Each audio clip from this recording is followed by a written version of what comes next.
Damn, son.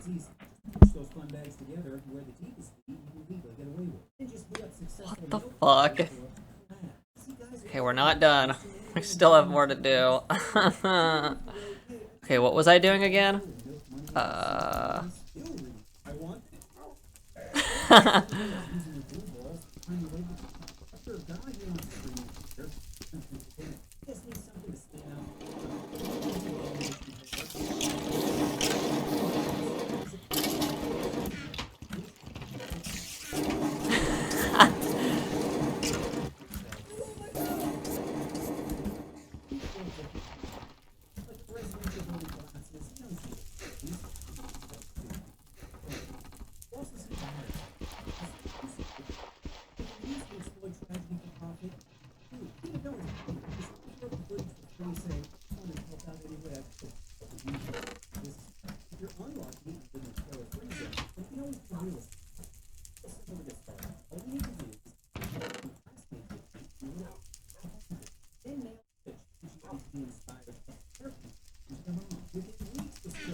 Fuck out of here.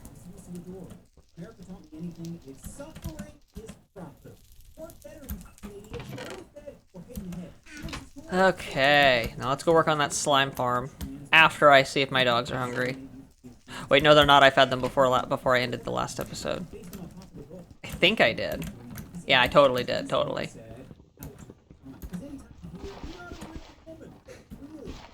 Yes. Oh, I need to do, I need... What was I gonna do with this again? Was I gonna raise it one?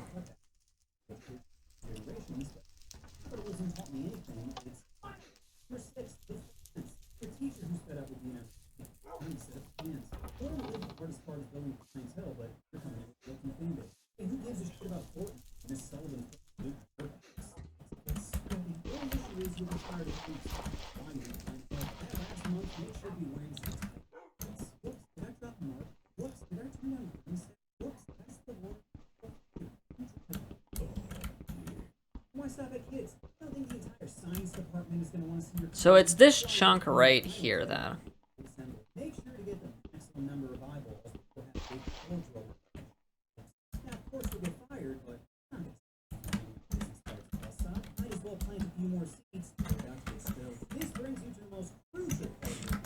This is gonna be a massive thorn in the ass.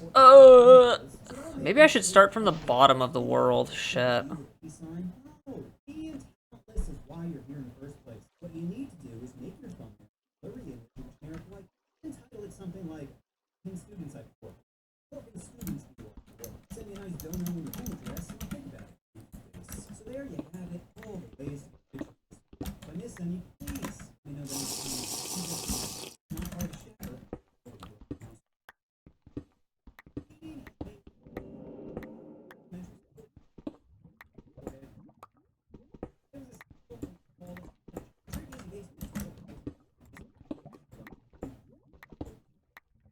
So we are at bedrock level. Okay, cool.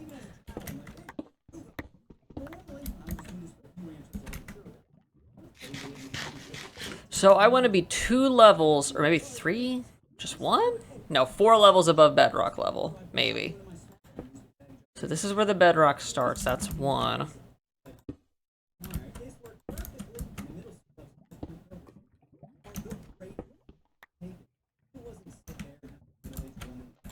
We'll do it right here.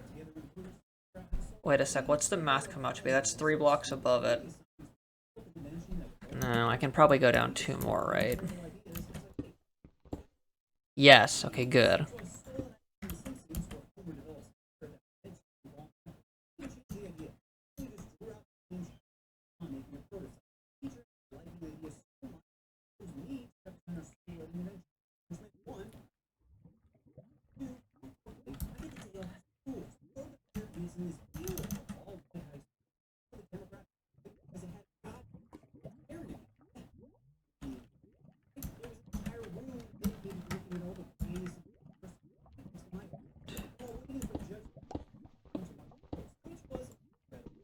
So we're at 7.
Nice.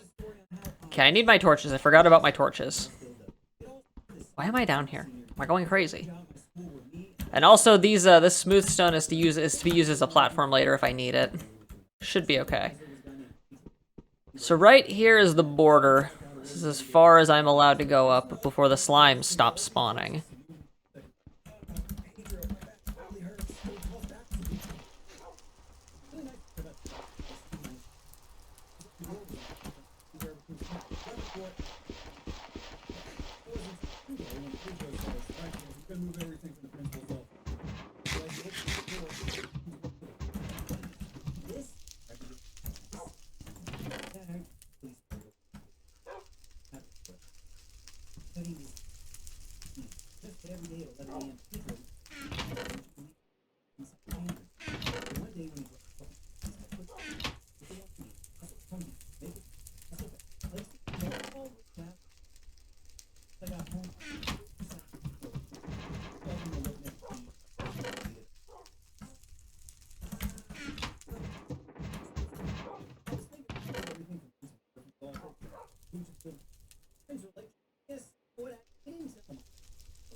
He's leaving a sex toy on his teacher's desk.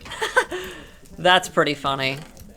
When I was in college, somebody left a dildo on one of the benches in like the main area where like students would gather outside just to like chill and shit.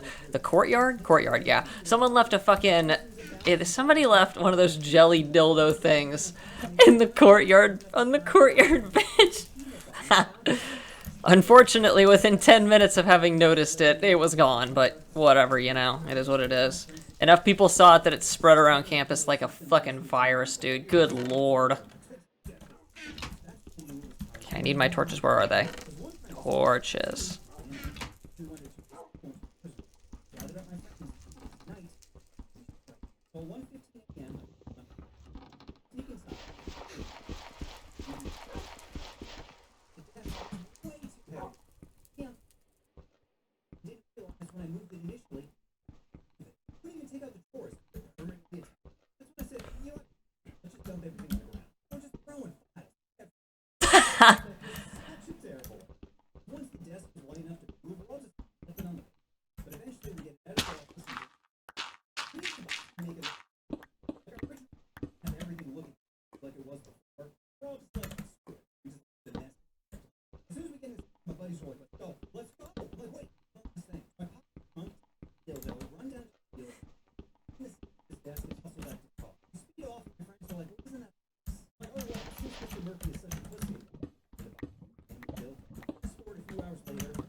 Oh no, they figured out it was him.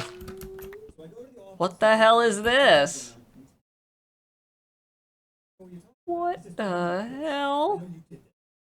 Where am I?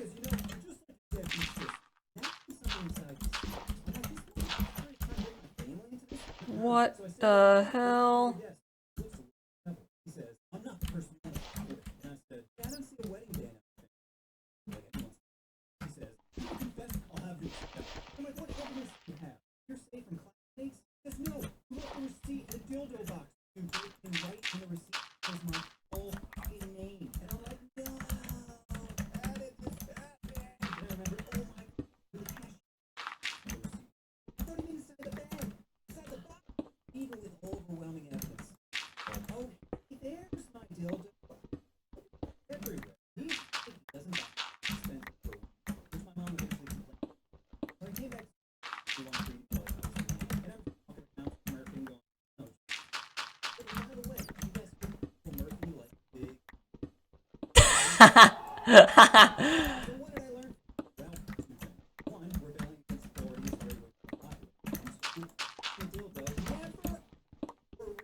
I was gonna say, why would you ask for a receipt for a sex toy? Are you fucking stupid?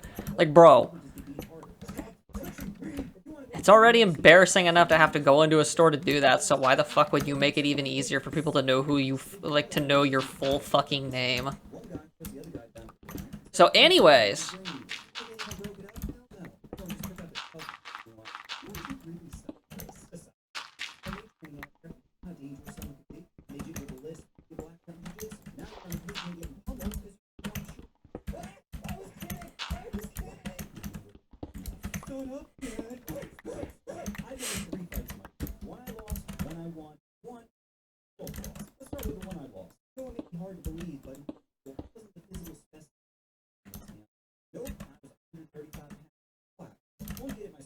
So he was a twink. Got it.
I thought his name was Ryan, not Brian. Oh wait, he was too drunk to remember. I get it.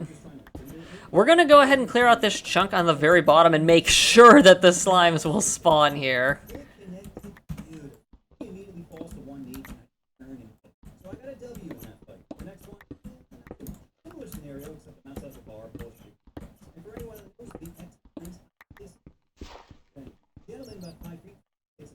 Where's the fucking bat? What the fuck?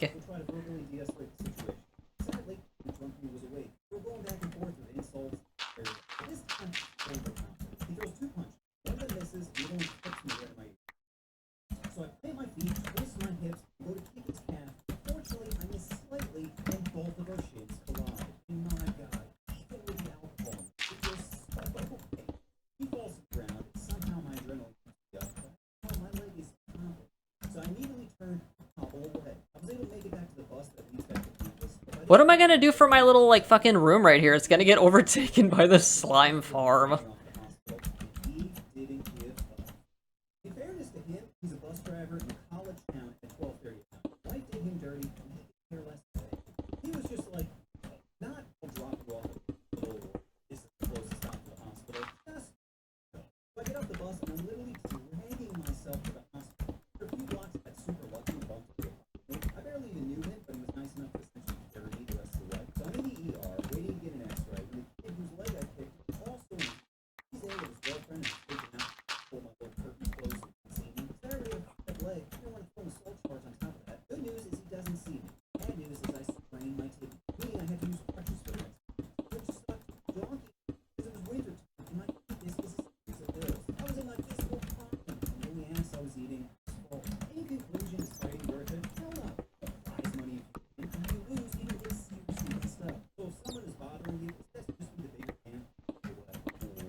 Yeah, credit cards exist for one purpose: auto mechanic repairs, and that's fucking it.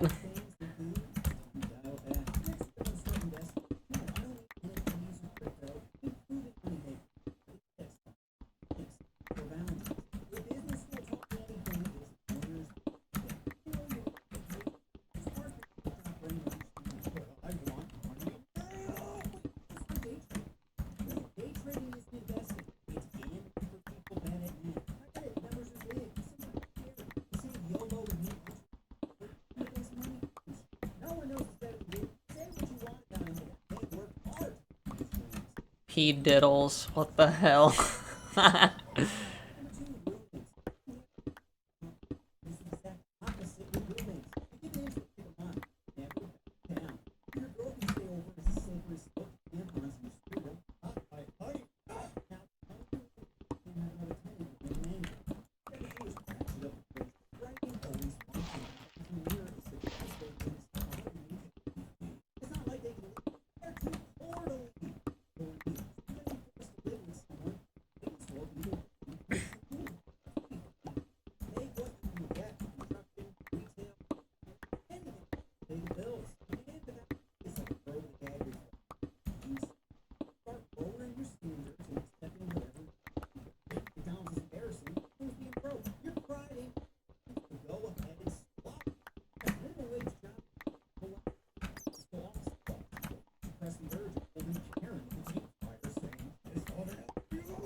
Yes, become a gigolo. Hilarious.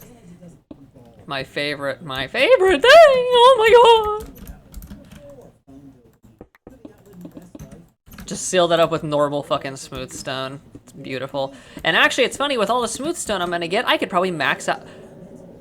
Excuse you, cave noise. I could maybe maximize my return and max out the mob grinder. The hell is that? Why is there gravel here, dude?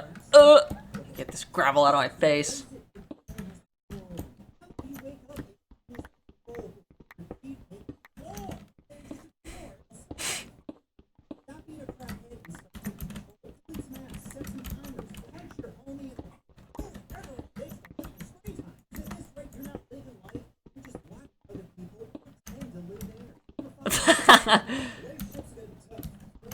That shit tough.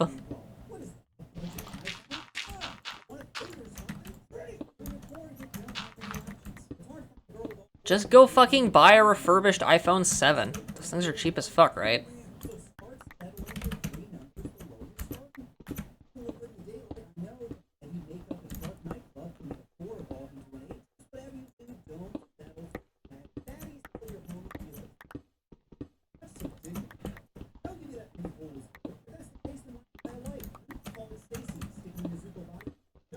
Dude!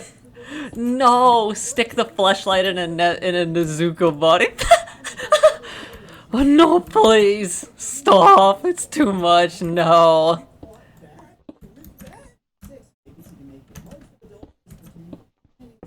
I will say that was very funny, actually. That was probably the funniest thing I've heard him say to date. Also, what is with the darkness, bro? Oh, so where were those holes? What the fuck? God damn it. We're only doing one chunk, because if this doesn't work, I'll use this for something else. But I want a slime farm. And I think I found the damn chunk that they spawn in. Next up, we're gonna go to the Nether and light up our mob grinder after I'm done with this.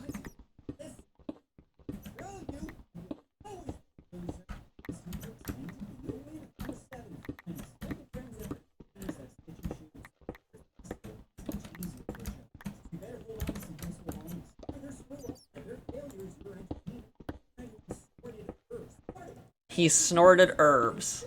Am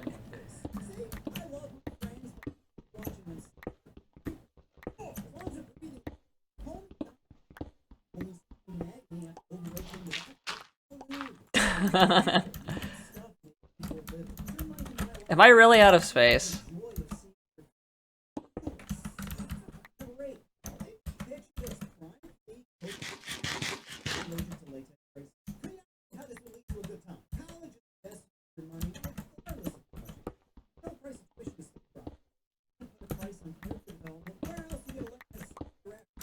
I didn't do much in college. Well, actually, that's a total load of shit. I will not say some of the shit I did in college. It could probably, if I said it out loud on this video, I'm gonna bet money this video might get age restricted. And no, it's not as bad as you think, I swear. Stop it, Gravel. I just want to mine in peace. That's gonna smother my torch if I do that.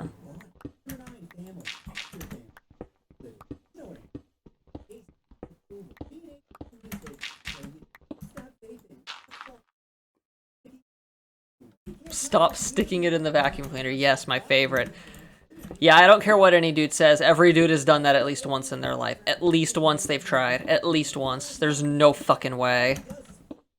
Yes, don't stick your pee-pee hole in the fucking vacuum.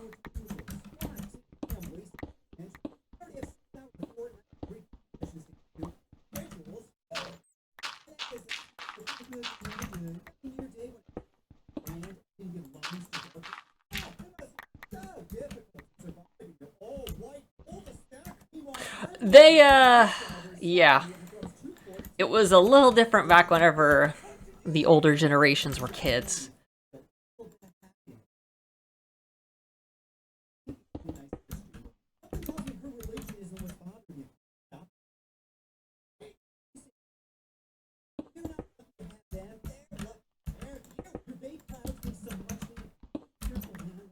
What the hell?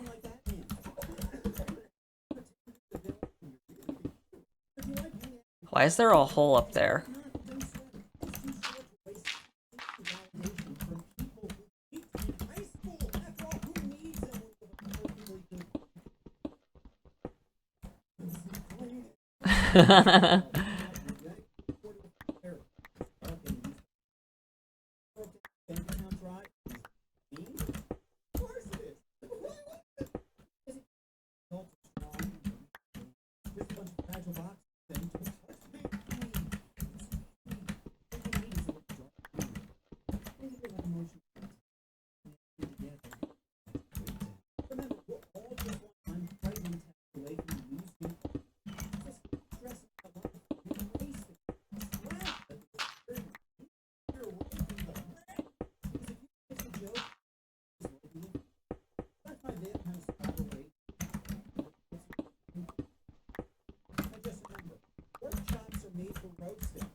Okay, I do not want the scraps. I'm going back up.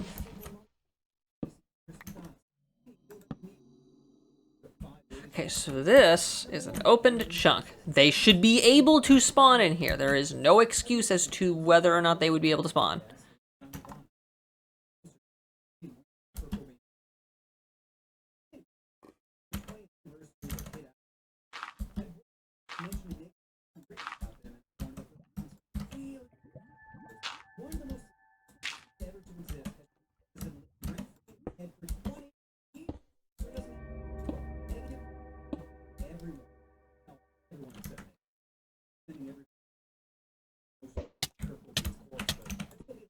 Make it stop.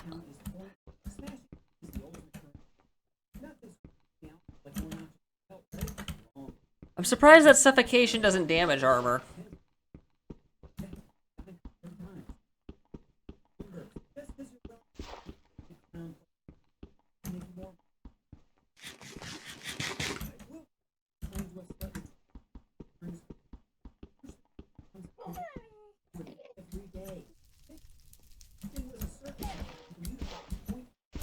Dude.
I don't know.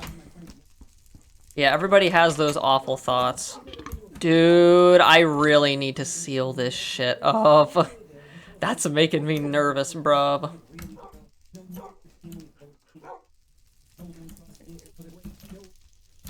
Doggo, I want you right there. I don't want you to fall off.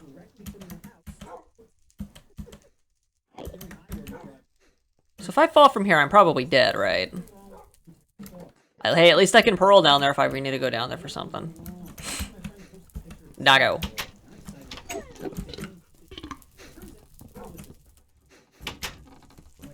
Oh yeah! And then this right here almost cuts into, it almost cuts into this spot right here, or it's this corner right here, right? Yeah, it's right here, that's what I figured. That gives me an idea.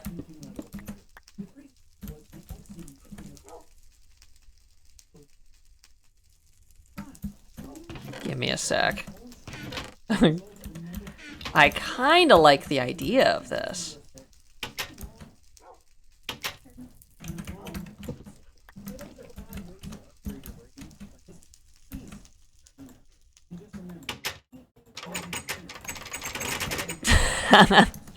Don't you dare fall down there, please.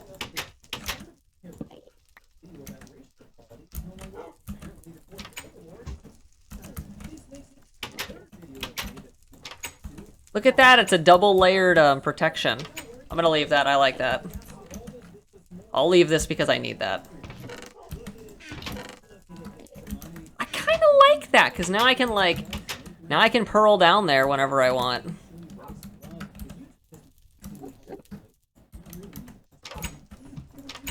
I'm gonna keep that. That's beautiful. It's fucking just great.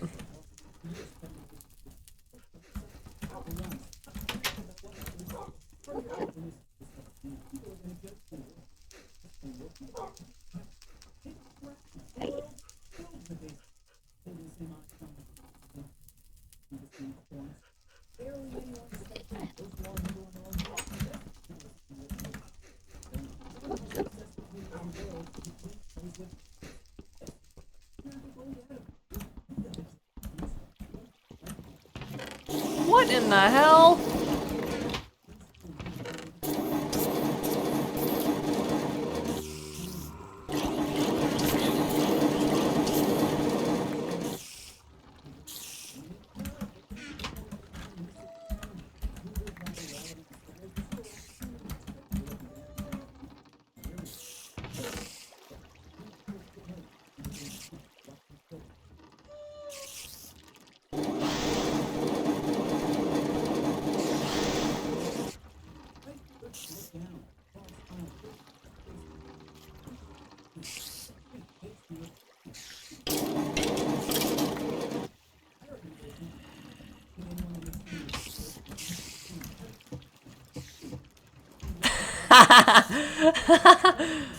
Oh, that was a funny one. I like that.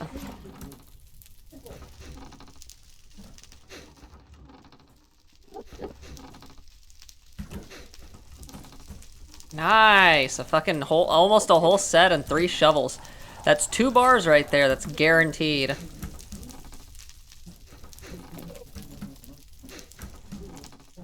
Okay, cool.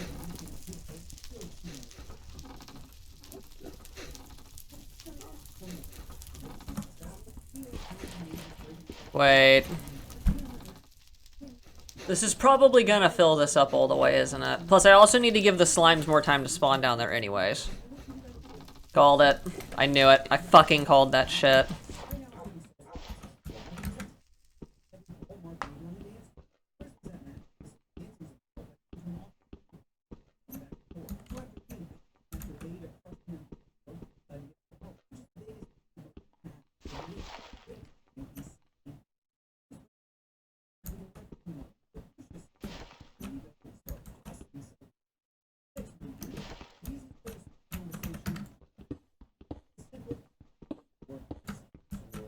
Ow.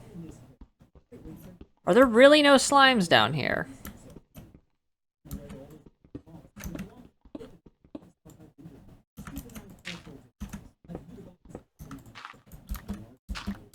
Okay, cool. Now I have an easy way to get up there. Or down there, excuse me. Oh yeah, we need to add we need to add a redstone system that takes the current down here so I can put a switch down here.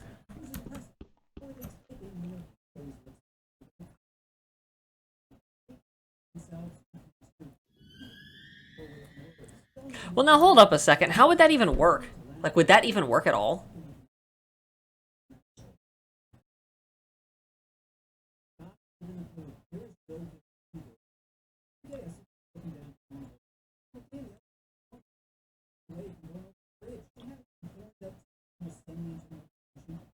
Hold up a second. Would that even work?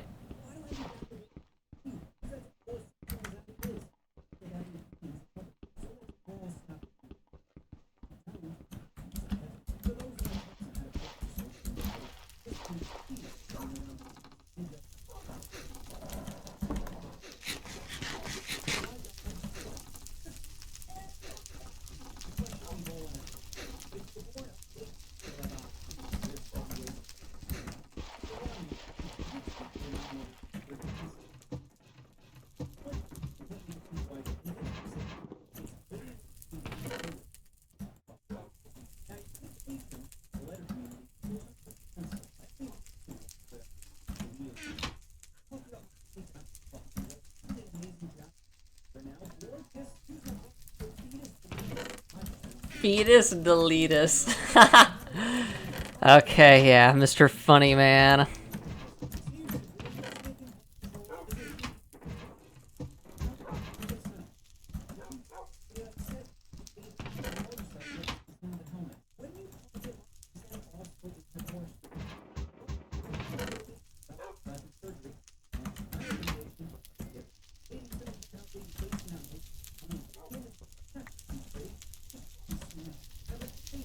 Okay, I see how it is. Nice. Yeah. Gotta torch up the string. I don't want it.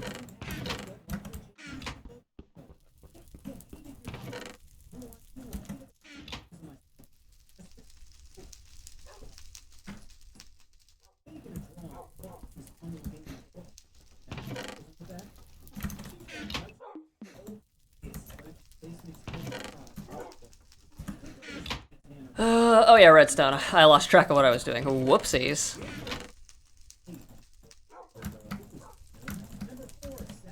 Oh my god, please don't crash. Please. I beg of thee. Okay, so here's how the redstone's gonna work.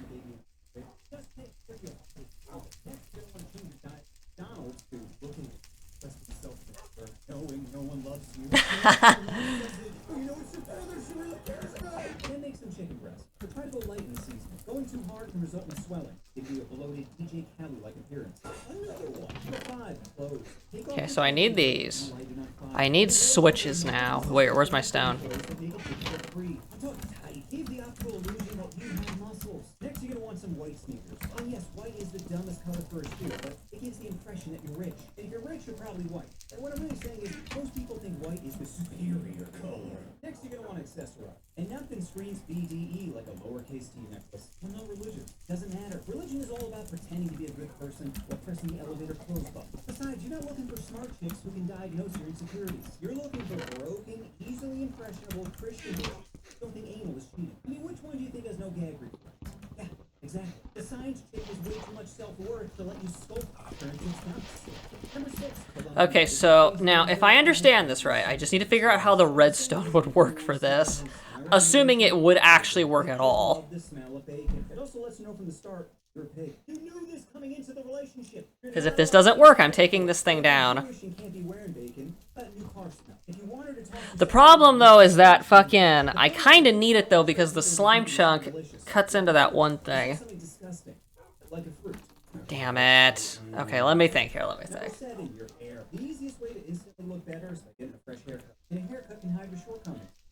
So, if I was gonna do redstone here, what would I need?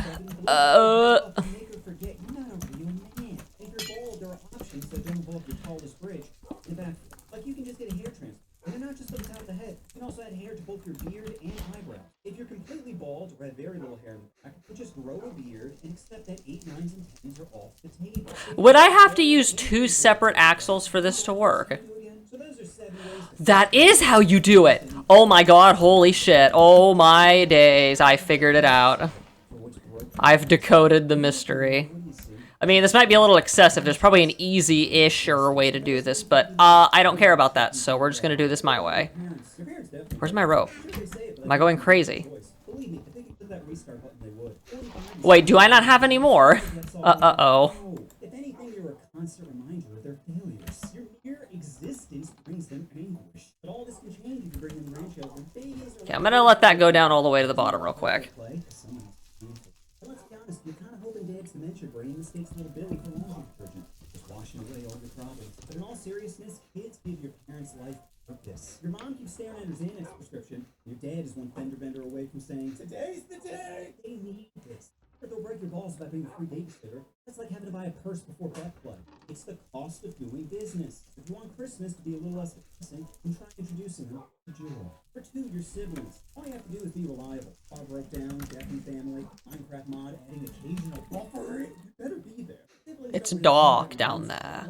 Just happy you brought jumper cables. You see, you're more of a tool for their convenience. They're never inviting you to the top of school parties. No, it's always we need to dig a grave. It's very dark down there. You can't narc on. Narking is the quickest way to write yourself out of the way. Surely this doesn't actually go down that far, right? Favorite dinosaur, Diddlesaurus, then you distance yourself. His shoe extra true for her age. It's not gonna hold up in court. But if okay, no. doesn't include a kids section, you're stuck with them. Blood is thick in the water, and that's why they trust you to hold the shovel. Is that the... Back hurts and you're not sure if you turn off your location. Oh, that's the noise to pick up items, okay. So yes, we do still have some rope left. I'm gonna make axles out of this because I don't have any axles, and I kinda need axles for this to work. Backflip off the roof is the quickest way to become a living legend. Or clip a legend, you rotate. Point is, you're still a legend. You don't think they're gonna be happy to see your spaghetti legs at the hospital? John wailing on your shins. Cool! Oh, wait a sec, hold up. get that. Bing, bing, bong.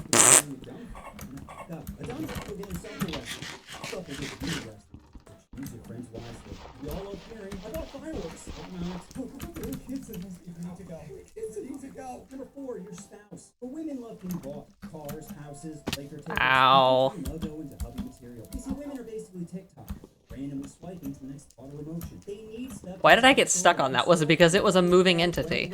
Okay, anyways, so we need a second gearbox going through this then. Can you do it through the top, I wonder? Oh, I bet you can. I bet you can. You have to be able to. There's no way, dude. You have to. That's the deal. I know you want a porn star coming into this relationship, but remember, the position always has openings. You said you were good at school, so start taking notes. You see how she's not gagging or crying? Yeah, so how about you start loosening up that jaw and wiping away those tears? Because nothing says love quite like...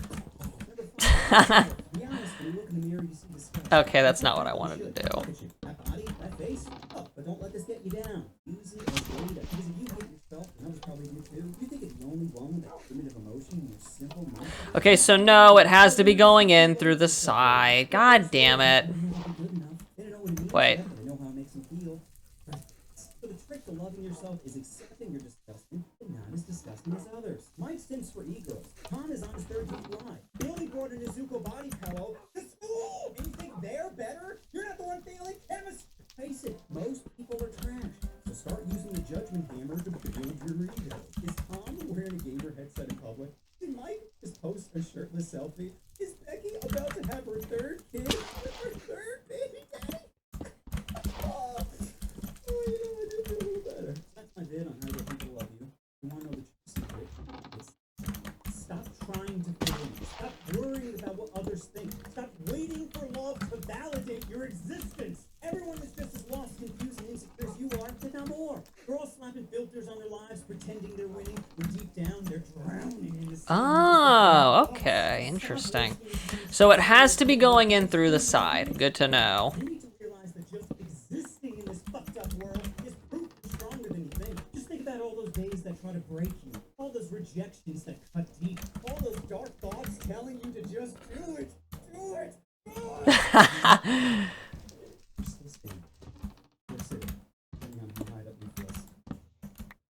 Okay, so yes, that can go in right there. Good. That sounded very wrong, very questionable just now. Therapy can help you deal with unresolved childhood trauma. Ain't fixing that pair of beak nose. And which would you rather? Cry when you see your uncle, or cry every time you look in the mirror? The choice is clear, Toucan Sam. It's time to get rid of that pelican beak. But surgery's expensive, and I don't have 10 grand. Listen, if you're hideous, you'll find a way. Which would you rather? A new iPhone or a hottie to bone? That's right, I'd already be flicking her ass. What is a therapist gonna do for me anyway? Teach me how to love myself? I don't want to love myself. I want to love both. That's the only happy ending I want. And a brand new face will help me do that. But plastic surgery is dangerous. Which one? What is plastic surgery? Are braces plastic surgery? Are you allowed to fix that overbite? Or are you stuck with a permanent mean face? Is LASIK plastic surgery? Bro. Without glasses, I couldn't What see the anything hell? from my face. Why is it not working? For hours, because I couldn't find my mom. I'm crazy dehydrated, barely comprehending reality when my mom finally says, Steve, why do you keep walking? I'm thinking, I can't see shit. So when I turned 24, I lasered the bullshit out of my eyes. Now I can see 20/20. One of my homies was like, why do you think for LASIK? You just wear glasses. I'm like, dude, if you could pay $4 grand to quadruple your hearing... Oh, it's because it sucks it up. Okay. I just realized that means I need another fucking... I need another gearbox or clutch or whatever. Wait a sec, wait a sec. No, yeah, I definitely do. Never mind. I don't know what the fuck I was thinking just now. Whoops. God damn it, I don't have enough gears.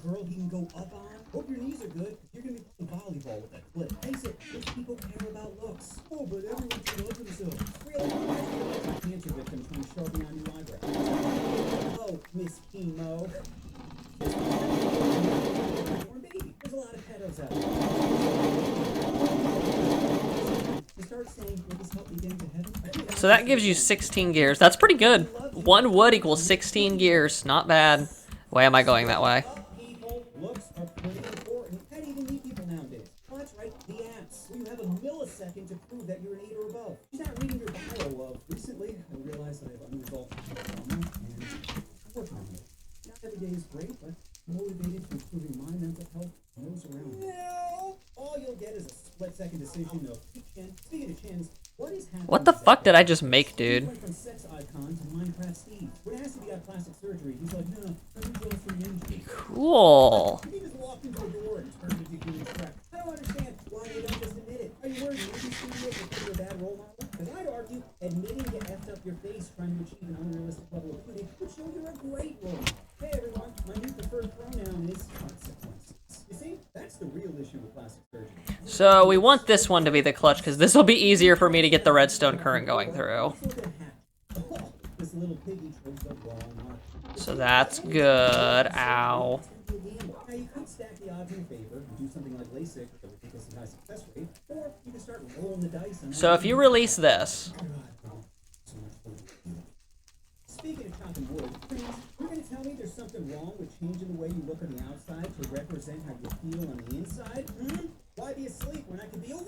So can we admit this isn't some black and white or plastic surgery bad, therapy good? Because maybe you're one cucumber slice away from being happy. Isn't that why you're getting plastic surgery? what the hell, bro?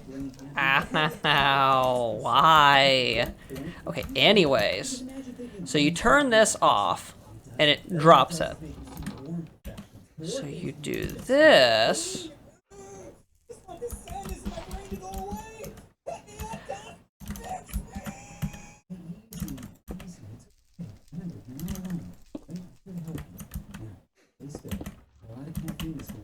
God damn it, I need to put wood back right there. Shit.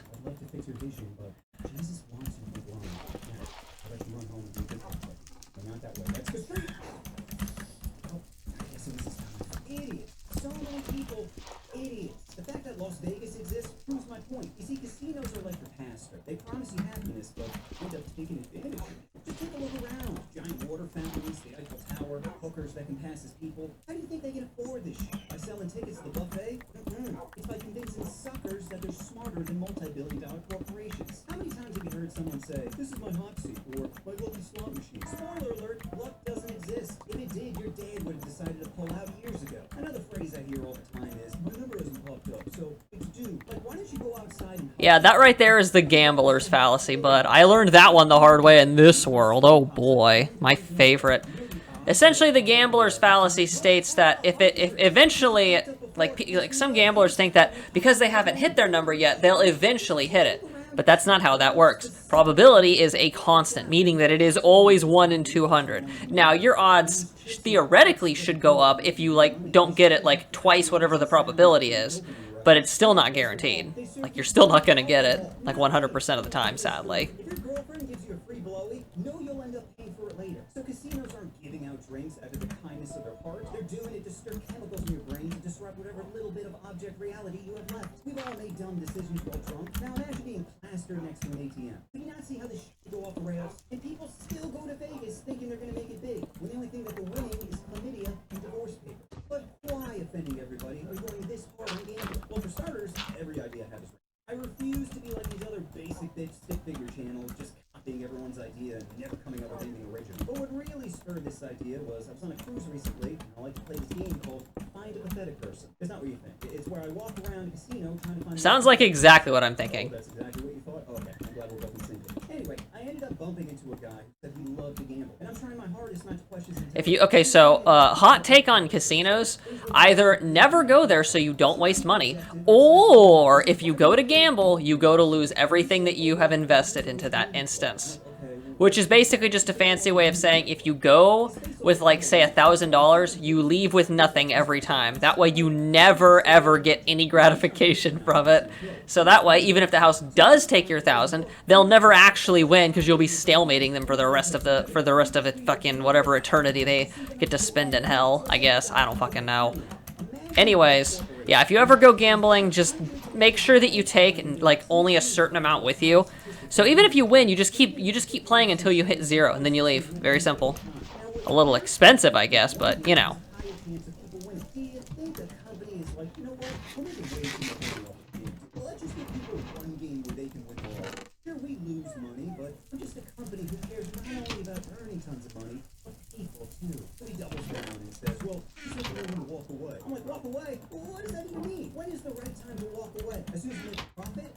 Double the money that came in with, or is it percentage based where you make 15% more and you walk away? Please tell me in your head. I don't want to walk. Fuck that. What they actually need. In his This will be faster. And I quote, "It's just a feeling," which, to be honest, sums up this entire video. It's not statistics or logic that makes people play these clearly rigged games. It's a feeling. So why waste your time working hard for money when you can just pull a lever and have a machine decide it for you? So that's my video on why gambling in a casino is... Well, now hold up a second. Please, you know, down in the comments. And just remember, the only smart gambling is spoon-feeding drinks into a 5'5" big city Asian. Hit me. So recently, as many of you know, my channel has been blowing the heck up. It's like the algorithm bent over and said, "Go ahead, take it, go with success," and scams. I did a lot of random sponsored stuff recently. One of the emails, I'd be dying, it starts with, "Hello, I'm an entrepreneur." Really now? Hey everyone, I just want to let you know, I'm a renegade. I'm not a scammer trying to screw someone over. No. Oh, I'm an entrepreneur. So we do that. Saying you're an entrepreneur is like saying you have to, if you feel the need to mention it, you're probably lying. Anyway, he follows it up with... Yeah, he makes a good point. If you feel the need to mention that you have something, you probably either don't have it or you're full of shit. Or both. The next email was so full of shit, it literally made me constantly. The opening line is, "I present you with a one-time, unmissable offer. Bold, underline..." Can you not do that? Great. If I was being sodomized... Can you do it into it? I would still only use 2 exclamation points. The craziest part about this is he bolds... No, apparently you cannot. Whatever. I feel like I can skip this one. The next scam I received is titled "Sponsor Your Videos, Real Fucking Swords?" I don't even know where to begin. How do you start with a lowercase letter? Your keyboard defaults to capital. That means he went in and was like, no, let me change this to lowercase. I don't want to seem too desperate. Then he writes videos, apostrophe S, not video plural. He went with video possessive, which makes no fucking sense. Then he has comma. Yeah, that redstone wiring was atrocious, dude. Did I really end up using all of my redstone wiring? Are you fucking kidding me, bro? That's annoying. Starts with, "Hey, caught your channel scrolling through YouTube as one does, comma, watched a few videos, possessive again, and like what you're doing, comma, I sub to period, lowercase. You got me with not like the other stick figure channels. Period, and I like your sense of humor. Period, parentheses, I'm Canadian. Comma, that's how it's spelled. How else would it be spelled, you dyslexic pop-tart? Why would you even mention it? What does that have to do with anything? That's how it's spelled. How are you going to talk about grammar when you keep finger blasting the comment? Oh, but wait, it gets better, because then he says, "I'm not corporate, comma, I'm just a regular guy like you." Oh, you're telling me you're not the CEO of McDonald's, you broken ice cream machine? But at least this person has maybe seen my videos, which is better than the copy pasta emails I get, where it's clear they haven't seen anything on my channel. I got an email that started with, "I checked your channel, and you have a really good YouTube channel. I think you should add animation and designs just to attract more people on your YouTube channel." What the fuck? That was redundant as hell, dude. That's another bad sign that it's a scam. If it's redundant and has terrible grammar, it's more than likely a load of shit. Don't fall for it. It's just not worth it. "I look forward to your positive or negative response." Oh, believe me, it's gonna be negative. The next email isn't a scam, but I feel like I should include it as it perfectly describes how my brain works. It starts with, "Hello, I'm trying to get the funniest people I know to play Jackbox for a video of mine. I have almost 40,000 subscribers and average 8,000 views a video. I think this could be a big video for my channel, and all you have to do is show up." Okay, let me think here, let me think. I'm trying to do the math in my head and it's not coming out normal. Now, a normal person would just respond, What do I need for this thing again? "Interested," but I responded with, "I'm trying to get the funniest people." I swear to God, they made this recipe a pain in the ass on purpose. There's no way that they didn't. I didn't know what it was until I saw your monstrosity. I have around 40,000 subs and average 8,000 viewers. I'm a middle-of-the-road creator, but hey, 40,000 is nothing. Oh, you didn't have 40,000 till you were 7 months deep. Just because you got lucky and had one video that blew up doesn't mean you're special. So What the hell? Is that not how you make a clock? my YouTube channel is blank. Oh yeah, it's quartz. Not that. Whoopsie daisy. Anyway, Diane, I know that. This last email is my favorite, not because it's written poorly or filled with obvious pandering, because I already made a video talking about it. You see, a while back, I posted a video called "Why Adderall is the Greatest." In it, I talked about how I used to get Adderall from a company that was a total scam. No tests, no blood work, just a few qualifying questions to get some Diet Coke. And you might think, oh well, at least a doctor's the one prescribing it. Well, not when you want refills. You see, anytime you need a refill, you're told just to message your doctor. You're not really talking to a doctor. You're talking to a bot with your doctor's name on it. For a hero, the voices are telling you to eat children. You get back up, sending refill to pharmacy. How crazy is that? Now nothing is going to distract you from nibbling on those kids. So what's the name of the company? Still don't want to say it, thinking they're going to use their cartel money to sponsor your boy. I'll give you a hint. It rhymes. rhymes with bone, as in if you use them, you will get boned. So if any of you out there start to make it big, remember, parasites will contact you to try to sell their bullshit, pretending to be a reputable company, businessman, or drug peddling pharmacy. Okay, that better fucking be enough materials, or I'm gonna be mad. I'm gonna be really upset if that's not enough. Let's make fun of it together in our list. The categories are seriously, horrible, pity, and tech. First up, lung cancer. Hey, you know I'm a fan of breathing. It's one of the few things I'm addicted to. Aside from Addies and fapping. So I can only imagine gasping for air. Girl Scout at Drake's house. Which you things. Besides, having a reduced lung capacity means it's harder to speak, which to me is the ultimate deal breaker. If you said I could talk all day but gotta be a starfish, then go ahead and sniff the tips, SpongeBob. Plus, everyone associates lung cancer with smoking, meaning everyone thinks it's your fault. Breast cancer, you poor soul. Lung cancer, put down the bowl! So lung cancer is going in. Next up, skin cancer, which is like the sun's way of saying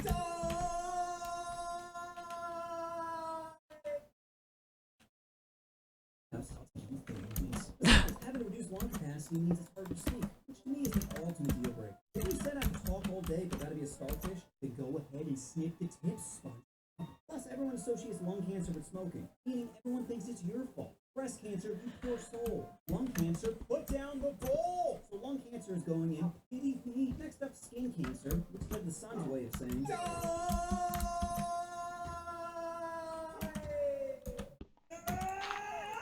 getting that sweet golden glow is worth it, right? Wrong. Because you know what's not attractive? Moles. If they were, the hub would have a category for it. 100 options and still no Dalmatian. Not the dog she's looking for. But just Oh, that works? What the fuck? How does that even... Wait, whoa, hold up. Okay, fair enough. Not gonna question it. This isn't gonna make it, by the way. There's no way. Yep, I fucking knew it. It didn't fucking make it, dude. Rotisserie chicken looking ass. If you still want to be tan, then just do what I do and pay someone $50 one on you. I'm putting skin cancer in. Seriously? Next up, prostate cancer. You've been exit only for 48 years until Dr. Murphy came in your life. You didn't have to wine and dine me either. Just a simple put on this gown. Hey, that looks better. Gotta get the cosmetic look, you know. Worst part is, if the doctor finds something, it just won't be a simple one and done. Nope, you're gonna be opening up that trunk on the wedge. You're gonna use the back in parking spots. It's gonna be tender. But, like skin cancer, prostate can be prevented quite early. So I'm putting prostate in seriously. Next up, leukemia. The most common cancer among children. Proof God doesn't like you. Is this not gonna work? But am I not doing something right? Does it have to dude, does it have to be on the top? Dude. I'm so done.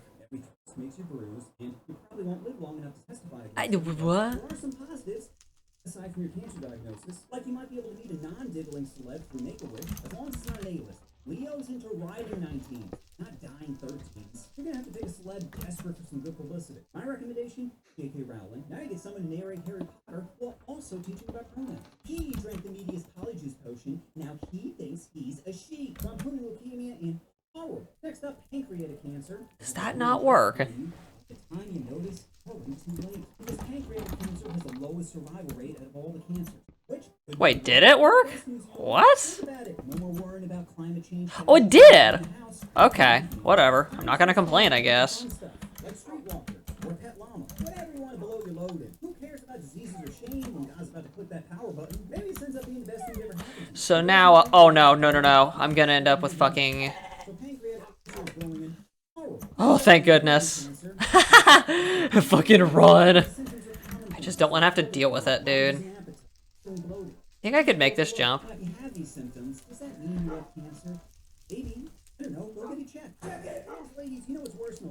I kind of want to leave this, actually. Wait a second, is it because it's day out? Even though ovarian cancer is bad for women, we can all agree. Worse for men. Fellas, if your girl loses her ovaries, This better not get me killed. Ow. Okay, so it's daytime, so I'm not gonna die of fucking gloom falling all the way down here. Okay, so now if I flip this switch... It's a fact. So why does God keep taking him away? Is it to punish women for taking pictures of their food? All I know is the power Did it give a fucking endless circuit or something? Am I going crazy, dude?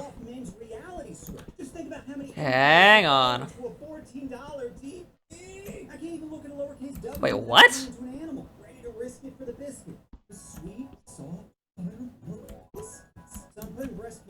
Are you shitting me, dude? Dude, it is doing an endless current. Where? Oh, okay, yep, that would explain it.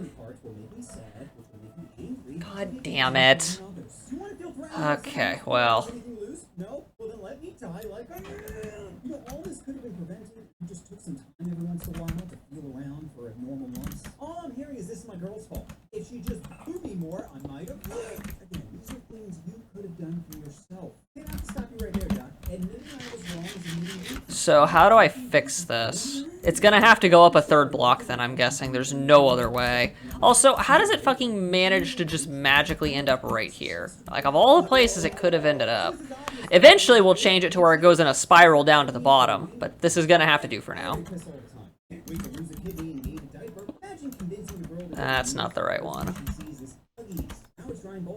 Just because she's into R. Kelly doesn't mean she's into pee. Which means the only solution is you have to steal one. You know how time consuming it is to download grind? I just realized we're gonna have to fucking extend this out one, because there's no other way to do this, sadly. Oh wait, no, I'm so stupid. Okay, never mind. Having God turn me into a pop-tart, saying, not so funny now, huh? Petting a dog too hard. But joke's on him, because ignorance is bliss. You think it's my tune? So that's how it's supposed to be done. Okay, I'm gonna go ahead and turn this back on, because I don't want that thing going up without my say-so. Like I'm gonna remember it. Besides, I hear women love our babies. Now, stop. I feel very dumb for having done that, in all honesty. Too old to have kids and you're too old to be considered a cougar. Even if you do find some of the pork, the symptoms include vaginal pain. Imagine telling a guy to go slower as he's trying his hardest to remain hard. I'm only throwing 80% at a 6, let alone your dried up Twix. So uterine is going in seriously. Next up, lymphoma, when your immune system turns into a bouncer at Drake's house. Just letting anyone in. There are over 60 different types of lymphoma, but overall the survival rate is quite high. Meaning you can have cancer but still go out. And you know what's a good icebreaker? That's right. Hey, sorry if I look a little tired. Probably just the cancer. Now you might think dying is a huge turnoff, but quite the opposite. You see, women aren't built like us. When they pork, they instantly fall in love. That's why a girl goes insane when you break up. Because how dare you make her think you'll be together forever? You either marry her or die. Either way, you'll be in the clear. So that's my cancer tier list, but going back to the title of the video, do you actually beat cancer? Simple. By laughing at it. And medicine. Mostly medicine. But laughter can help us cope with trauma, reminds us there's still joy to be found. So whether you have cancer or an incurable disease like tier 3 Twitch sense, it's important. Okay, cool. Did I finally fix it? It's about living. Please, I pray to you, better than wolves gods, that I actually fixed this shit. I'm just gonna pearl back down to the bottom. There's no point in trying to do this the hard way. That's a bad idea. If I miss that pearl shot, I'm gonna end up dying from fall damage if I try to do that. Okay, I think I fixed it. I think I got it. Had to go around in a little spoolie circle, but I think I got it. In fact, the doctor says being around or inside people actually helps. Aliens are real. And no, I'm not talking about the tan kind of DeSantis. I'm talking about creatures outside of our world. Recently, I was listening to the Joe Rogan podcast, mostly because that's where I get all my medical advice. When Joe had on a guest named James Fox, UFO investigator. Oh yeah, aliens 100% are real. Like, let's be for realsies here, people. Let's not get carried away. Out of all of the planets that exist in a literal infinite universe, you think that we're the only ones? Yeah, right. Although I do like the Dark Forest theory. That is actually a really good one. I like that. Okay, now fingers crossed that this actually works. For example, whenever James sees a UFO, UAP, Oh my god, it works! Yes! Oh, it's a miracle. about that sentence for a minute. He first says, I don't know what this is. And then follows Now I can with, fucking... "It must be aliens." Like, bro, once you Now I can finally ride the elevator back up. Even though it takes a good 60 seconds to ride this thing up. Let's take UFO. It is cool as hell, though. I do like it. It's very nice. They can traverse across galaxies, traveling near the speed of light. Yet they can't parallel park. Why do we always get the Asian aliens? Wouldn't a ladder be the exact same speed as this? Devices that can take pictures and videos. close, and yet they're always posing their shit on some Insta bot thirsty for likes. Oh my god, is that a camera? No, I don't want any attention. If they want to gather information, then what do you need to get that close? Just telescope us from Pluto being like, damn, they really like using all their holes. While on the topic of holes, alien abductions are also nonsense. These people are probably reliving childhood trauma. Why am I fidgeting? What the fuck was that? Why? Why was I... Dude, this thing is so goofy. I'm honestly a little tempted to, like, fill this thing in. I might not even use this. I just wanted to make it to see how it would actually be done. I will, however, maybe use it for that. I don't know. Like an advanced creature capable of hyperspace technology can't use a simple tranquilizer? Are you serious? Why do aliens always look exactly... Okay, well, actually, we do need to do something real quick. Hang on. We need to go down there and check the slime chunk. I think that's a slime chunk. If this doesn't work, I'm probably just going to fill everything in and undo all of this. And why are they always so weak and evil? They're basically a great preteen going through chemo. If they're not going to do some crunches, ow. where are their weapons? They see we have electricity, meaning we probably have some sweet missiles. Well, this is awkward. I don't actually know if this is a slime chunk or not.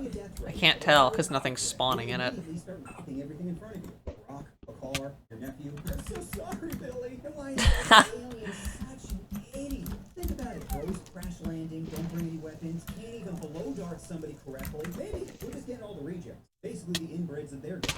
Ow. That did a little more damage than I was expecting. Okay, so what I need to do to try to summon more monsters is stay up here. Because I think you have to be farther away to be able to get things to spawn. I'm probably just gonna trash the elevator system, honestly. I like my stair system more. It's faster and way less of a pain. Though I will say, I do like the idea of using an elevator. I will more than likely use an elevator to get up to where the wither fight's gonna be. By the way, before it gets to nighttime, I'm gonna show y'all where I'm gonna fight the wither. Y'all will like this, I promise. Y'all will really like this. We're gonna fight the wither above the soul steel beacon in a platform all the way up at build limit. Meaning that if I fall down from there, it's guaranteed death because all of this is gonna be filled in with stuff. Unless I pearl clutch it, which is fine, I guess. But like, yeah. The wither fight's gonna be all the way up there, overlooking the entire over the entire base. And I'm gonna fight him on the top. I don't know what song I'm gonna play, though. I'm not gonna play fucking wolves standing toward enemies. That was a funny joke for the first, like, 20 or 30 times that I did it. What we're actually gonna do, the song that I'll probably play is gonna be, oh, what was that song called? Shit. What the fuck am I watching? Dude. This is what that is. No. Average. No. Masochist wasp no hit looks like. There we go. That's better. Oh, that's better. Okay, anyways, I'm gonna probably play, Invisible Frenzy Camellia Remix, most likely. Assuming I can play it without getting copyright blocked, because I don't want the final video of this to get fucking ad blocked or whatever. So I go back to knacking on the chick next to me, and Ange says, I have to go to the bathroom. Ladies, come with me. Keep in mind, she doesn't know any of the women there. So wait a second. No. I'm not gonna probably play that in all honesty. a few minutes later, they come out, and surprise, none of them want to play anymore. I'm like, Ange, what did you say to them? It's nothing. I'm like, all right. And I will have night vision when I fight the wither too, so even if I fight... Okay, so even if I fight him above this, I will still get night vision and will not have to worry about any issues. Anyways. Nice. Nice. Yeah! What was that one meme where the kid just screams like, yeah! Fucking, what the hell? Okay, anyways, yeah, that's where the final battle's gonna be. It's gonna be above my base, on top of the fucking world, like, dude. Like, holy shit. Connections and experiences, because some is lying about me? Oh, it's heated. So drunk me thought, what is the meanest thing I could do right now? I could call it some basic insult like hunt or bore, but crap, I do that. Then, see, the last time we were and I thought, what? I feel that tight. But while I was doing her, I stuck in a finger, and 2 fingers. Then I stuck my whole hand. Now, granted, my hand was curled, but a lot of digits to cram in a clam. And that's when I came up with the greatest nickname ever, Whole Hand Ange. Oh, that's kiss of insult. So I text Angie that her new nickname around campus is Whole Hand Ange. Kisses, thanks. Not taken very well. He texts back literal death threats. Really brightened up my day. The next day I get a text from a number I don't recognize. Turns out it's Angie's sister. She goes to this huge ranch Santa, you have no idea who you're messing with, and I'll ruin your life for disrespecting my sister. Now, of course, I showed my homies, who all had a good laugh. Now we're spitballing ideas of things to write back, and I say, hey, how about I respect your sister? I washed my hand before playing with puppets. Even my buddies were like, bro, I love you much. So I wrote it out and was about to send when I started having a second thought. Because normally my brain always picks the funny out, regardless of how much trouble it will get now. It is my high school teacher video. But in this one moment, I thought, probably too late. However, I didn't let anything else. So the next couple of DMs from guys on Facebook, and I always respond back with, you are adorable. Because I get they're trying to protect someone who's spoofing and lies. Uh-oh. Actually, at first, it's but ultimately worth it. It's also funny to me that Ange was telling people I'm harassing her, and she's encouraging people to harass me. Like, damn girl, see any projection here? Even though she seemed hyper-fixated on me, care less of her. Because no matter how many times she's for love, I don't have this emotional desire to get revenge. But I do see. Because every time we bump into each other, she screams, hey, no, and just think for a moment how much I will say it is very funny that fucking... Oh, wait a sec. Wait. But we can get down there real fast, actually. Hold up. Watch out, doggos. added to Angie's insanity, and in December, I get a phone call from Campus PD to tell me to come down to the station. Obviously, I'm really nervous. 95% of the time, my girl says I'm harassing her. Right, but luckily, the cops were very reasonable. A woman named Angie is claiming you're harassing her. And for her side of the story, we'd like to hear yours. The first thing I told him is, we used to have... Wait a minute, you used to have a romantic relationship? Yeah, what do you think all this is happening? The cop just rolls his eyes and says... Then I showed him all the threatening texts and messages I got. By the end of it, the officer was completely on my side. However, because police were called on the scene, I also had to speak to the director of student affairs. It was the polar opposite. Before I said anything, just starts listing threats. Harassment to students will not be tolerated. You can be expelled. After minutes of listening to this chick rant, I said, so you've only heard one side of a story and immediately came to a conclusion? Huh, I didn't realize an accusation was a conviction. Maybe you should take some of my criminal justice classes. Gathering evidence is important when it comes to a potential crime. Needless to say, she was pissed. I just sat there, arms crossed, like, we got nothing. Fast forward to Valentine's Day, and being this lovely girl named Rachel. We're both walking on campus, holding hands, when we bump into Angie, who goes ballistic, screaming, you piece of shit. Our girl starts chewing her out, saying, he doesn't want you to think cooter anymore. Black-faced bitch. It's not worth it. The next day, I get another call from campus police. Get on the station and speak to the officer who says, we've got more complaints of harassment. Officer, I've done my best to avoid. And the time I've spoken to you, I've only bumped into her once on Valentine's Day when I was with my girlfriend. Officer was trying to remain professional, but I could tell he's like... A week later, I get a call from Ange saying he needs to talk. I'm thinking she's going to try to bury the hatchet. No! Turns out her paranoia was at max, and she says, I know you keep stalking me, and if you don't stop, I'll be forced What the fuck? At first, I'm being real neutral, saying, talking to you or harassing you, I don't really care what you do. But she's adamant, saying, you think I'm making this up? You think I'm crazy? No! I have two witnesses. I said, listen, I'm calling you crazy, but on Valentine's Day, when you see me holding hands with another girl is... Then she starts threatening my career at the time, saying, you know if I file charges against you, you'll never be around. That's when my brain snapped sarcasm. My damn girl, I didn't think 6.5 inches was enough to lose your mind over. Yet, here we are. Now I know I'm a goddess thing, but I'm a new puppet. Take full hand, Ange. Guys, to this day, I've never seen someone's words. She just sat there shaking, going, that's when I knew it was time to dip. About a month later, I get a call from my friend Nora, just so happens to be Andy's roommate. Nora invites me over to her place, and I'm like, crap. But no, Andy's got the food.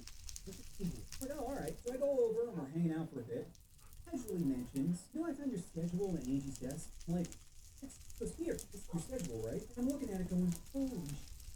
Angie broke into my place. Nora's like, what are you talking about? I said, because one day I came home and the kitchen window was open. I go to my roommate and I'm like, Jake, why do you open the kitchen window? They're like, it's busted and super hard to close. I didn't open it. Crap. The only one here is that got robbed because the laptops and TV are still here. Little did I know someone did break in because that same day my schedule was missing off my wall. That's when Nora says, also, I probably should have told you this sooner, but when did I caught Angie?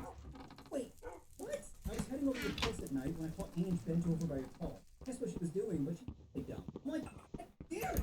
Someone keyed my car. Just thought it was some drunk asshole. You crazy bitch. Now, luckily, I didn't have any more interactions with her. It was all behind me. I wasn't until about a year later when I was working at Bed Bath & Beyond. I had a reason Okay, so now what are we gonna do next? Ba ba ba blah blah blah blah blah.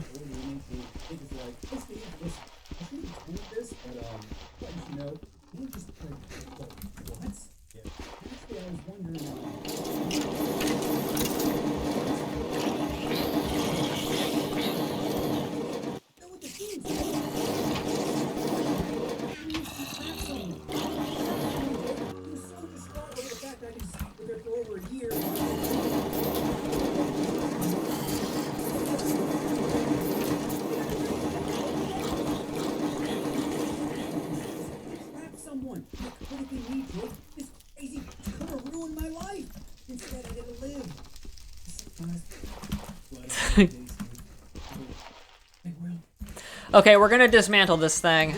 I've lost interest in making a slime farm.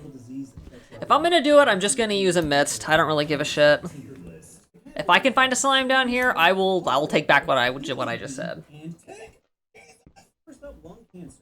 Why is this episode playing again? Ow. I will leave this up. This looks cool.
Ah, crap.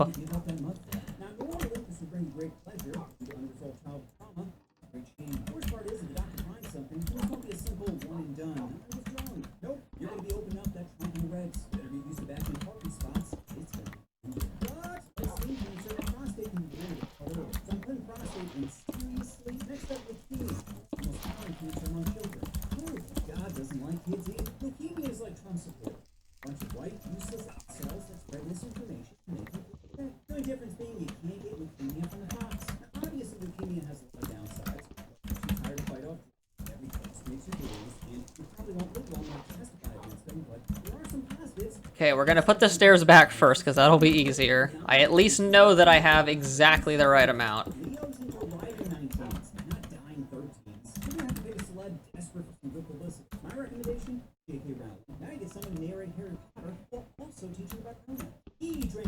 I'm not taking the fences down, though. That stays. That's a nice touch to the thing.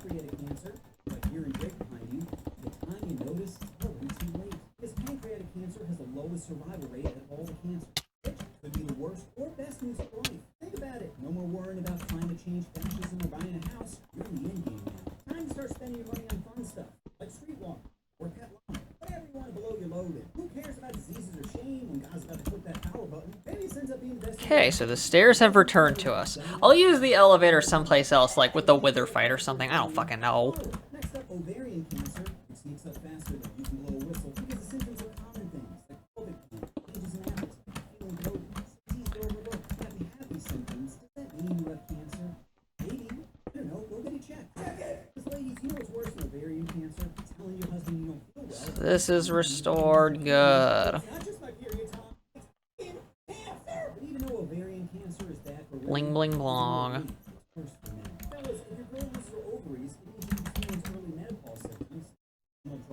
Decrease libido and weight. So I think it's clear we're the ones suffering. So I put an ovarian cancer in Take Me Jesus. Next up, breast cancer.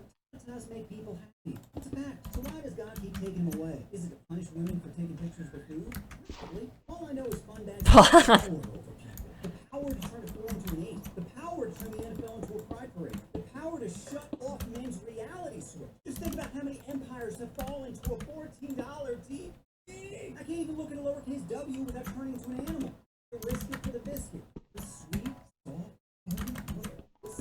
suffering breast cancer and take me, Jesus. Next up, testicular cancer. Not my balls. Well, it's not balls. It's just one ball. Not my balls. Well, the survival rate is 99%. We just not my balls. We're not taking them in, boy. You see, I have an extremely fragile ego and sneaking off my daily parts will make me sad. Okay, I don't have enough middle strata, of course. Wait a sec. By someone who doesn't feel like there's anything loose? No? Well, then let me die like a man. You know, all this could have been prevented. Is it Gloom Knight? Okay, no, it's not. Never mind. Once I'm completely done with this world, I am actually going to convert it to 3.0 so I can go get a horse. Unfortunately, you can't ride horses. Yeah, they never did add that back in. I'm going to bet money they won't add it back in. That's broken as fuck, dude. Being able to travel at the speed of a minecart without the need for food. Yeah, that's pretty busted. Pretty busted. I might still leave this, though. Maybe. I'll probably seal this off, though. Imagine convincing a girl to get on her knees. First thing she sees is please. Now we're trying both of us. Just because she's into R. Kelly doesn't mean she's into tea. Which means the only solution is you have to steal one. You know how time-consuming it is to download, grind, get bags of ice, or unsuspecting men to a motel close to the highway? It's on top of all the YouTube search. I am actually going to leave this hole, though, because I don't want to have to fucking seal it back up. Fuck that. Next up, brain cancer. This would be the ultimate crime. Having died only into a fan. Not so funny now, huh? The joke's on him because ignorance is bliss. You think as my tumor gets bigger, I'm gonna change? Oh, I'll be too busy petting me. Now, sure, I get an occasional seizure, but I don't remember it. Besides, more women love vibrating. Modern brain cancer is seriously next up endometrial or uterine cancer, most common in women over 50, meaning your life is going on. You're too old to have kids and you're too old to be considered a cougar. Even if you do find some of the pork, the symptoms include vaginal pain. Imagine telling the guy to go slower as he's trying his hardest to remain hard. I'm only throwing 80% at a 6, let alone your dried up Twix. So you Oh. next up, lymphoma, where your immune system turns into a bouncer at Drake's house, just letting anyone in. Okay, so that's done. Nice. Meaning you can have cancer but still go out. And you know what's a good icebreaker? That's right, Diddy. Hey, sorry for looking a little tired. Probably just the cancer. Now you might think dying is a huge turnoff. You see, women aren't built like us. Make work they instantly fall in love. That's why the world goes insane when you break up. Because how dare you make her think you'll be together forever? You marry her or die. Either way will be in the clear. That's my cancer tier list, but going back to the title of the video, I get cancer simple. I laugh at medicine. Close to medicine. But laughter can help us cope with trauma. Okay, so that is sealed up. Nice, nice. Hey, yo, what up, dog? It's important to find reasons to smile. This is not just about surviving. It's about living. I'm not a man. I identify as a woman. Uh-oh. Stephanie. Okay, Stephanie. You have to stick it in. God damn it. My girlfriend freaked out when she found out I had a kidney. Her fault for poking around in the freezer. Hey, ladies. Sorry for looking What happens if I break this? just the cancer. Okay, so that's what happens if I break that. The doctor says being around more sick people usually helps. And every types of people was in a video game. What were their stats? Let's start out with the black. HP. Oh, turns out not having great access to healthcare. Okay, now I'm a little scared to go down there. Credit score. That right. Strength. Speed. High low. Not to escape your master. Resistance. Because it probably stopped right where the platform was, right? IQ. Low. Don't blame me. You're the one skipping school. Sure, you come from a single-parent household. Your father in prison. Teachers don't want to put in the effort. But not getting good grades is still your fault. Oh, I'm smart. Okay, here's a math problem. You have $250. Market goes up an average of 7.5% a year. How much money do you have in a year? The answer is nothing because you spent it on a new pair of Jordans. Endurance? Incredible. I mean, they literally built a terror. What? Terrible. To go from slavery to segregation to getting your own baby color. Self-defense. In daytime, it's terrible. Nighttime, it's mass. The only thing you'll see is floating Sauron eyes with an occasional puff from a Newport. Special ability, better at all sports. Have you seen the top 20 basketball players? It's black eye, black eye, black eye, black eye, black eye, black eye. Random outlier. Black eye, black eye, black eye. Next up, Asians. HP max.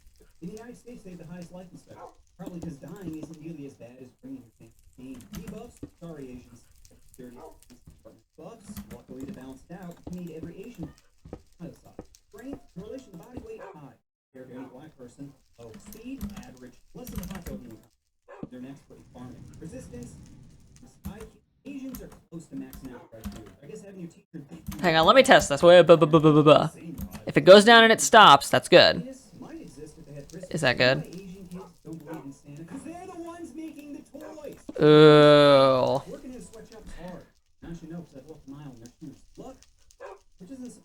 Okay, yeah, we win. Special ability, invisibility. I don't even know why ninjas wear masks. You can just pick up 10 feet into a crowd and completely disappear. Next up, HP above average. Crap, I don't have enough space. Uh-oh. Strength, physically average. Strength and dominating other countries, max. Speed, like kids on Adderall, high. Resistance, accountability. IQ, average, as we have the smartest and dumbest people out there. I can't even believe Einstein and Vin Diesel are the same species.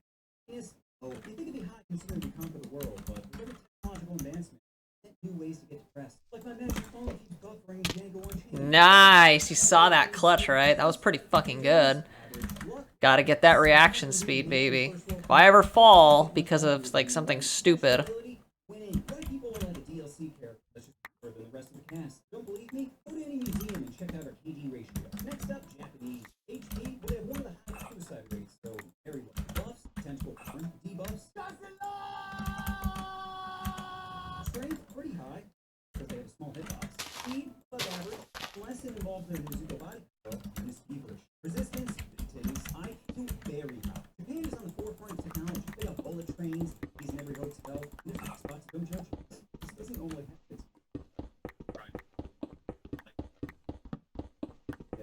It is pretty low, unless you get lucky and have two used pins dropped from getting. Yeah, the only problem is that, actually, I'm not gonna say a word about what he just said. I don't, I'm not gonna do that. I'll just keep my mouth shut. Special ability, if you put an unsolved Rubik's Cube in a Japanese woman's... Sorry. If you put an unsolved Rubik's Cube in a Japanese woman's cooter, comes back solved, she's pregnant. What the fuck? Dude.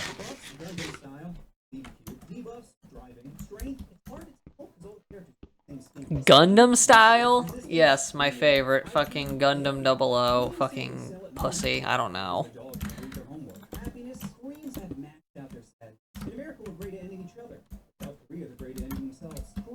Dude. Korean parents are born with disappointment in their children, which is a great motivator if you want your kid to become a CEO. So jump from a higher window. Endurance. Oh my god, dude. No, that joke was vile. This is considered sexy in South Korea. The dude looks like a big toe that wished he became a person. Sex special ability to lower their frame rate when dancing. Next up, Mexican. HP above average. Buffs, manual labor. Debuffs, main taxes. Strength, high. Fighting, taught them to go for the ability. Speed, very high. Can complete any construction project in half the time of a white person. Resistance, birth control. IQ, low. If they were smart, they'd kidnap their racist farm owners, unionize, pull their money together, buy the farm they were originally working on, then they're another poor race to do work. Happiness. Wait, isn't that what they already do? Wait, no, I'm thinking of someone else. Endurance, max. Ever seen a Mexican not hustling? You can call them drug dealers, criminals, bums, and they still be like, senor. So the cordon and the hedges, luck. You're so close to America. Yet, special ability, border crossing. Next up, Indian. HP. Well, they believe in reincarnation, so I guess that means they max out for HP. Once it goes to 0, the game just resets with a new character. Buffs, Krishna, debuffs. I thought there was a hole up there. High if they can drink their water and not instantly get diarrhea. Speed, too many people are playing train Resistance, boost, IQ, average. They recently landed a rocket on the moon, yet half the population can't even spell rock. Happiness, low. There's no such thing as your own room in India. Stop around. Endurance, well, if we're talking about keeping your wife in check, it'd be max. Luck, very low. India is one of the most densely populated places on the planet. They only have like 7 toilets. Special ability, can respawn with different characters. Next up, Native Americans who are in desperate need for a buff. Their HP is very low. They have the worst life expectancy out of all the races. Probably because of shaman chicken maracas help cure cancer. Buffs, peace pipes, debuffs. Okay, so if we leave this hole... Strength, low. You know what beats the bow and arrow? A gun. Speed, very low. Which 1 horsepower or 640. Resistance. I actually think I have an idea as to how to make this work. Now just bear with me because this is going to be a bit of a stretch. But I think I know how to make the elevator work without jeopardizing my precious staircase. At least I know where the hole needs to be now, I guess.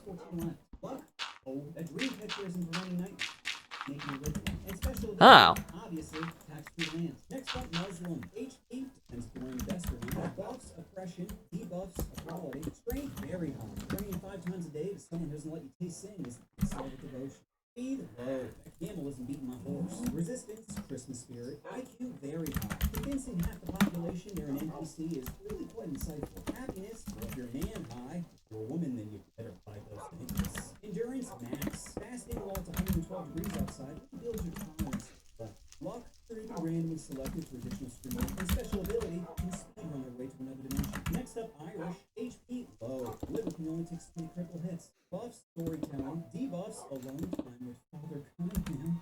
What the fuck? Down, max. Speed, low. Hard to outrun your problems when you're sitting at the bar. Resistance, therapy. IQ, low. Maybe if you stop believing in genies, it stopped asking for wishes. Happiness, low. Hard to feel special when your child's 6 of 9. Endurance, high. Survive potato, war, and hunger. Luck, oh. A 4-leaf clover isn't gonna make her bend over. And special ability, being a white immigrant. Next up, Italian. HP, very high. Apparently talking with your hands is good cardio. Buffs, body jewelry. Debuffs, controlling your temper. Strength, plus 10 every time someone mentions. Speed, jeez. Even half traffic laws here. Resistance, pain. A wife beater isn't a shirt, and kissing your mom on the lips is gross. IQ, high. Figured out a way to monetize bad engineering. Happiness, high. Wait, what the fuck?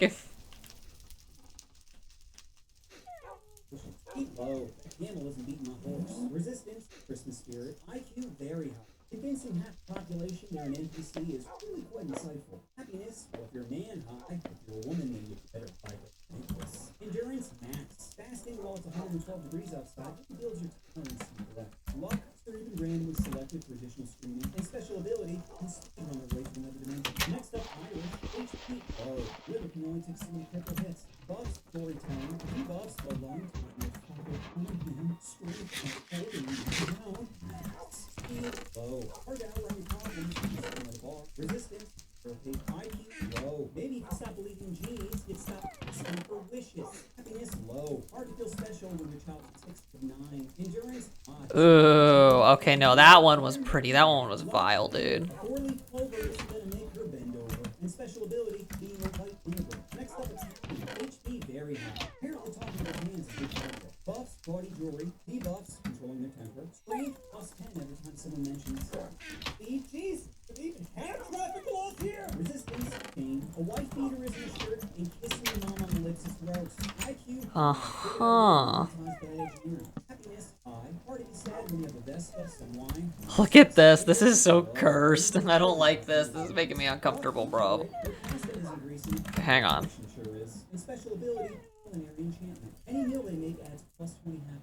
Next up, British. HP, average. Strengthened by sarcasm, weakened by hugs. Buffs, accent. Debuffs, turn the word declarations. Strength, high. It takes strong willpower to eat their food. Speed, high. Probably because they're always running from their feelings. Resistance, compliments. IQ, very high. Brilliant. Hey, doggo, look at that. The hole's gonna be filled. Very low. Aren't you just happy as can be? Boy, look at this. He's over here. Endurance, high. Decades of rain and bad weather have made them impermeable to emotional attacks. Luck, average. Lost their empire, but somehow kept the special ability, completely low Kirby. Can absorb abilities from other cultures. Next up, Jewish. HP, low. Turns out anxiety doesn't help your immune system. Buffs, negotiating. Debuffs, psychopolitics. Strength, comedy. Generational trauma, and stand-up goals. Speed, average. Quick when they smell the sale, slow to pick up the check. Resistance, over 10%. IQ, low. 40 years of roaming the desert, and not one of you said, I don't think this motor's going. Happiness, very low. A Jewish mother can make you feel bad about something, even eating food. Endurance, max. But borderline unkillable. Poverty, plague, chance. Nothing seems to work. Luck, terrible. On top of being history's scapegoat, again, it's a special ability, passive irritant. Who uses a urinal next to someone when there's clearly other options available? You don't pee next to someone unless it's the last option. Okay, Monday, Friday, Wednesday, and if those are taken, you slip into Tuesday or Thursday. What does it matter? This isn't a team building activity, okay? You must know a little bit of a shy bladder. Just pretend you're not you. Your arm rubbing up against it isn't helping much.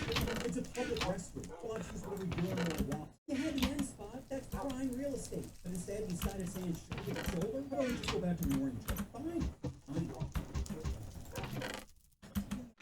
After crunching the numbers, I can safely say that people with the best stats are Bill White's. Obviously, we understand. Sure, other stats could be better, but attachments aren't broken. So that's what I did on which race all types of people have the best stats. Probably a little different from some of the other content you've seen on YouTube. That's for two reasons. One, because most people are talented bitches. And two, because they're afraid. Afraid of trying something new. Afraid of getting toxic. Afraid of Okay, cool, that's fixed. turn into a yoik. The break just doesn't come. But here's what we're gonna do. I don't actually know if this is gonna work or not. Yeah, I'm not actually gonna put the elevator down there. Absolutely not. What we're actually gonna do... Hey, look at that. What we're actually going to do...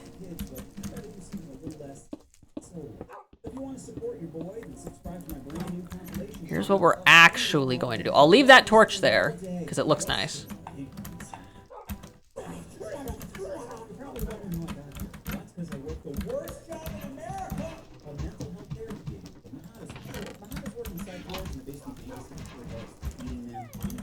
I was gonna say, that's what I do! Retail is just hospice work, dude, or nursing home work, depending on where you work, I guess.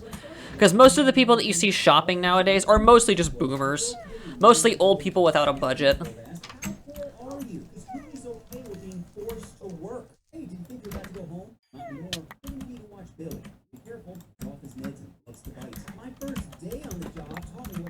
Coolio, look at that. We're gonna leave the hole. I like the hole. The hole good. I am not doing the platform with this. I think I'll just throw a burrow down here. That makes more sense. It looks pretty cool too, doesn't it? Plus, if there's any slimes down there, I can just kill them manually. It's fine. They don't spawn nearly efficiently enough for it to actually matter. Like, see, look at this. There's nothing down here, dude. Like, why?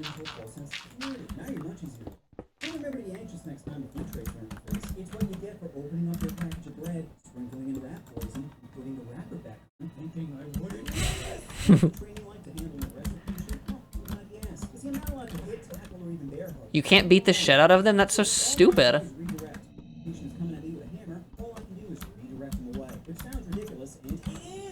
Pressing the juke button is going to make a person forget what they're doing? Where does hammer come? And what part of this do you get the weapon away from the patient? Is Billy now in construction duty? Thumbnails, dude. See, what happened was, a few years back, people used to beat the heck out of it. They changed the laws in order to protect. The problem is, they overcorrected. Let's say a patient punches you in the face and breaks your jaw. You know what happens to them? Nothing! No jail, no prison, no hooking up the nips, the car batteries. Nothing. And you can go ahead and press charges. Drake being told no, not going to change anything, because in order to convict, you need evidence. And psych wards refuse to provide any, and you're violating HIPAA. You think your pinata face would be enough proof? Sadly, it isn't. I learned this the hard way when a patient named Tommy chomped down on my arm. You might be thinking, oh, well, maybe he was psychotic at the time. No! He knew exactly what he was doing. And Tommy is basically the internet. All day, every day, he's been trying to instigate people. He'll harass, stalk, and pet staff members with the biggest smiles. Anyway, one day, Tommy starts bothering another patient named Rick, and Rick is not the person you want. Rick has a long history of violence. He's been arrested 37 times. What? Other after 20, they just say, look, you had me. Not only that, but Rick's fists don't discriminate. He's assaulted police, COs, nurses, so I don't think my PC ass off limits. Anyway, I keep separating Tommy and Rick, but Tommy just keeps coming back. Eventually, I get fed up, and I was like, look, Tommy, I can tell you again. Just go to your room, or I'm going to call the doctor to give you an injection. Tommy responds appropriately. Spitting in my face. And this is where I effed up. See, instead of manhandling Tommy, if I wanted to, I decided to play by the rules and redirect him to the medication room. Problem was, once we got there, Tommy was free to drag me to the ground. And now it's a UFC match. Instinctively, I go for an armbar, and he counters with a chunk to the floor. Immediately, I hit him in the throat. He lets go, but not before taking a nice little chunk at him. Eventually, I go to the hospital, where a thick nurse asks, what happens? Well, hungry patient decided to have a little nibble. Maybe you should have fed him more. Or maybe I'm just a tasty treat.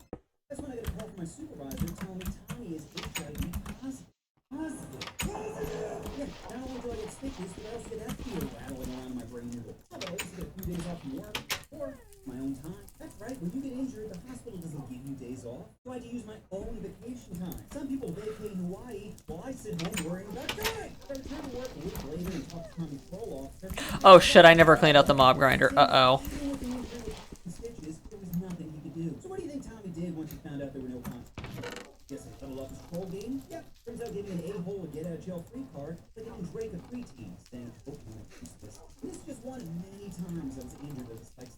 Not including all the psychological trauma, there was a stretch in February and November where I was legitimately worried about my life, mostly due to a patient named Tyrone. Tyrone has the three most dangerous qualities of any human. He's dumb as rock, paranoid, and freakishly strong. He barely even worked out either. He's built like a gorilla. That's not even a race. If anything, that was the slave in our relationship. Especially since yes, sir. Probably so. But even with walking on eggshells, Tyrone was really furious. Most of those, like I mentioned earlier, he's paranoid. If you just glanced at this dude wrong, he'd think you're plotting against him. But luckily, most of the staff knew what I handled. Just ignore him. Engaging with someone paranoid only. So this dude was like an actual silverback, where if you ignore them, they won't attack you.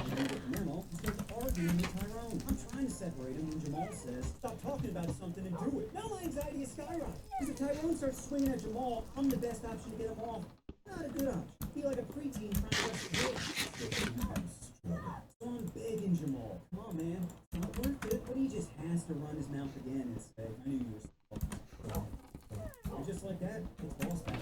Tyrone grabs Jamal by the neck and just tosses him across the room. Like he's playing crazy with an infant, causing him to fly through the air before landing hard on the concrete. Then Tyrone starts charging towards Jamal, and out of pure desperation, I yell, Chipotle!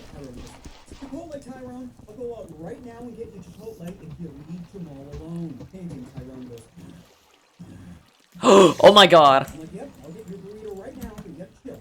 Okay, go to your room and I'll bring it to you. At this point, I can see gears turning in his head. So with my heart pounding, I looked right at Tyrone and said, Tyrone looks at me, nods. Cat quickly rushed over to help out Jamal, who was clearly, there's no blood, but he's making a wheezing sound of. Turns out he suffered a speaker on, dislocated wrist. Off the one frisbee ball. He said he never came back to work. Considering he had a habit of instigating the zoo animals. Whatever happened to Tyrone? Well, I have good news. He was arrested, charged, and later sentenced to 5 years in prison. I'm kidding. There were no consequences. If anything, Tyrone's bad behavior was rewarded with Chipotle. It's because psych wards aren't fair. There's nothing fair about getting anxiety, being nibbled on, or... This is why I have so much respect for paras that have to teach special needs kids, or special ed, or whatever you want to call them. Yeah, they must either have an insane amount of patience, or balls of steel, or I guess, or ovaries of steel, either or. What's the worst job in America? Coal miner, Uber driver, and I worked at the house for 3 years, and I say it was hell. Interesting, sure, but knowing I take a helicopter, positive. Besides, he looks a drooling person and sees a that's just. We're all thinking the same point. How dumb can a person be before tapping is illegal? You don't draw a line somewhere. It's down. So far, it's every girl. So how dumb is too dumb? What if she thinks she's just as good as well? At what point does her ignorance become a red flag instead of green light? I asked this because it was mentally a pop talk. Now, I didn't have the desire to pet her on the drink free, but what patients did. Staff would catch her playing with using my mouth game, which was such a nightmare. Because patients working will get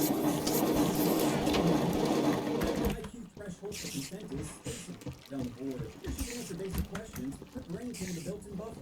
Try and play Elden Ring. Anyway, good news is Stacy was eventually transferred to an all-female unit where it was clear no one wanted to taste her skin. I didn't hear no.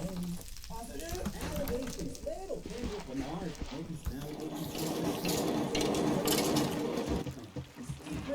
Of course he has a ghostwriter. Come on, every major singer out there doesn't write their own lyrics. That'd be too difficult. Even I wouldn't want to do that shit. What's with the items falling through? The fuck?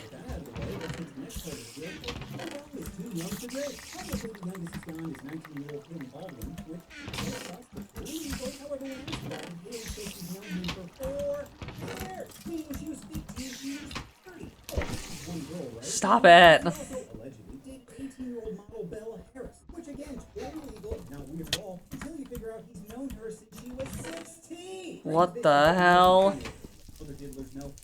If I can get protection armor again, I'm gonna go for that. Not for the wither fight. I'm not gonna cheat though. I will not cheat on the wither fight. God damn it. We just texted each other the other day. He's like, I miss you so much. I was like, I miss you more. Every guy watching this knows this means I'm thirsty. Might as well text I'm guilty. But you know what? Maybe I'm looking into it. What did you guys text about, Millie? Wait, Let you know exactly how to groom yourself before going out. But what specific information did he give you about the board? Oh, okay, yeah, that makes sense. Just an adult having a private conversation with a child. They may, honestly, the devs may have nerfed slime chunks to where they don't produce nearly as much. Honestly, I would not be surprised if they really did that. Using their playbook, starting with help you with the boys stuff. Let me help you with flirting stuff. Let me help you with. You want to accidentally poop on your future hubby? No, we're gonna get you how to practice. Oh, but those are just allegations. It's not like Drake actually belittled someone underage, right? Someone wrong. There's just video footage of him bringing a 17-year-old girl on stage, proceeding to kiss her as a bomber. Pretty disgusting, but not particularly legal. Happened in Colorado with the age of 17. However, he didn't know this until after kissing her. And when he does find out, he says. So he knows he effed up. What do you think he does now? Did you just double down and say,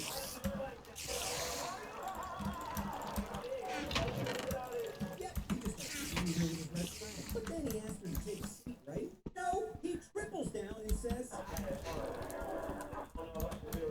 Oh my god, stop. Stop, Drake. You're only making it worse for yourself, bud. committing a crime. He wanted everyone to know he had no remorse. I know what you're thinking. That must be it. What could he have possibly done to make the situation worse aside from kissing Oh her god. hands, her cheeks, her forehead, her lips? Ah, that's all I need to see, officer. Take him away. Seriously, I got caught up in the moment, and then there's the famous things just let you do. Sometimes I don't even ask for permission. Let him on stage. Just basically, there are a lot of warning signs. You forget to something nice where he says, high school kids, he was even back then. Just 6 months ago where he posted the video shot in middle school. I'm trying to implement his own tricks. The prosecutors can use any after restrictions of it from the victims as evidence against him in court. Sorry, Stacey, wrong way to say criminal time. Unless the teams will report him, he's done. And let's not forget the most damning evidence. Part 86. If I was talking on board, I promise I'd have been done arrested. I know she's famous for that shit. You suggested. It only proves 3 things. 1, like in takes all. 2, his ghostwriter deserves more credit. It's funny. It's all him. And 3, Drake doesn't have friends. Only leaves him money. These people said, look, are you friends? What's wrong with you? But instead, his family said, like, he doesn't have friends. He has no problem.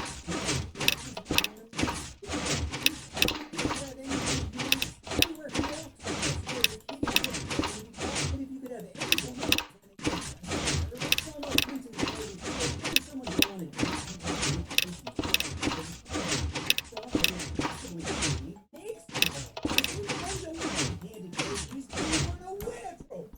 Drake's at a buffet, he also craves Sour Patch Kids. I mean, monsters gotta eat too, right? So maybe we should start being a little less judgmental, more empathetic. Just say what you want about Drake, but then never speak to it. Sometimes you he's always looking both ways at all. Again. Can't be stopped. Investigate his potential crimes and give his victims some justice. Work? You can take the kids out of his house. You can't take the kids out of his mind. He'll always be hunting for forbidden fruit. Drake is a VIP. Rapper is only 1 foot away from trial. Drake said his favorite game is blackjack. Because he's always hitting on 14 and 15. That's 21. Being so wrong feels so right. He says he's trying to build a bear. He's turning 18, which to Drake means technique. We all accept this difference between rape and violence. Like on March 7th, one of Drake's security guards was shot outside his house. We all agree that's wrong. Don't shoot the shot. Take turn prominent. Yes. You know you want to.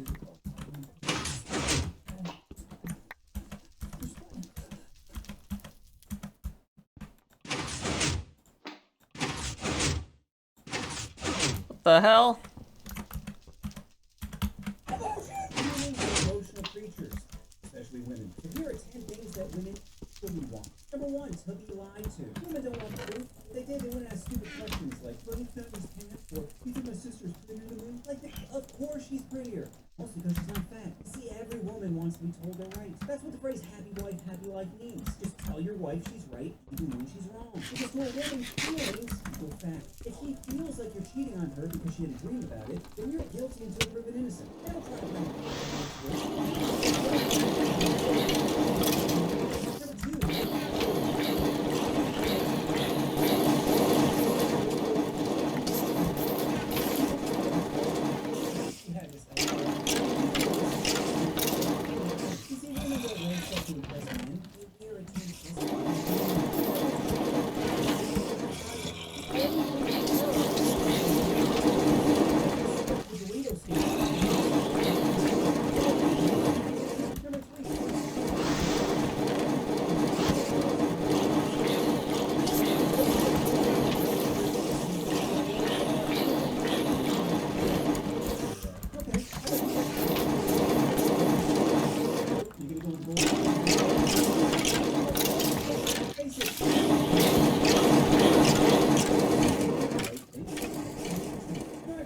Judge me for getting a dog and breeder. Saying, "Why did you get a breeder when you're so independent?" Like, don't you have 2 kids? Why didn't you adopt? Hundreds of thousands of children in foster care, but ew, who wants those rejects, right? You're the one that keeps saying adopt, not shop. Why aren't you rescuing little orphan Couplet? Number 4, resources. Women are attracted to resources. Why girls like rich guys so much? Because money gives them the resources by the use they desire, like a coach bag or self-esteem. Yeah, I know a lot of guys are like, "Who did you work for?"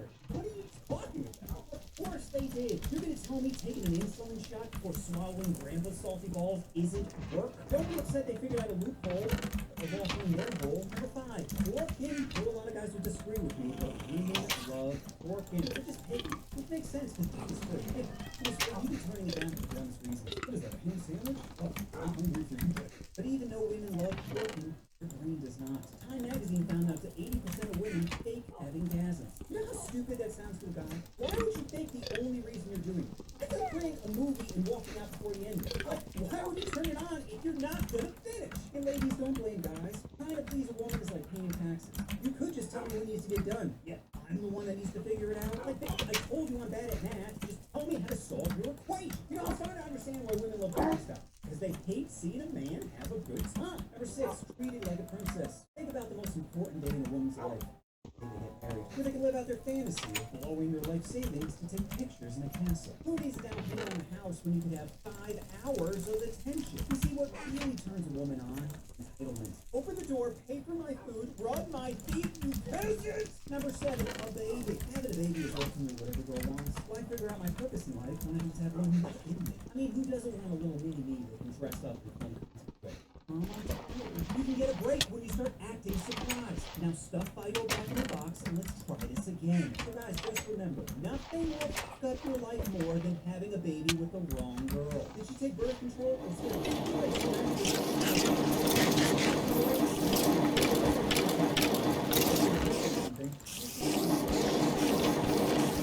You've all heard the phrase women hate nice guys. It's not that they hate nice guys, it's that these guys are boring. No one wants to that's why women love bad boys.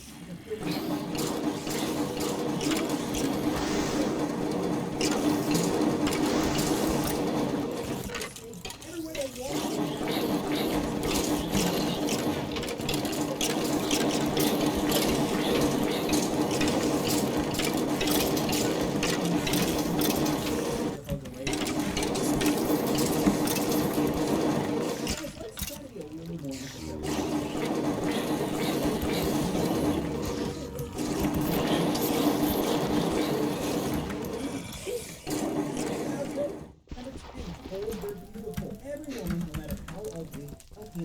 how repulsive they are, wants to be told they're beautiful. Because compliments are like water to women. Not always supposed to be validation. So even if your girl looks like a pregnant dolphin, make sure to tell her she's gorgeous. I'm never touching that blowhole again. So there you have it. Things that women want. If I missed any, it's probably because I'm a woman! And just remember, girls, the most attractive thing I've put on years.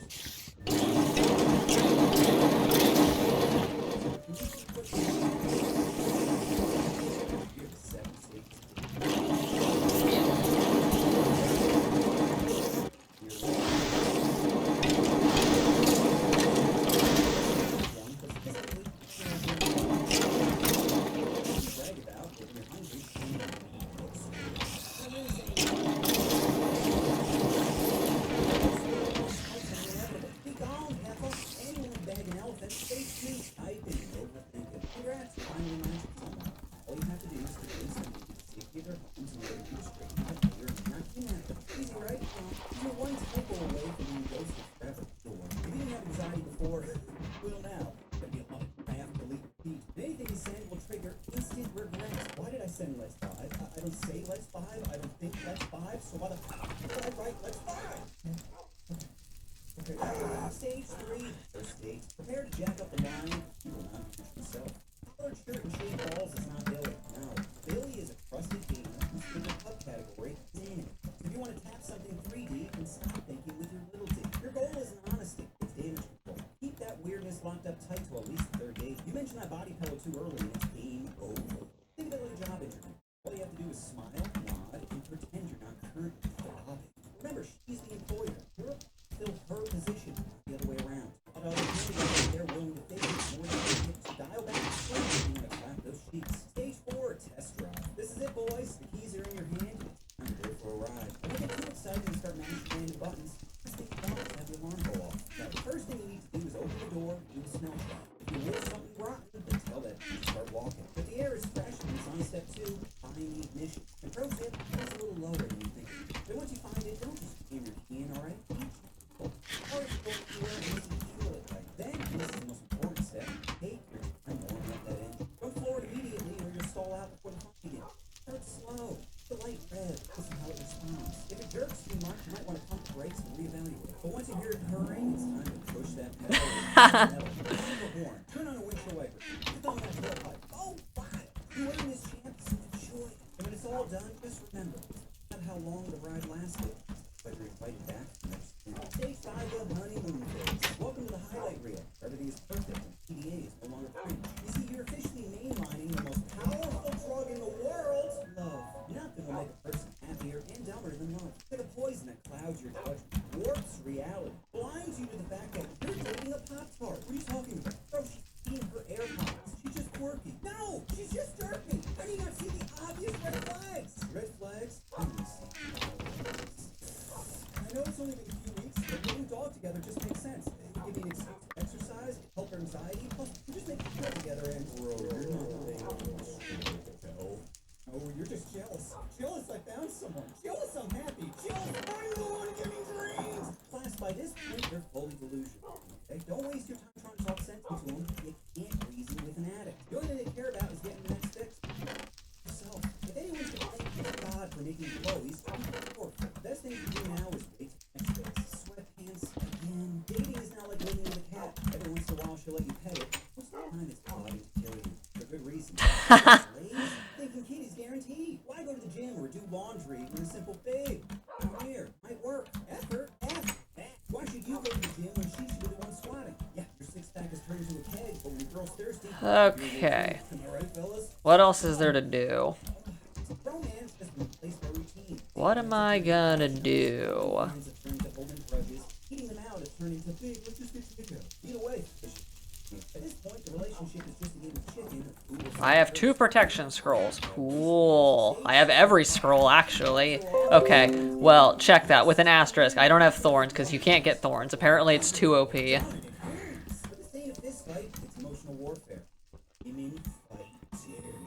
Dial up the PTSD, boys. You'll drop a bomb. No wonder why your boss doesn't respect you. A real man, you know how to... 6 inches was a death sentence. That's right, fellas. She's coming for your wallet, your dignity, your will to live. Again, one falcon punch would solve this, but it's really hard not to leave a mark. You're one bruise away from the county trip. So your best bet is to tank hits and pray she doesn't go for below stage 8 into you want to leave, but you can't. Leaving means starting over. Re-downloading the apps. Oh, imagine going back to that cesspool where every profile is either a bot, fans link, or Patty in disguise. Oh, no, you no longer have the time, patience, or willpower to handle what's your astrology sign? My sign? My sign is read a book! Besides, think about the money you've already invested. You paid for that BBL. What, you're just gonna let another guy play with your DLC package? You can't control your temper when she talks to a coworker. Imagine seeing another man grip your investment. And what about the cruise you booked? Tickets are non-refundable. You gonna share a room while both being single? Or still have a good time? No, dummy. A good time means finding a dime piece to smash. How you gonna tap when Stacy keeps gate guarding the room? Hard to start the game when your ex won't leave the lobby. What do you do bump into her? It's game over. You can try to close the door, but not until she gets off a careful garage. Out of the way, Tard. Rattling around your prospect's brain noodle as if it's on new location ASAP. That margarita's wearing off fast and it's about to be. Every man's nightmare is when a woman says yes, but the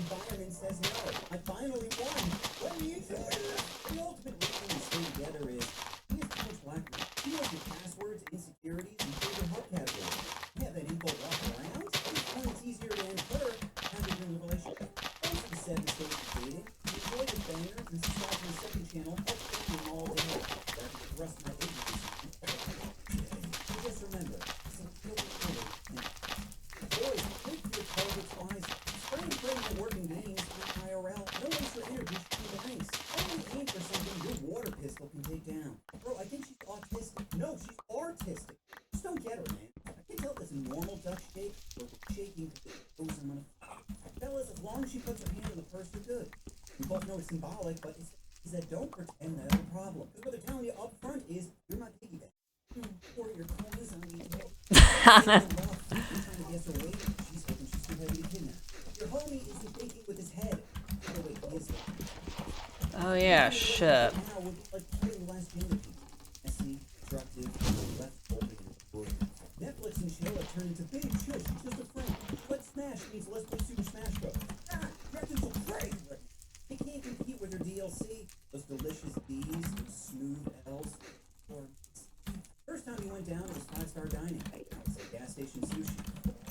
Remember, she's the employer. She decides who fills the position. You can't control your temper when she talks to a coworker. Imagine seeing her holding hands with somebody taller.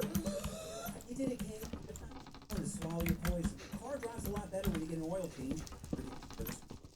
Divide your assets. You can't cut a corgi in half. If you're lonely, you get a decision. I'm riding high, boys. Feeling way better than I've ever felt. Just throbbing with optimism, dripping with dopamine. All I want is more. I have never been happier than grabbing my girl's fun bags and going top speed. There is no point during the day where if my girl offered it, I would turn it down. Probably having bad diarrhea and she walked in the bathroom. What the fuck? Whether you're gay, straight, whatever Sam Smith is, everybody loves kitties. But how do you get your mitts on a pair of fun bags? Well, in this video, I'm going to give you 7 steps on how to touch a great baby. Step number 1, hide your boner. You see, when you're young, you're getting a lot of NRB, or no reason boner, or you get rock hard, even when you're not thinking. What the fuck was that? Walking around with a throbbing Dwayne the Cock Johnson. So how do you get rid of the stiffy? Well, you could think of your grandma rubbing mayonnaise on her inner thigh, but that's still going to take a minimum of 30 seconds. You ain't got that kind of time. So instead, you're just going to have to use your pants. Just stick your beaver basher up through the waistband and choke that shit. Okay, I think I have fixed everything. Try not to be creepy. When you're born, it's like a cloud in your brain. You don't think right. As Robin Williams once said, God gave man a in a brain, but fortunately not enough blood flow to run them both at the same time. So try your absolute hardest not to look at big folks. You see, boobs are like the sun. You don't stare at them directly for a few seconds. Put on sunglasses and stare at them as much as you want. Step number 3, wardrobe. Even if you look like Post Malone's virgin cousin, a simple, well-fitting outfit can make you look like $1 million, maybe even $1 billion. And even if you're not Why is there nothing in here? Oh yeah, I took the vertical windmill to the nether. Whoops. Baggy shirt may feel comfortable, but it screams you got bigger tits than her. Next, get yourself a pair of white sneakers. Is white the dumbest color a sneaker could be? Of course. But women aren't into practical things like cargo pants or honesty. They're into fake things. And what's faker than pretending you need to use the bathroom just to scrub the puddle stains off your new kicks? Lastly, you need some accessories. Whether it's a watch, sunglasses, lowercase T necklace, whatever. Something that makes you stand out in the crowd. Just whatever you do, don't buy designer clothes. Buying a Gucci belt is like saying GG's to your wallet. Step number 4. Approach girls. Easier said than done, I know. But at the end of the day, people always appreciate when you approach them. It shows confidence. You could sit around all day imagining what your life could be like together, or you could grow a pair and start a conversation. Easiest way is just to talk shit. Whether it's talking about your surroundings. Is that the new iPhone? Damn, those sweatshop kids work hard. Their appearance. Why do your shoes say all over? Or talking shit about others. Do you think Mr. Murphy's a what? No. Then why did you write D on my paper and ask to see me after class? I was gonna try something. Step number 5. Tease. Women love to be teased. Don't go too hard in the paint. Making dead baby jokes right after the miscarriage may come off a little insensitive. Just start small. Like if she's wearing cowboy boots, give her the nickname Cowgirl. Or if she says something sweet, call her Sugar. Just try to make her feel comfortable.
better be fucking done, or I'm gonna be pissed. It better be done. It better.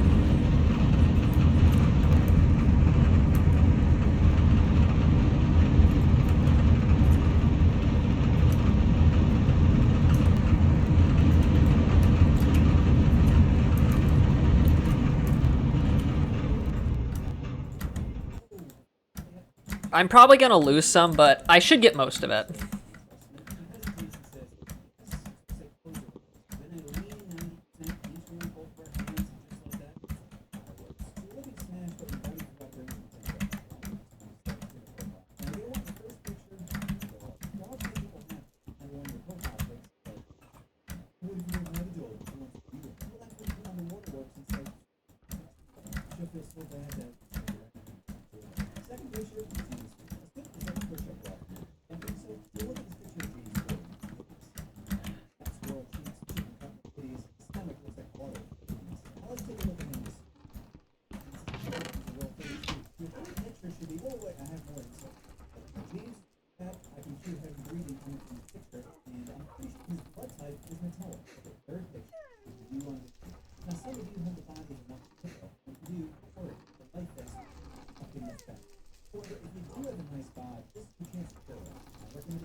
Okay, good. That's nice. I'm not putting those into coils, though, because I don't have enough to actually justify that. Okay, well, there's not much more to really do in this world. I'm probably not actually going to max out my fucking... I'm not going to max out my fucking, mob grinder. That's just a waste of my time, dude. I do not have the attention span to do that. It's fine just the way that it is. I don't want to have to enhance my storage or anything like that. What we are going to do, though, we need to go to the Nether.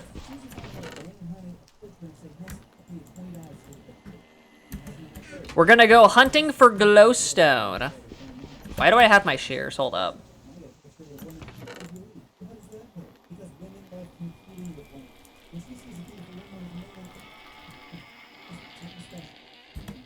I'm gonna take both of my healing potions just in case shit goes south. Do I want to keep this? Oh, wait, shit, I actually need to go back up to level 30. Fuck. God damn it.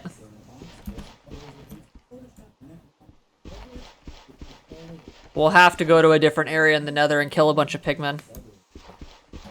Alternatively, I could also just go AFK at the bottom of my, at the bottom of that one farm, the, skull farm.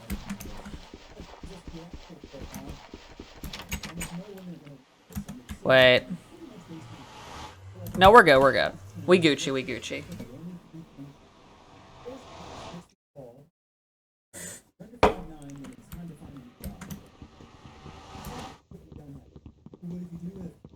Now here's what we're gonna do while I wait.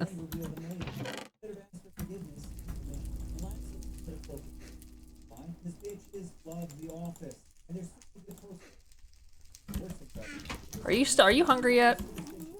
No, apparently he is not.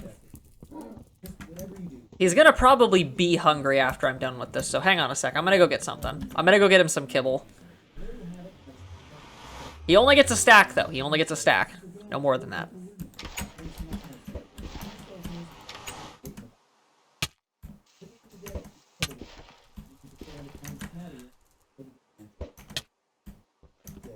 I refuse to walk.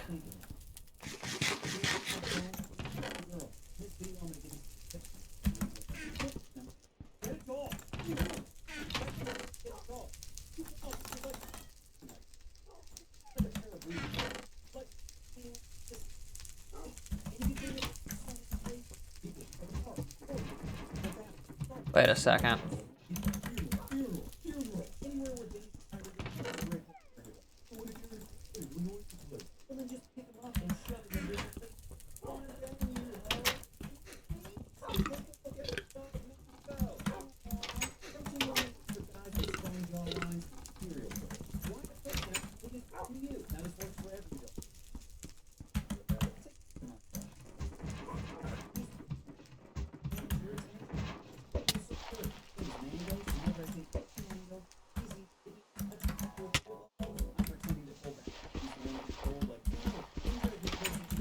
Okay, we need to go get glowstone now. Because we're going to need that for the platforms at our, like, at our beacon area. We're getting close to the end, though. Do you not eat food or something? I mean, we're gonna find out if he still does here in just a second. So I shall leave the kibble. Where do I want to put this? I'll just put it right there. Wait a sec, wait a sec. No, I'll put it right there, it's fine. I'll get that out.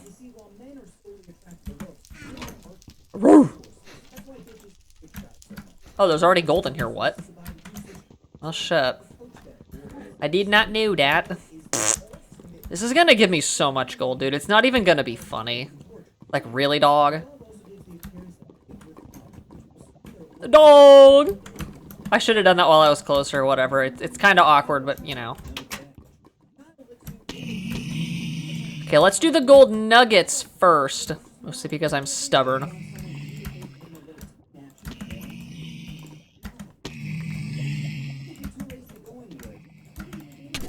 What the hell? You motherfucker.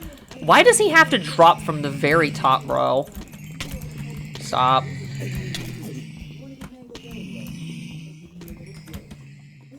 That's so annoying, dude. And I love it. He falls right on my head, too, of course. Like, right where I'm standing, he falls down. It's like they... Dude, I swear to God, it's like they can see you from an infinite distance. I bet they probably can. Like, there's probably some random integer bullshit that goes into that, where they're able to see you from an infinite distance, but it's like a random number generator to whether they actually follow through with it or not.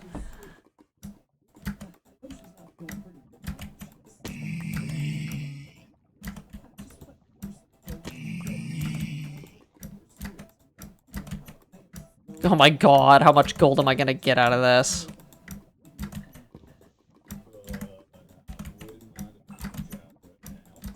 Imagine if I used only crucibles for this.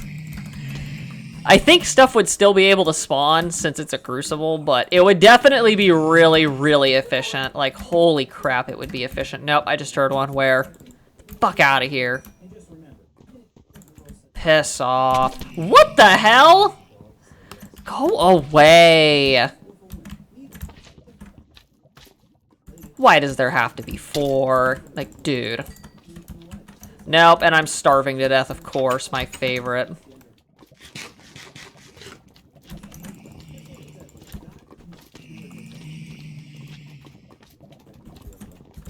That's so annoying, bro. How am I supposed to do my business if fucking dumbass slimes are in my way?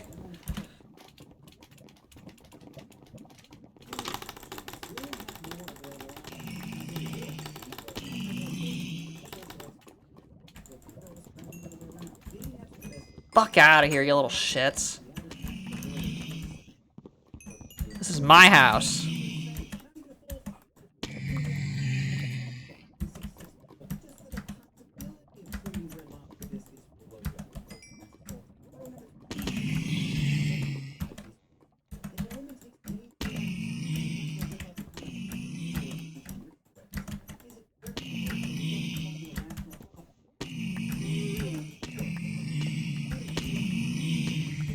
God damn it, I don't have my soul forge. Are you shitting me?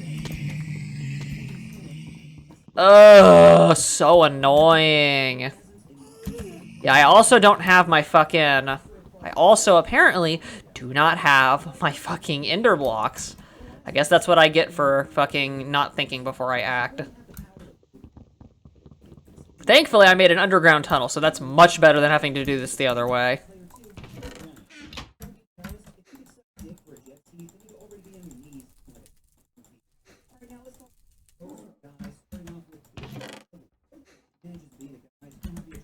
Okay, cool, there we go.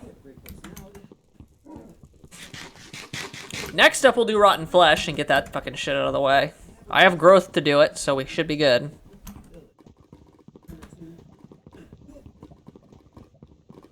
This will also get us a lot of slimes underneath the bone generator, or whatever, the mob grinder down there.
Why did I just pick? Oh, what the fuck is that? Oh my god.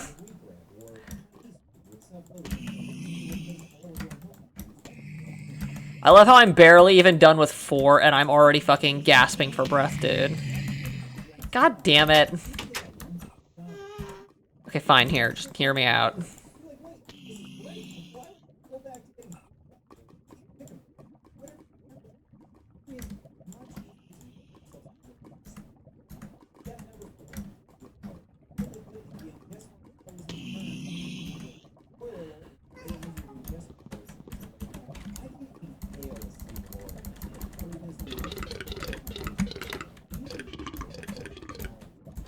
I do love that it eats that. That's very nice of it.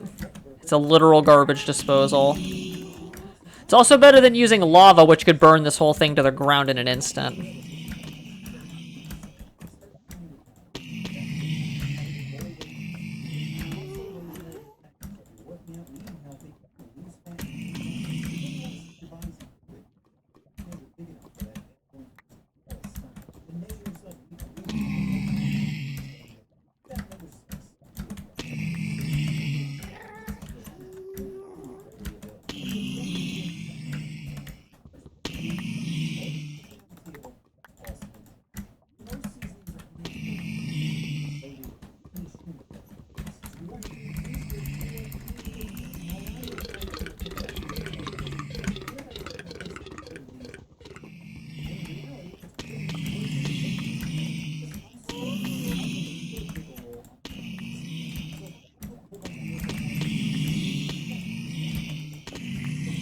Look at how efficient this is. It's so beautiful.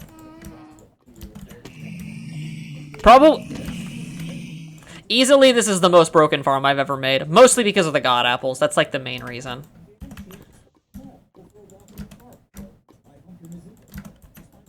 Try humping Nezuko? Dude, what the hell?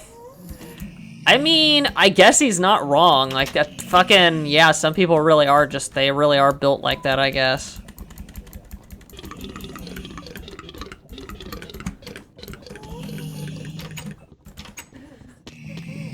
But why does he have to use a picture of Belle Delphine doing the orgasm face? Please stop.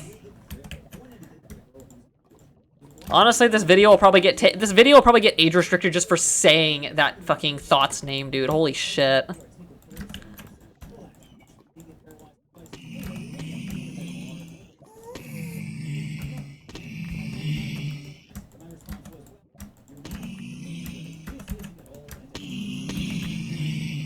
Just get rid of all the rotten flesh and then we'll be done.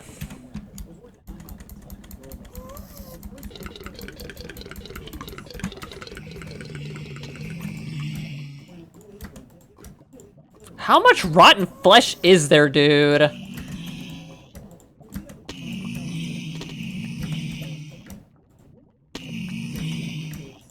I have quite a few scrolls, though. That's nice.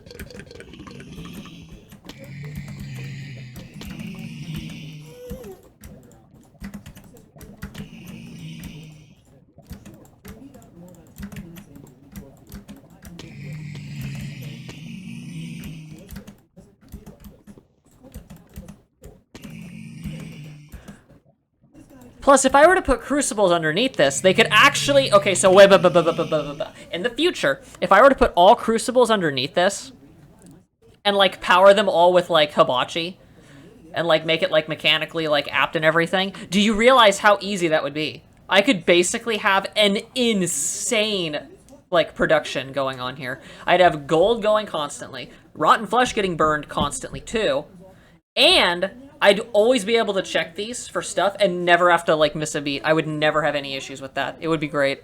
I might actually do that in the next world, honestly. It's not a bad idea.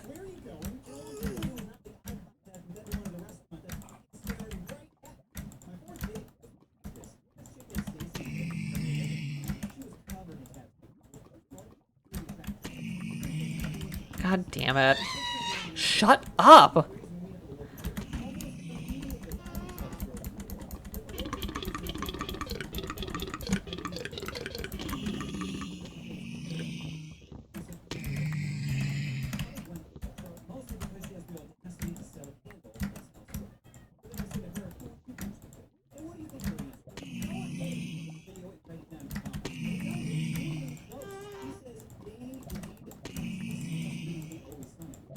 Okay, that's all the rotten flesh. We're good.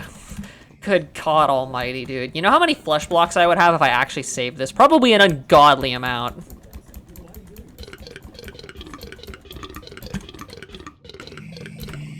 Thank you, growth. I love you. Holy shit. That growth is absolutely... It's just built different, I tell ya.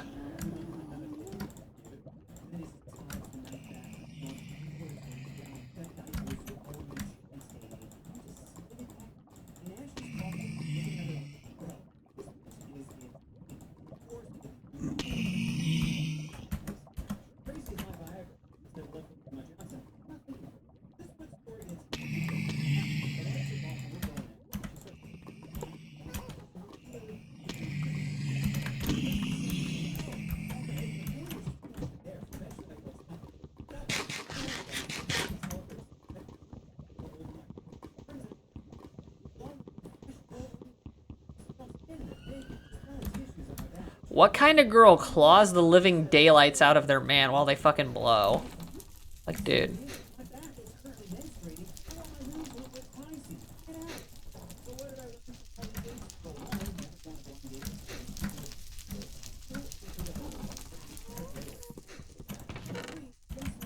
Okay, I can leave this here now. That's fine. I should not have to take that with me now. Still nothing, huh? What, are they just not, do they just not have to eat once they get possessed or something? Yes, my favorite. Oh boy. Oh boy.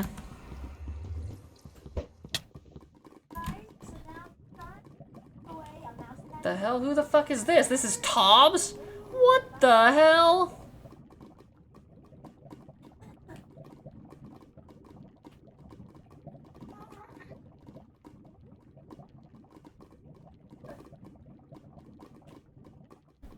Ooh, ocean mysteries.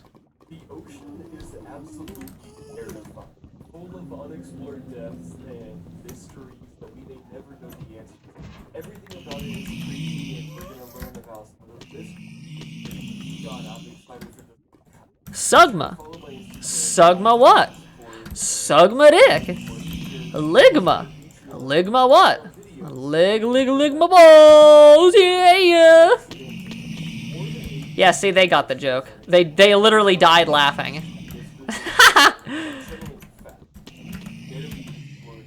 Okay, I'm gonna get all the scrolls real quick. I just need to get that out of the way. Probably should have done that first, but like, whatever, I guess. It's fine.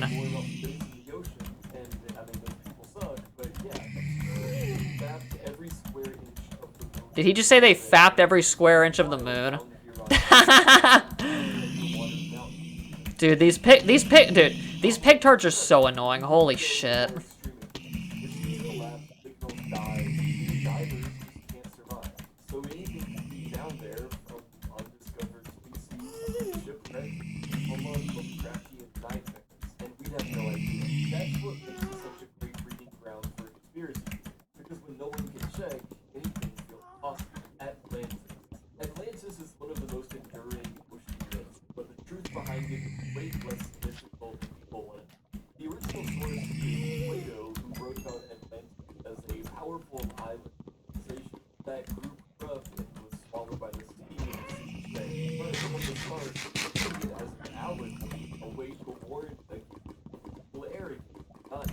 What the fuck was that?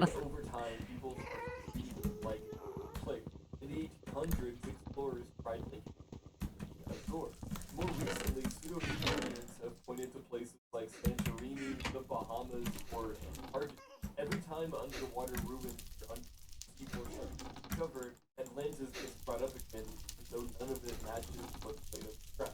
What's more interesting than the city itself and what it reveals about people, we need to believe that there once was a perfect society that fell, the ocean still hides the remains. It does hide the remains, just not on this plane. How about that? I got a hot take for you. There you go. This creature go back to at least 30 usually painting it as a massive liquid beast capable of sinking. Some accounts describe whirlpools created by its movement, or arms so long it could reach the top of the ship's mast. The legend spread fast because something was seen, and it wasn't just imagination. In the 1800s, the actual giant squid specimen was washing ashore, proving that huge cephalopods really existed. Modern giant squid can reach over 40 feet long, live thousands of feet in water, and almost never surface. It's gonna be a lot of gold. Sailors might have I do look forward to finishing this off, though. This will be the last time that I clean out the gold farm, though, because I need the extra gold for decorating purposes. now we barely observe giant squid in natural habitat. Though legends might not I wonder if a giant squid would feel nice, you know? be real. You know, forget I said anything, it's fine. Mermaid stories go back thousands of years and appear in almost every culture, but they weren't originally symbols of fantasy, they were important. In Greek mythology, sea nymphs, sirens, lords, sailors, If I hit you, in West you know what? I'm gonna wait until he actually gets hungry. I don't think it'll do that. I don't want to risk him attacking me anyways. I feel like that's not a good idea. even in South Celtic and South Asian folklore, mermaids were or bad blood, drowning. The common I thought that mermaids were sirens and that they would lure sailors to their death. But then again, maybe that was just manatees. Maybe the sailors had a thing for fucking porkers. I don't know. this wasn't about biology, it was about protecting the Bermuda Triangle. The Bermuda Triangle stretches between Florida, Virginia, and Puerto Rico, and has become one of the most infamous maritime free zones in the world. Dozens of planes and ships have reportedly vanished. They were not an explanation, often under bad conditions and with no distress call. The most famous case was Flight 19 in 1945. 5 U.S. Navy bombers that disappeared training mission. A rescue plane sent after them also vanished. That event cemented the area's reputation, but the truth is more complex. The region is prone to sudden storms as We'll also check the grinder on the other side once we're done with this too. interfere with navigation and is part of a major shifting in flight course, meaning sheer traffic volume is playing a lot of these.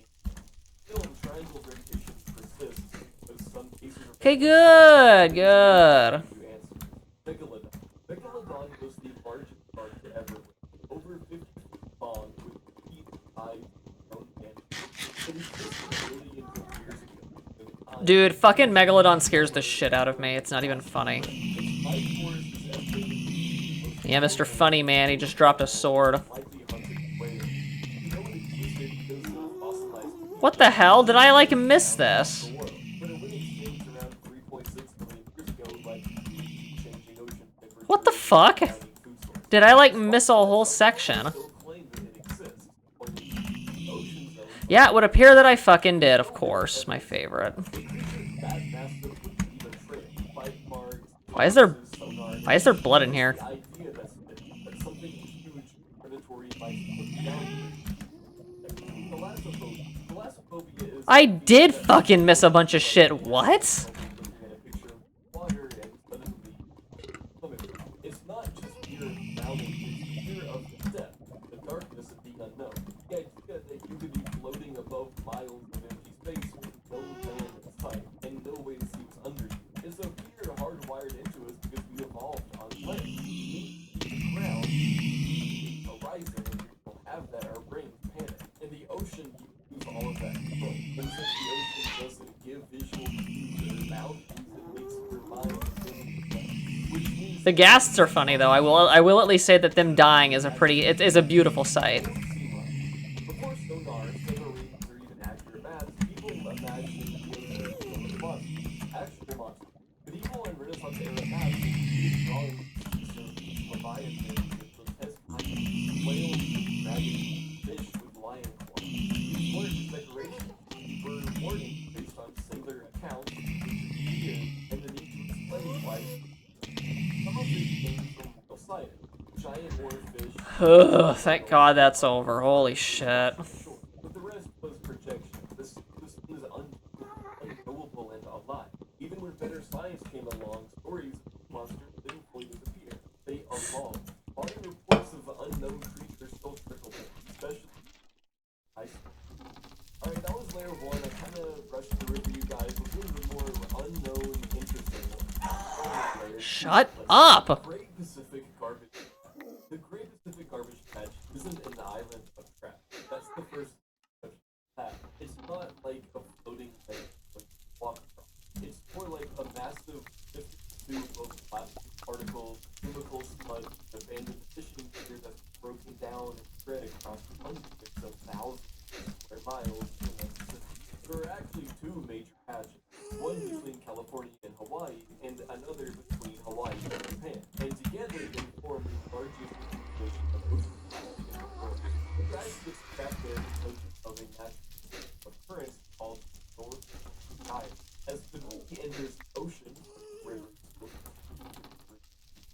it eventually gets pulled into this slow-spinning vortex where it's pushed towards the center.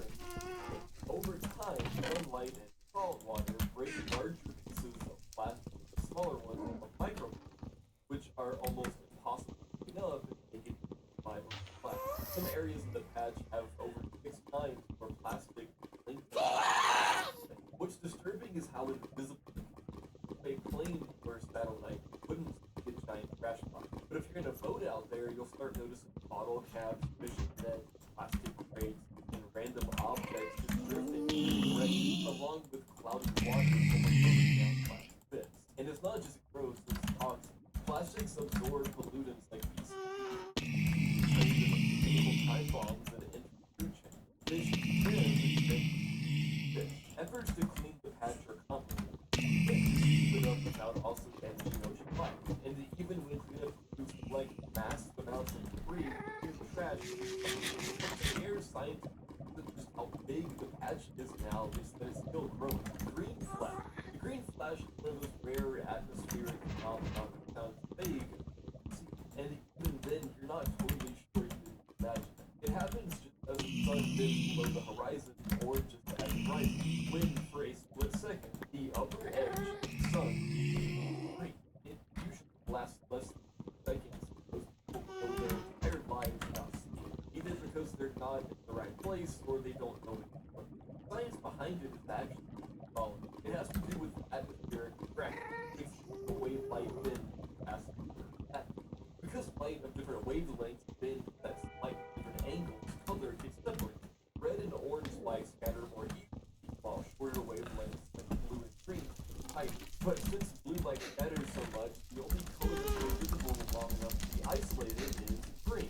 Right at sunset or sunrise, under perfect conditions, you'll catch that upper rim of the channel for a moment. You have to be facing a perfectly flat, unobstructed horizon in the goddess. That's why it's most often see no building, no trees, open sky and water. The air has to be clear, the sun has to be sharp, and then your eyes might. Some people mistake mirages, others think they've seen it and haven't. But when it does happen, it's not sun. It's a pure flash of color light.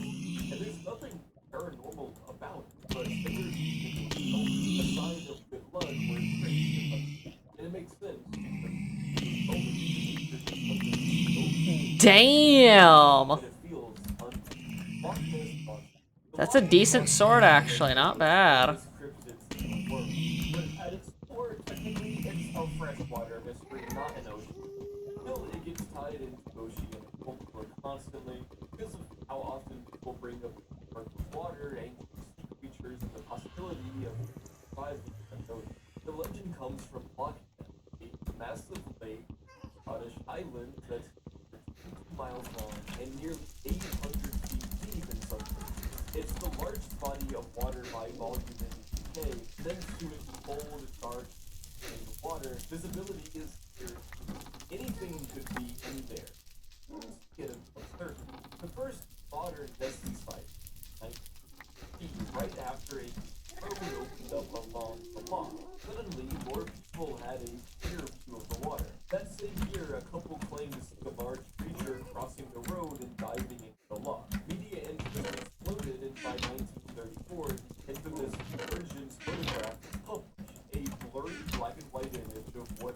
Does this dog now not have to eat? Out of the water. It wasn't until 1994 that the It's had to have been over a day. Like, it has to have been over a day. using a toy submarine with a fake head. Despite that, fighting Either that or that's a punishment of possession, is that you're not allowed to have a dog that can produce dung anymore. sonar. Some theories I mean, I guess that makes sense, right? Like, shit. feel they decided to find a dog or a cycle. They kind of stay in a way that looks like something. Others go more extreme, suggest plesiosaurs survived extinction or that Montez connected ocean to get hidden tunnels. That last part has never been proven and probably possible, but it's part of the lore. Milky Sea phenomenon is one of the strangest natural events of the ocean, and for a long time, people thought it was just sailor exaggeration. Picture that. You're on a ship in the middle of the hundreds of miles from shore, and suddenly the entire ocean around you starts to glow. Not in patches, not from moonlight. The whole surface turns bright, glowing white and blue, stretching dozens of hundreds of miles in every direction. That's a Milky Sea. It's a real phenomenon, but incredibly rare. Only a few dozen reliable sightings have been recorded in the last 30 years. It's not known as global bioluminescence like flashed in the coast with plankton by waves. Milky Seas don't need the globe to stay perfectly still, completely surrounded by it. Some crews have reported sailing through for hours. The water is so bright you could read a book on Milky. The source is thought bioluminescent bacteria, specifically Vibrio harvey, similar strain, which form massive colonies on the surface. This bacteria again might continuously through a chemical process triggered by foreign systems. They decide to flow only once they reach density. What the fuck? To reach those densities across such wide areas, though it's still unknown. It could be related to specific temperature layers or bacterial blooms triggered by dying biology, but we will have an update. The phenomenon was finally confirmed by satellite in 2005 when researchers matched a satellite image of the glowing ocean near Somalia to ship spawn that described sailing through a Milky Sea at exact time. That proved that it wasn't just a visual trick or a local event. This was a measurable field event happening on a scale. What makes the Milky Sea so eerie in science is that you're alone, surrounded by endless ocean, and suddenly the water starts flowing around you like it's a rock. That's not unsettling. That'd be bad fucking ass. Stretching in the horizon, and there's still no definitive answer for how life forms. Scattered sightings, rare data, one of the ocean, weirdest unsolved natural mysteries. One of the most famous unexplained ocean sounds ever recorded, and for years people thought it might be something alive.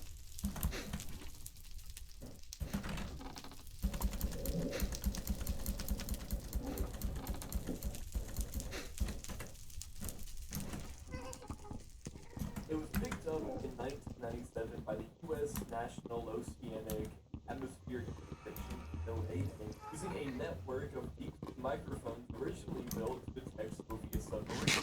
The sound was incredibly low frequency, powerful enough to be heard by multiple sensors 1,000 miles apart. It resembled a rising moan or croak, almost like a biological noise, but magnitudes louder than any known animal.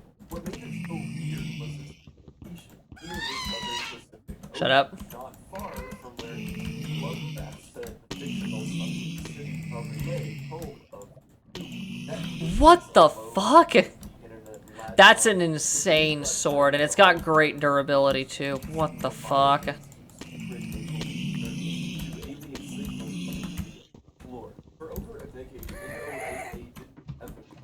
I'm saving that sword. I have to. It's just, that's too good. I'll replace it with another sword, specifically. The cracking and shifting of massive icebergs in Antarctica. Those ice movements create extremely low vibrations that travel far and mimic organic patterns. According to their analysts, the acoustic profile would closely match other ice noises. Still, not everyone bought it. Icequakes are loud, but skeptics argue that they're more abrupt and don't last as long as. Plus, the sound had I'm gonna keep that just temporarily, just in case I actually need it for something. less like breaking ice and more like some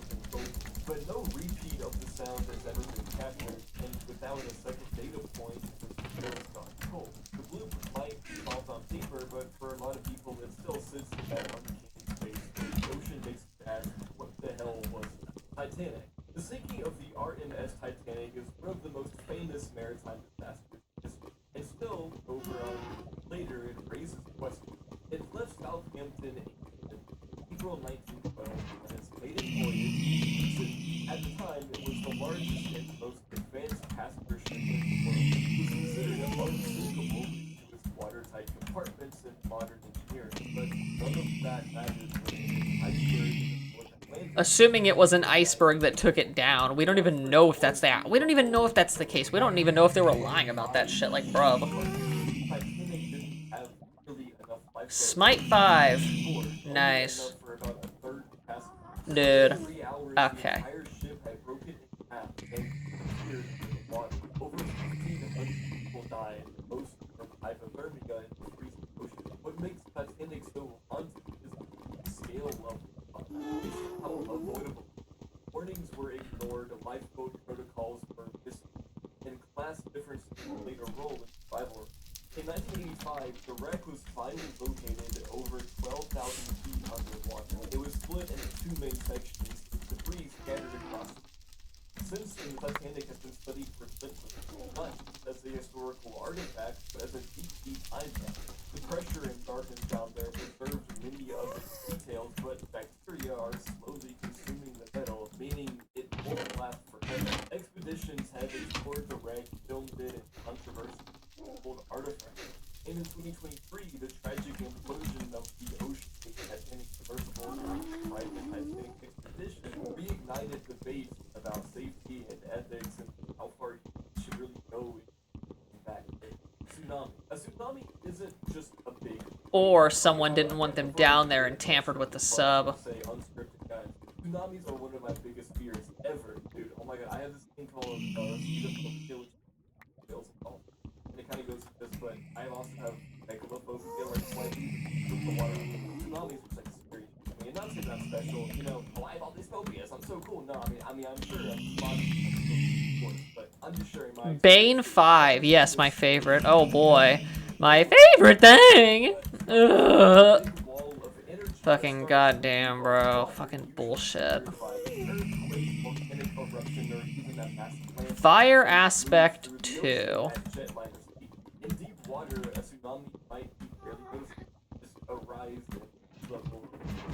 But as it approaches shallow coastal areas, it slows down and builds, compressing all of that energy, powering all the water that can crash onto land and travel miles. Tsunamis cannot outrun. They don't break like regular surf. They come in surge, dragging debris, cars, buildings, and people with them. The deadliest ones hit with no warning. One of the most catastrophic examples in modern history was the 2004 Indian Ocean, triggered by a 9.1 magnitude earthquake off the coast of London. The quake lasted 10 minutes, ruptured hundreds of kilometers and sent waves racing outward across the entire Indian basin. When it hit the shores of Indonesia, Thailand, Sri Lanka, and parts of Africa, over 200,000. There's also the 2011 global tsunami, which iced 100 in some areas and caused the Fukushima disaster. That one was caught on hundreds of cameras, with footage showing towns being swallowed in real time. Boats lifted on rooftops. Entire neighborhoods erased and changed globally their policy and remains one of the awesome disasters of modern history. Tsunamis aren't random, they're the result of enormous tectonic shifts, but predicting them is difficult. You can detect the earthquakes, but you can't always predict exactly how it gets displaced. Some countries have tsunami warning systems and sirens now, but smaller or closer quakes still live single time. And that was layer 2, guys. Let's get into layer 3 now. Make sure you still got a glass of water. Get it? Like the water. Oh, there's an iceberg too, bro. Oh my god, that's funny. Osborne Reef was supposed to be an environmental win, a man-made coral reef project off the coast of Fort Lauderdale, Florida, that started in 1970. The idea was to take waste tires, bundle them together, and dump them offshore to create a new habitat for life. Over 2 million tires were dropped into the water, held together with metal clips and nylon straps.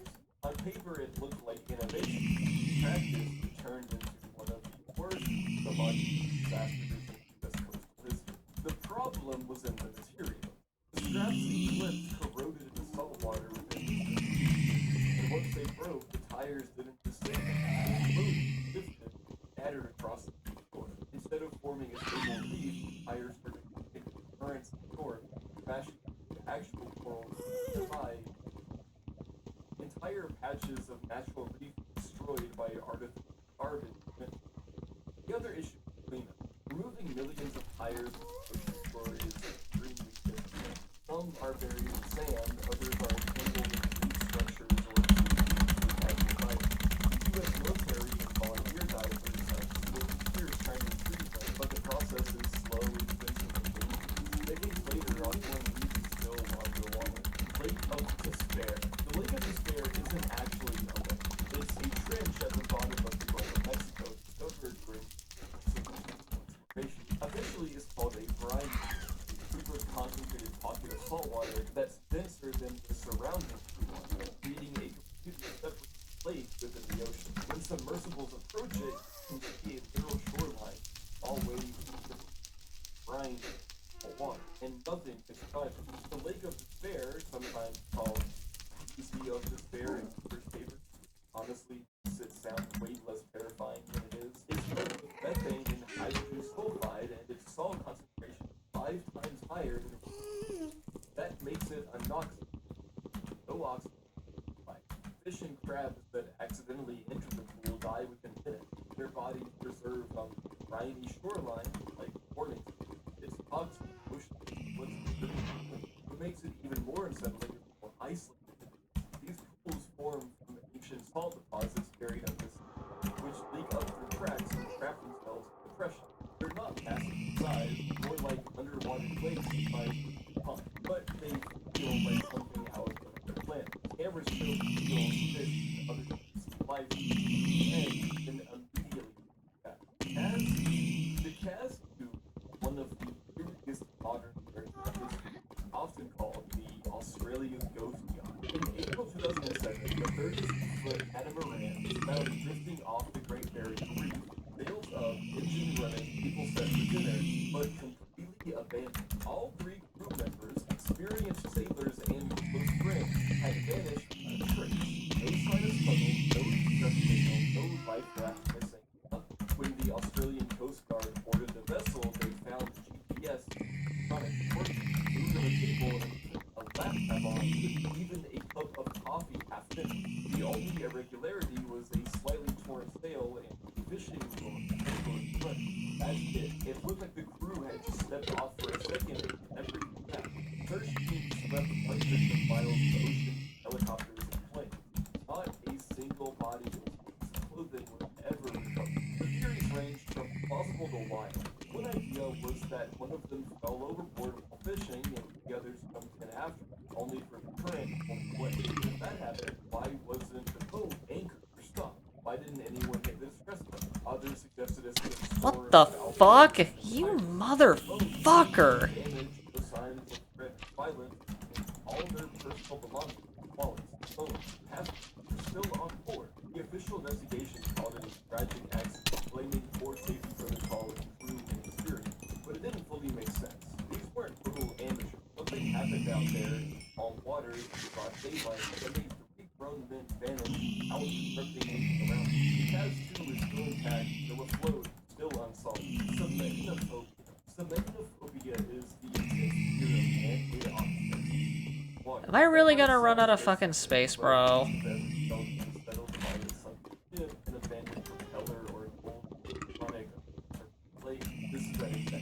It's not about drowning or claustrophobia, it's about the wrongness of human-made structures in a place they don't belong. What makes it disturbing is how fast it moves. Some people see it as an underwater statue or a foot of an amusement park ride. Whole body. There's something uniquely unsettling about That's not unsettling. Go the fuck away! underwater. It's not just about the object, it's the environment, quality. That's not unsettling. That's badass. Finding those giant statues under the water. Dude, I'd be having a field day if I found that shit. But its surroundings the meganophobia often overlaps with the last phobia. There's a narrow. It's about intrusion and what happens when human technology is abandoned to death.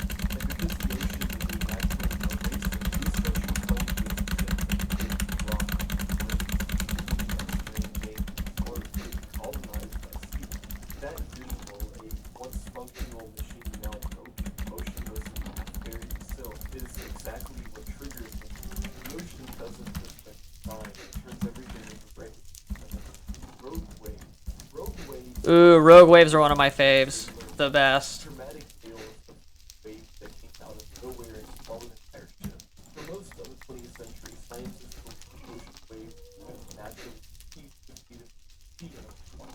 Then, in 1905, an oil platform in the North Sea called Rotterdam platform reported a wave over 84 feet tall during otherwise unremarkable storm. It hit without warning, and that moment confirmed that rogue waves were real and that we didn't understand them at all. A rogue wave Jesus. is not caused by earthquake or What up, dog? I love you, Poe. You're my fave. You're the best one. The nether dog. The nog. right or wrong wave. Maybe I should have named you Eggnog. It can hit the ocean far from shore. I'll keep the fucking nugs. I don't know. Smoke, they rise fast, crash fall. There better be some good stuff down in that farm, or I swear I'm gonna lose it. 100 tons of enough crushed steel holes smashed those on cruise liners and ripped cargo off deck. There are now dozens of ships that were damaged, some lost without sending distress. The MS God damn it, stop. no distress signal, fragments of lifeboats to many believe modern ships are being built to Get the fuck away from me. no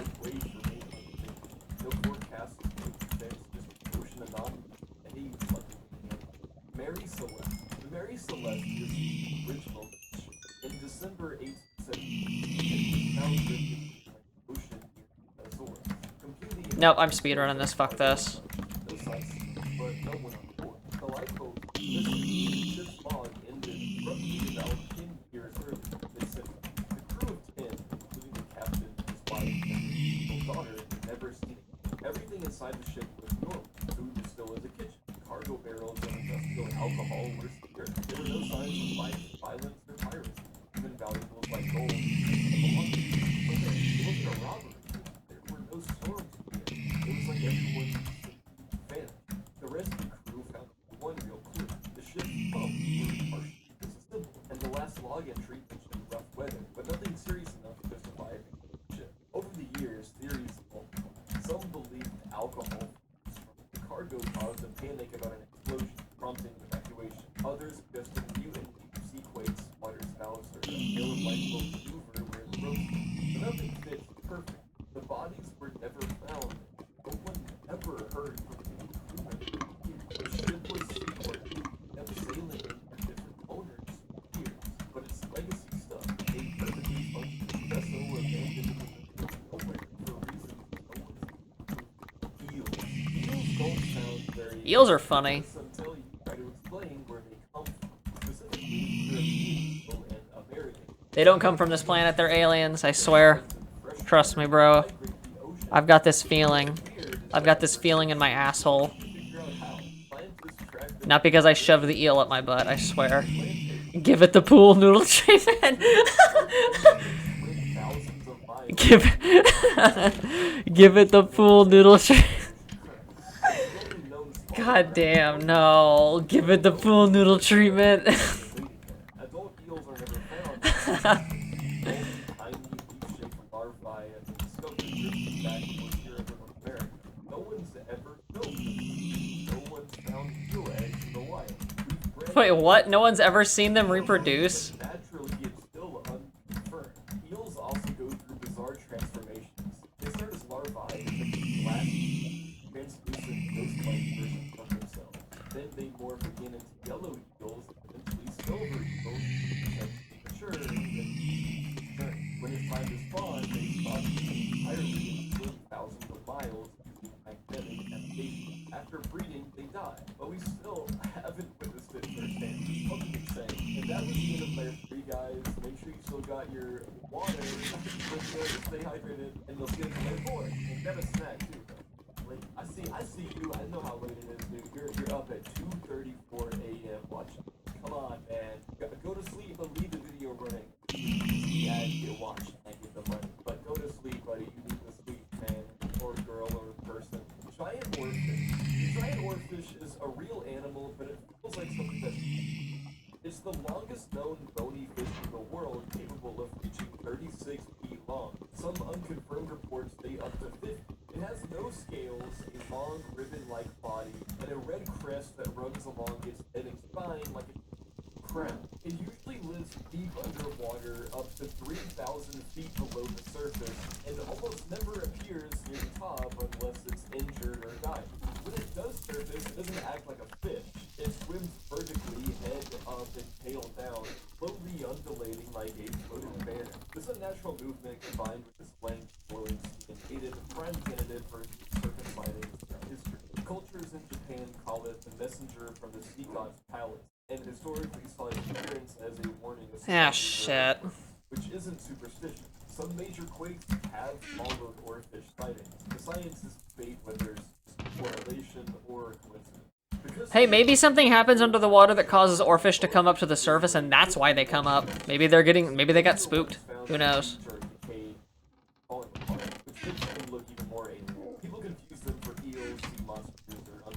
Does this guy, like, not eat? Am I going crazy? I don't think they eat.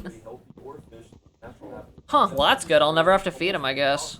Still gonna leave the kibble down here just in case. I don't have to feed him my normal food. Next up, we're gonna go clean up the other mob grinder. And yes, I know I'm just stalling at this point. I'm trying to find an excuse to not finish this series. I don't want this series to end. I love this world so much, bro.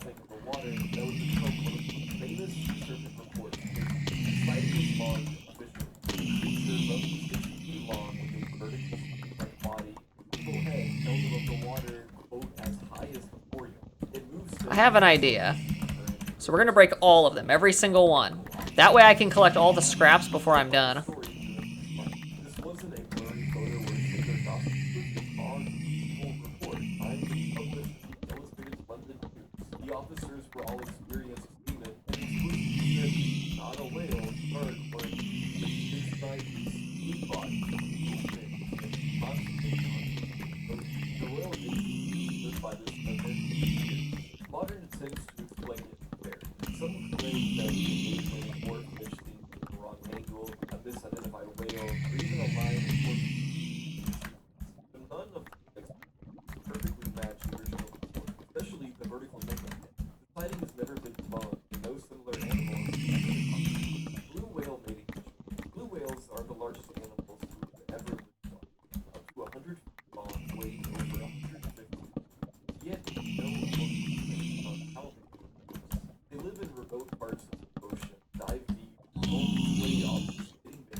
Damn, fucking female whale took two at once. What the fuck? I didn't know the whales were freaky like that. Whale genitals are also extreme. A blue whale's penis can reach 8 What the fuck? Is that enough for you ladies? Is that enough? And it must be precisely maneuvered underwater, which is hard to comprehend given the size and pressure. Maybe it usually happens at depth. Calves are born about a year later, and even birthing has never been documented in the wild. What makes it unsettling is biology. Okay, doors are shut. Size of subway cars, engaging in a high-speed chase, collision, the wave, silence. Awesome possum. It's been cleaned out. Thank you, Growth. You're the goat. You are the goat. I love you. Thank you, Bloodwood Trees. I love y'all. Y'all really helped me out, actually. You know what? I'll go up this way. Just for old time's sake. I won't piss off the pigmen, though. I don't want to do that just yet. I'm not going to do that this time. It's fine.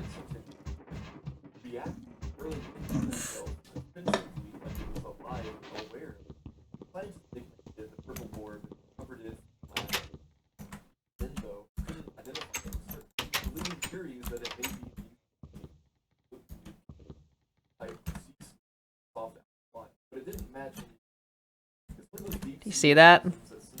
There's a pigman down there. Fucking pig tards. Okay, that shut. And that shut. Alright, let's go back. Look at all the fucking nether growth. Hold up. Look at all this growth, dude. Like, look at all that. That's insane, bro. Holy hell. I do not miss having to fight pigmen on the surface. I do not miss that.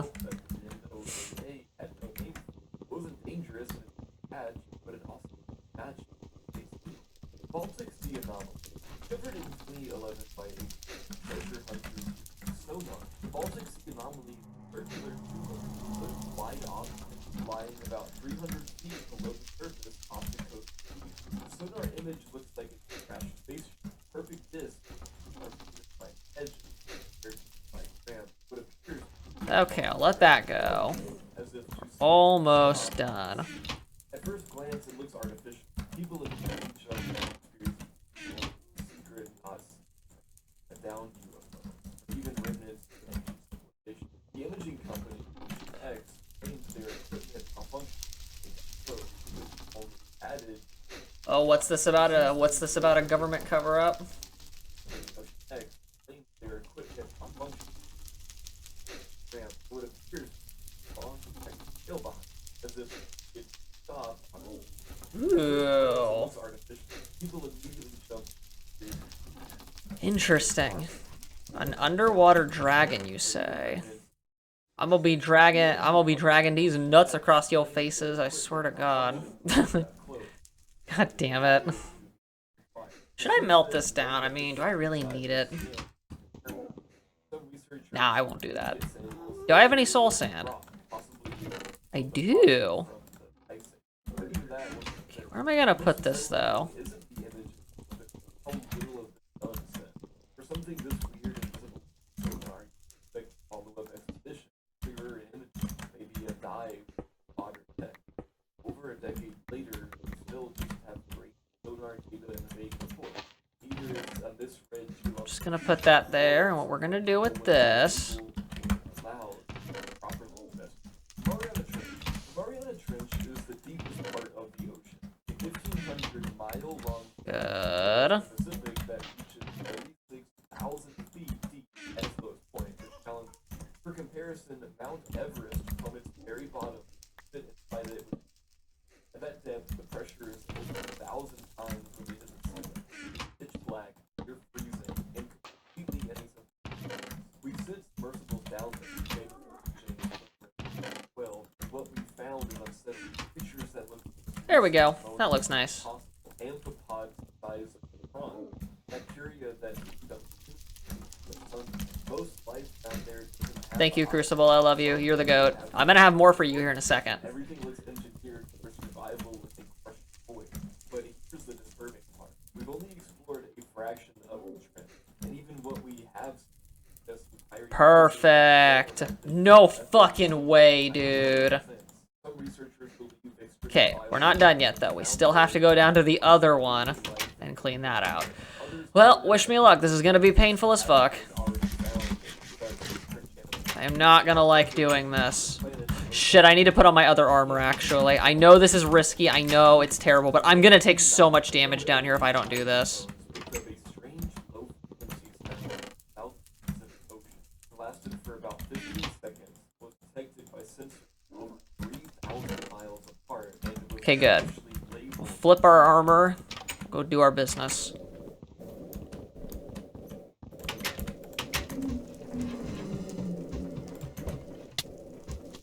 Oh yeah, I can't throw pearls like it's nothing anymore. It's probably good that I plugged that up, actually. Firstly, let's go underneath here and just check some stuff out.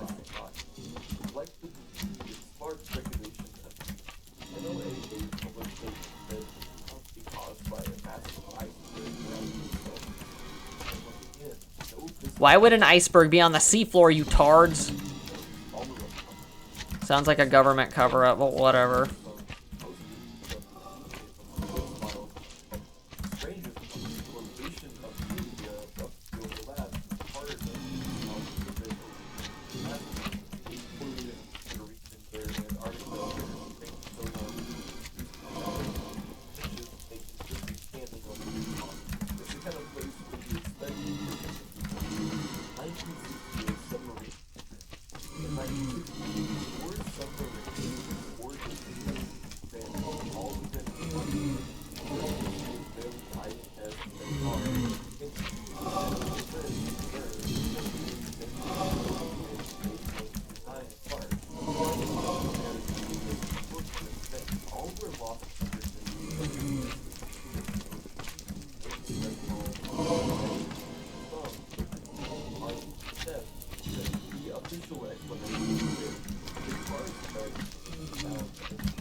Probably aliens. If the government covered it up, it's probably related to aliens, or had something to do with extraterrestrials. Or they found something that they are very scared of.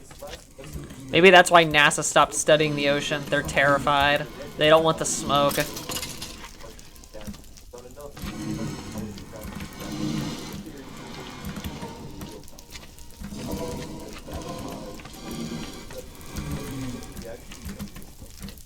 Ooh.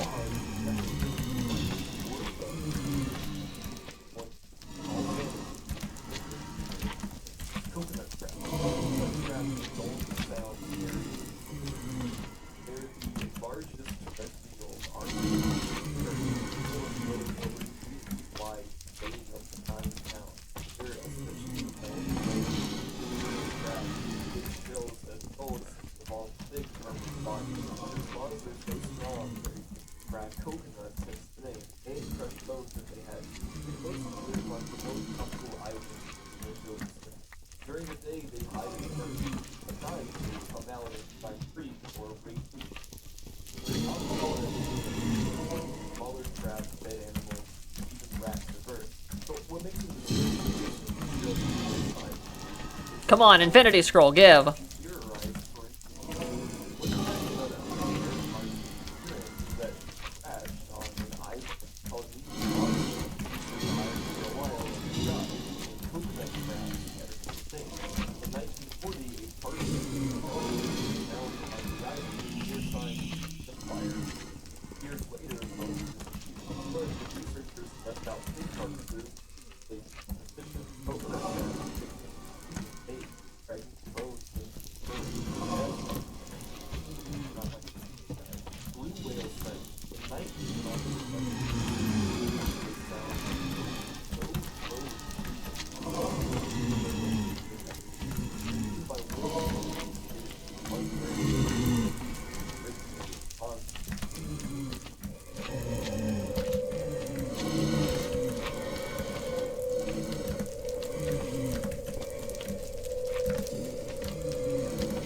God damn it, I didn't get anything good.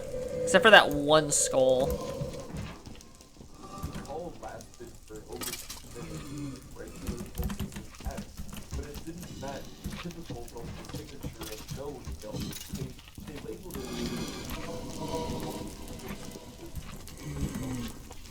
no other whale that supported international effect. Blue whales usually fall around 10 to 40 meters and travel farther than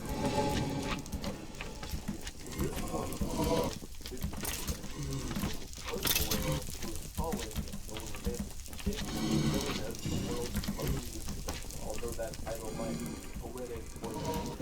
Some researchers think it might be a hybrid deformity or a species of vocal. But the signal kept it not constantly confused. It was a light. The whale sound is never signal has to be and the last few times it was detected it followed so either dying or else. That was layer 4, guys, but don't worry, we still have a lot more to get through, so let's get into layer 5. 400-year-old shark. In 2016, researchers studied Greenland sharks, discovery that broke every known record for their vertebrate life. Using radiocarbon-based Oh my god, dude. they determined that one female Greenland shark was at least 390 feet old, possibly older. That means it was born around 1620. This shark was alive before the U.S. before electricity, before the concept of sea research itself. Greenland sharks live in the Arctic and North Atlantic, swimming slowly in near freezing water. They can grow up to 24 feet long, but what makes them so alien is how little we understand. They move at less than 2 miles an hour. Rotting carcasses found in reindeer and polar bear remains in their stomach. Their flesh is toxic and especially determined. They have near-blind Stop. eyes due to a parasite that latches on to the light. They are biological. Behavioral ancient. Yonaguni mine. Discovered in 1986 off the coast of Yonaguni, Japan. This massive underwater rock formation emerged massive straight edge terrace pillar. Some pieces rise nearly 100 feet. It's often called rapid trend and fade over whether natural or man-made has never been settled. Supporters of the man-made claim that a monument should evidence carving in the sun, perfect, bright, chord, even what appears to be a stone. If it was still thousands of years before sea level rose, but that would mean every known civilization brought from them, which is exactly why mainstream archaeology persists the claim. Geologists argue it's a case of fractured sand shaped by tectonic activity and wave moves. And there's no consensus, no tools have been found, no artifact. And what makes it genuinely unsettling is how large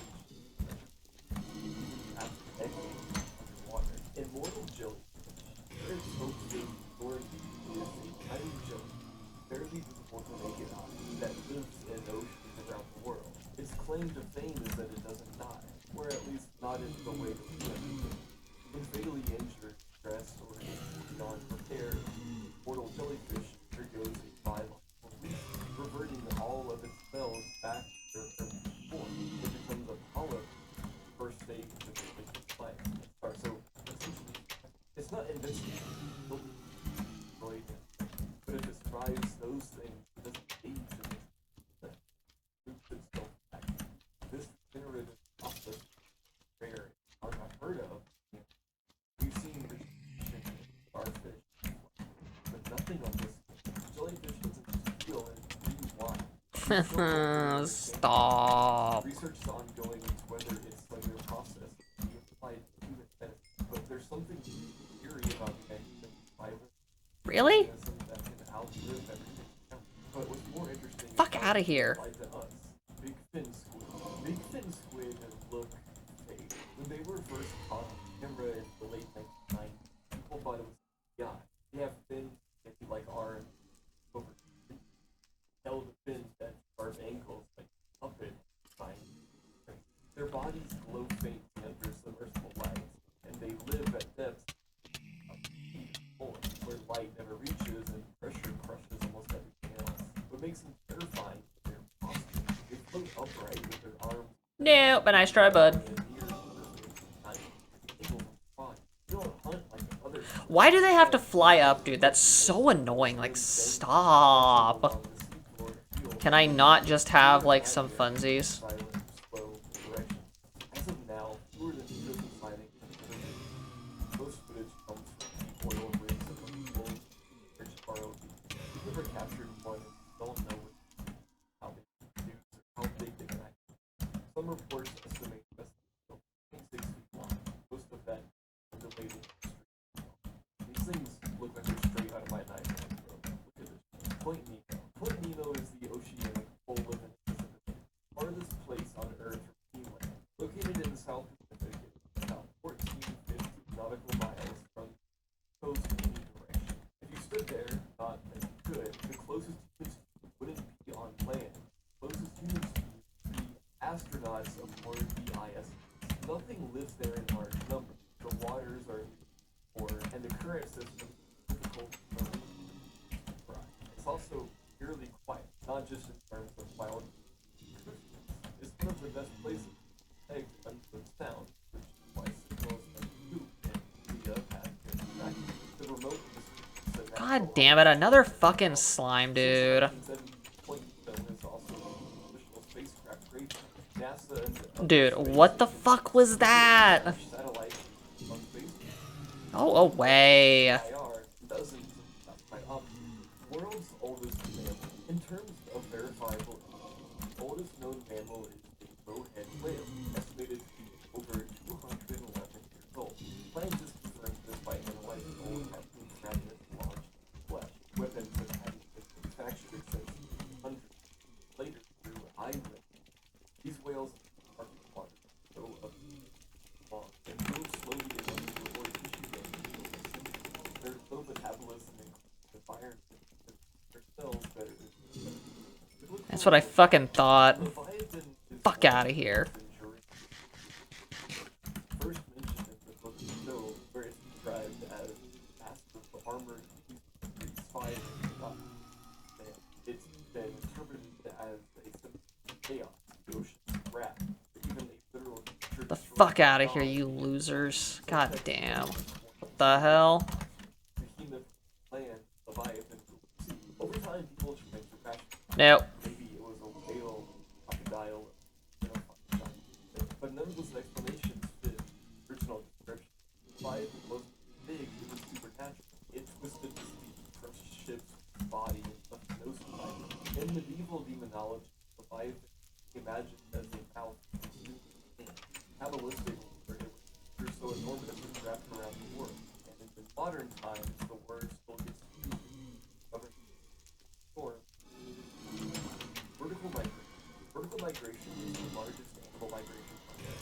It appears you'll notice it takes place in the bush for millions of years. Yeah, that's right, Blaze. What are you gonna do about it, huh? Then sink back. Why do they hide? That's so stupid. Like, why? There is no reason to hide. You are not going to get me with a dumb trick like that, bruv. Hundreds of now, driven purely by light. Others need color of bioluminescence. It's not chaotic. In areas like the mesopelagic zone, 600, you can measure everything their biomass every night, like living cloud rising from the abyss. We didn't even confirm it existed until very sonar. Navy sonar operators called it. No, he saw me. There's no way. Looked like the floor was rising and falling, but it was biomass, an entire column of life rising and sinking on a schedule older than humans. Heracleon was a thriving Egyptian force over 1,000 years. Then once located at the mouth of the Nile, temples and Greek historians like Herodotus wrote about it with my people thought it was a myth. Then, thousands of French archaeologists found Heracleon's ruins 30 feet underwater, off the coast of modern day. Giant statues, covered stones, gold coins, and intact sarcophagi were all recovered from the seabed. The city had been swallowed whole by the sea, buried in sediment, and then preserved in mud for over 1,000 years. The cause? A brutal mix of earthquakes, liquefaction, rising sea levels, and unstable sediment. Over time, this slowly Oh, make it stop. slid into the water, vanishing without a controlled water trigger when it happened. Locals kept living by without knowing what was How did he even just hit me just now? He hit me through the door. Fuck out of here.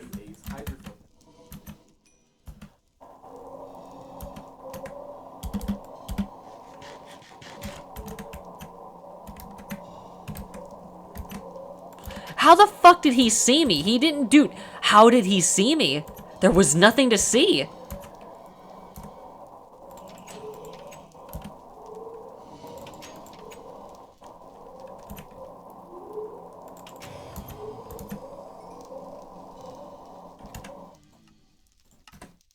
First detected in 1990, a repeating upward frequency. Okay, we're gonna have to do this a little differently, I guess. It pulses sometimes growing louder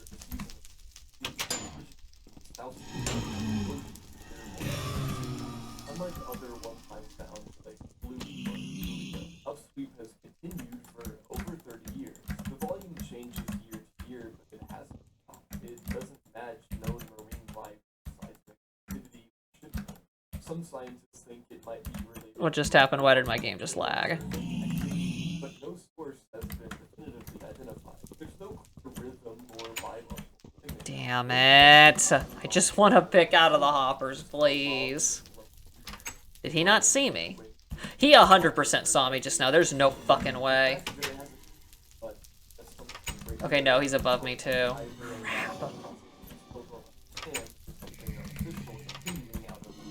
Why do they jump into that corner over there? What do they think? I didn't see them or something?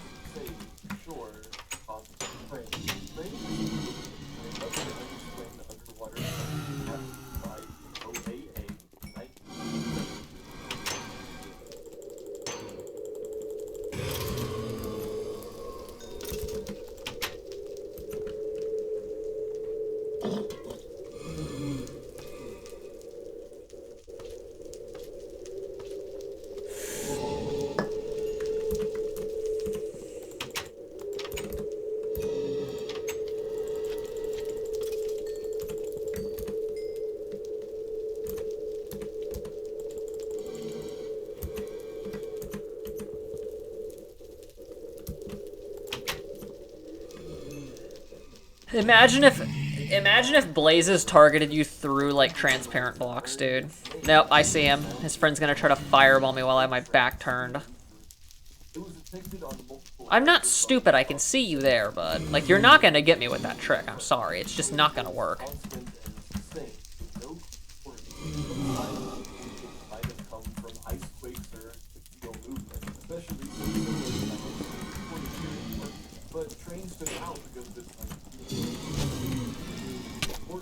Stop.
Oh shit.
Oh my god.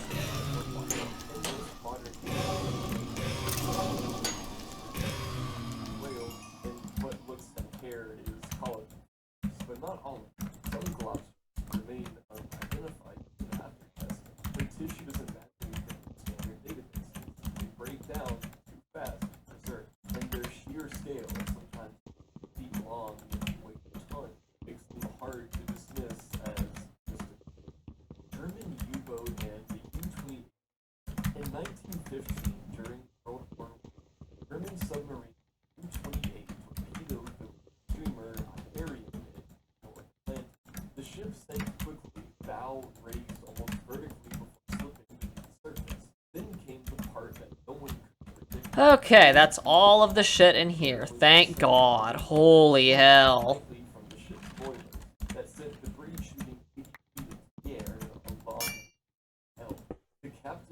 Nice. Okay, so we cleaned everything out and I got up to level 26. That's pretty good. We're gonna go someplace else to level up, though. I have a better spot, actually. We're gonna find out if my doggo is able to eat food, though. Or if possession turns that need off, and eventually they just go crazy.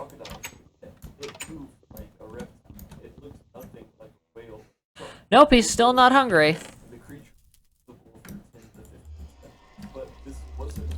Oh god, he's doing the thing. Stop. I only got 2 skulls. That was kind of a shitty return, honestly, but I wasn't going for that, so it's fine.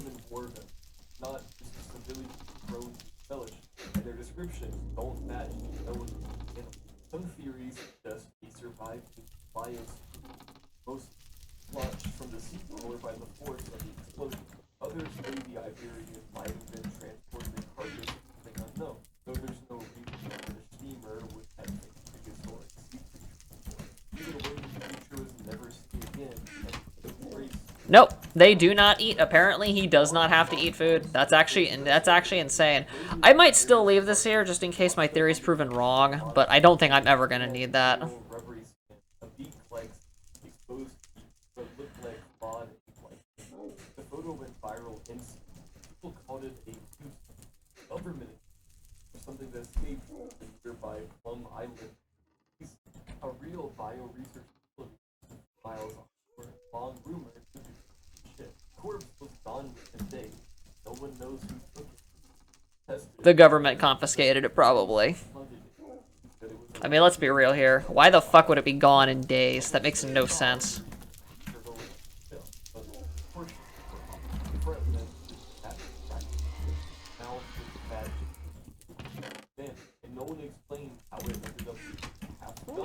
So if I hit him and feed him, that means that I technically did. I love you, Poe.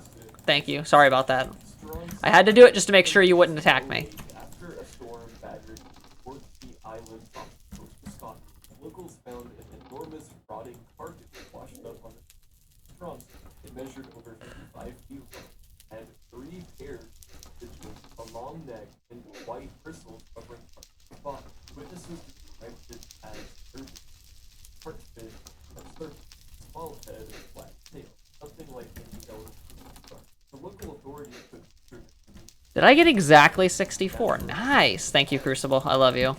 You are the goat. You're the goat. The skull wall. It's beautiful.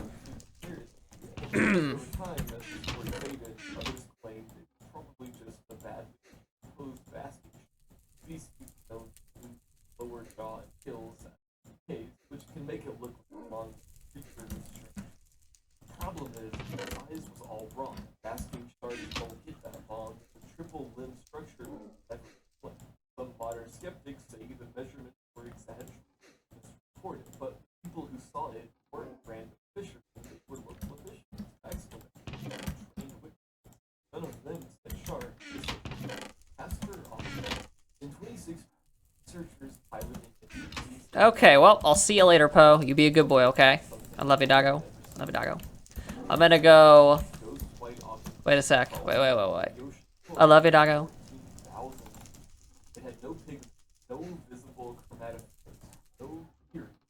You stay sharp out there, okay?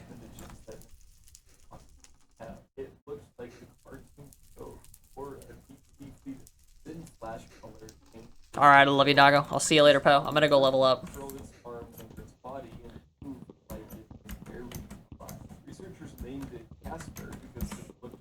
There should be no mobs out here. There should be nothing out here that will attack me.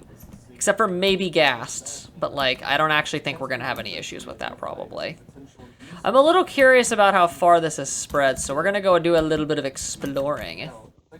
That was layer 6. Let's get into layer 7, guys. This video is already so long. This is insane. This is my I wonder what the battlefield out here looks like. Just based on this, I don't know for sure yet, but I'm loving this guy.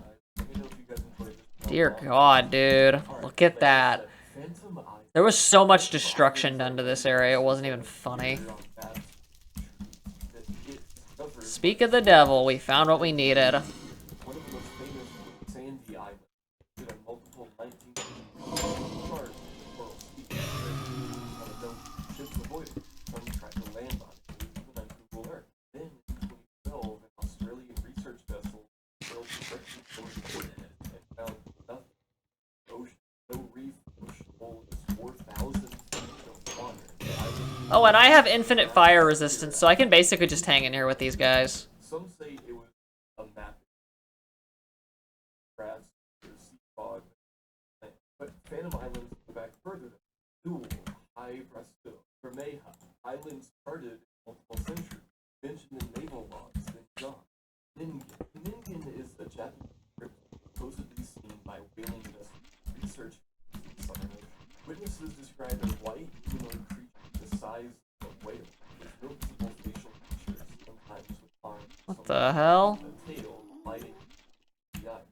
Lighting go back to at least the 90s, but didn't invent internet culture until the 2000s when a supposed leaked photo of a tail and body God damn it. circulated online. The story proved that. Claims that Okay, whatever. It'll fill it in here real soon.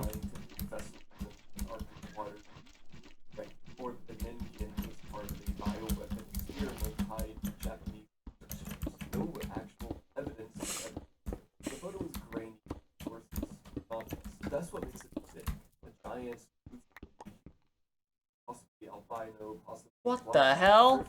Dude, that's like a Leviathan class mermaid. Untouchable bats. In the 1930s, deep sea conducted dives.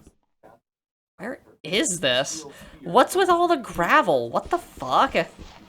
I mean, at least it can't spread here, I guess. Wait, do I still have? No, I don't have any more fire resistance. He described it as having a shark-like shape, but massive eye, open jaw that opened like a feed called it Bathera act, but it was never caught, never filmed, never seen. His only witness was Otis Art, who confirmed this. Critics dismissed it as hallucination. But he wasn't playing. It was expected, cautious guy. What fish looked like a Cool, there's only one naysayer, and I need levels, so you're gonna give me those levels, bud. Fuck off.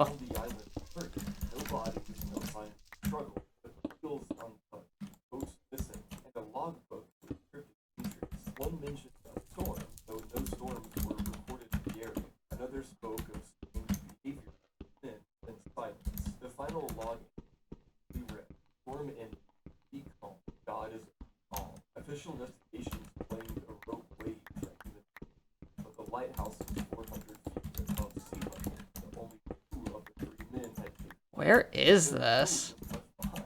No distress signal was sent. This almost looks like that one area that I was in. And I have a compass too, so if I ever get lost, I can always find my way back. Thank goodness.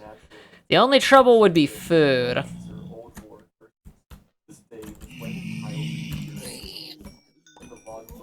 I need levels, badly. Oh yeah, I also need glowstone too, shit. I completely forgot about that. The Antarctic Godzilla is nicknamed for a sea cryptid reportedly cited by the group Japanese Antarctic research vessel. Ooh. Okay, well, we have a naysayer. Hang on a sec. 1959 book, Antarctic Transport by the Captain, and a must Oh, what are you gonna do? Cry about it? Get the fuck away from me.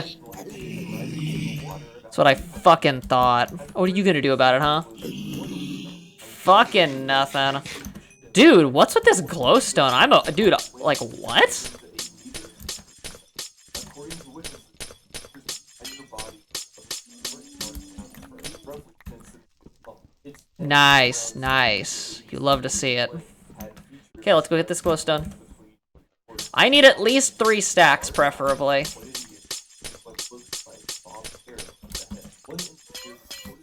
I would like at least 3 stacks, just so I know I'll have enough. I'd also be able to trade again, so that's pretty nice.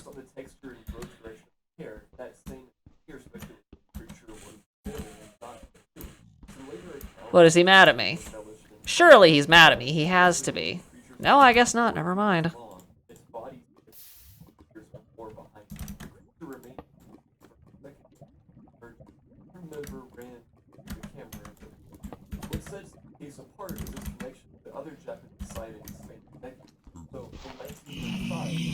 Out of my way. I want nothing to do with you tards. That means that all of you have to die. I don't care who you are, I don't care what you are, you all have to die. I don't care how many of you are, or however many of you there are, I'm still gonna have to kill all of you. In 1950, aboard a whaling ship, crew members spotted a creature in the Antarctic Ocean, turtle-like, striped yellow markings, hairy brown skin. What, they find a kappa? Stove with its head protruding 1.5 meters above water. Yeah, that's literally a kappa. Oh my god, go away. I don't want any trouble, bro. Japan's Taoist nation describes seeing a massive Nope, nice try, bud, but you're gonna have to do better than that. This was a mirage caused by temperature gradients reflecting the rock wall not Up. Up, can't do it. Up, can't do it. Uh-oh. Yeah, whatever. You have fun with that, loser. I'm going back. 63 is not bad. I do need to kill more pig tards, too, because I'm kind of desperate. Stop.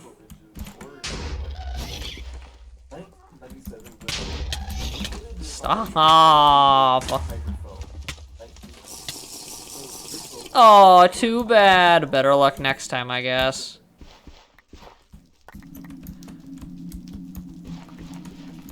The ghasts just can't leave me alone, can they? They have to be fucking autistic little pricks about it. Oh, what, did I hit a nerve?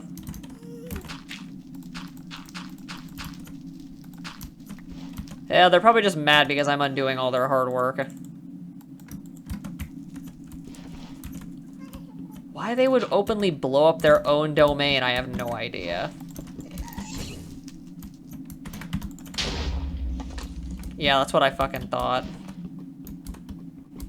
Okay, I need to fucking block this off. This is gonna get someone killed if I don't.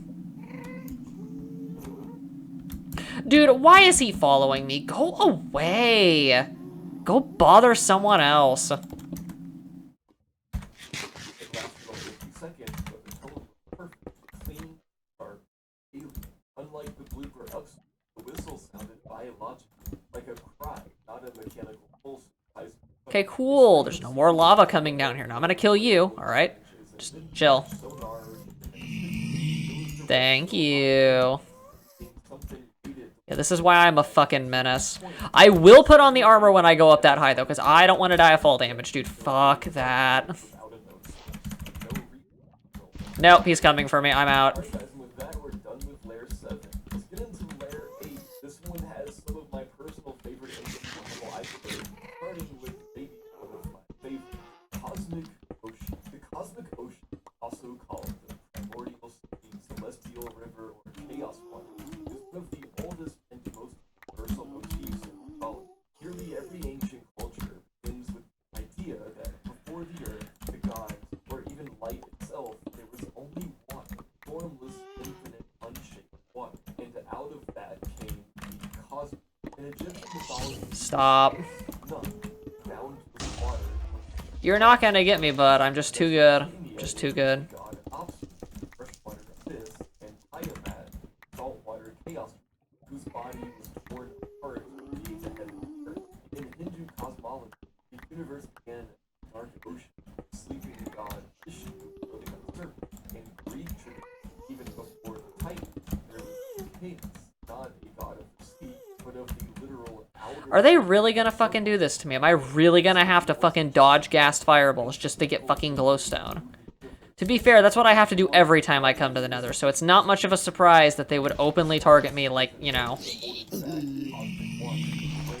It's not much of a surprise that they would target me the second I step foot in unknown territory. In the underworld, Fuck out of my way. the cosmic ocean is Stop. life in Yeah, you're not worth it, bud. about providing the water in knowable space.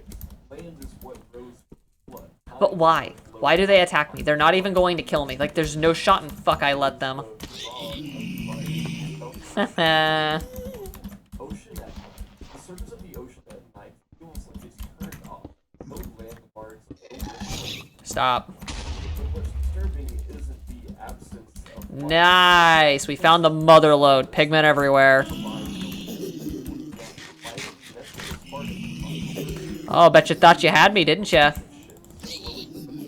I just want levels. Give me levels.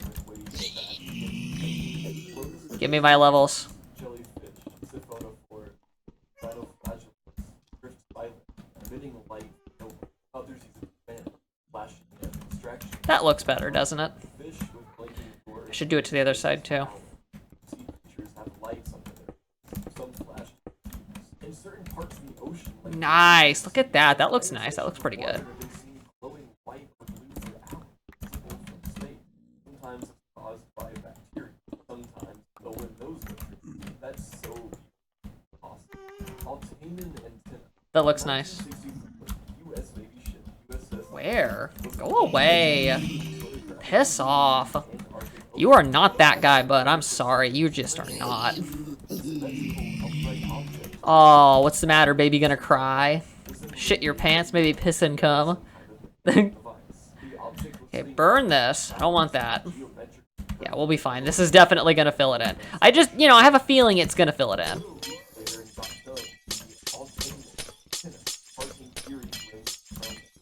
So probably filling quite a bit, actually. Oh my god, stop. Showed a typo black sponge, which has a similar shape to long stalks. Fucking get the hell away from me, you fucking cunt. Good god. Dude, I guarantee he comes over here. He's gonna fly over here. He has to. There's no way that he doesn't. They always do. And now there's a second one, bro. If they do that, I'll just make a wall so they can't fucking see me. Oh, yep. Now there's 3. How nice. Dude, do they spawn more whenever you are, like, blocked by a wall? I need to try to lure one in here, because maybe I could get them to drop a scroll. If they think I'm dumb enough to just come out while they're still out, I'm not gonna fucking do it. They must be like acoustic or something. Plus, I can literally just do that and then I win. Fucking losers. Yeah, that's right, bud. Couldn't get off on that, huh? Fucking losers, dude. But the region is biologically rich. Riches and large squid populations, which do attract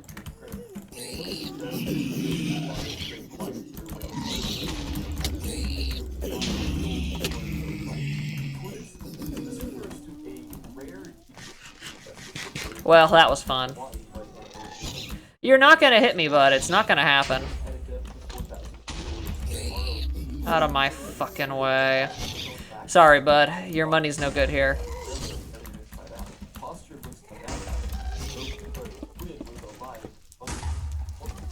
Please stop. Why are there 3 ghasts? Like, are you serious? Fine then, have it your way.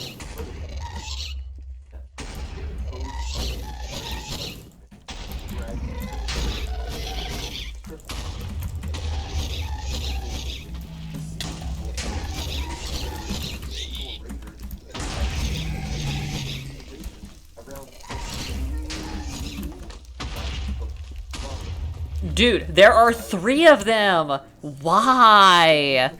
Like, can't they just leave me the hell alone? If I was wearing this armor, it'd be broken by now, dude. There's no shot.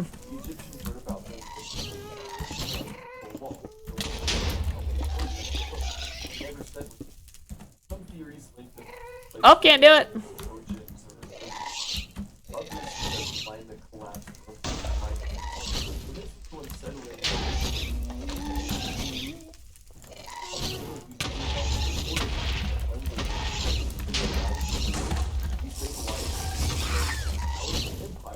You just shot your teammate, bud.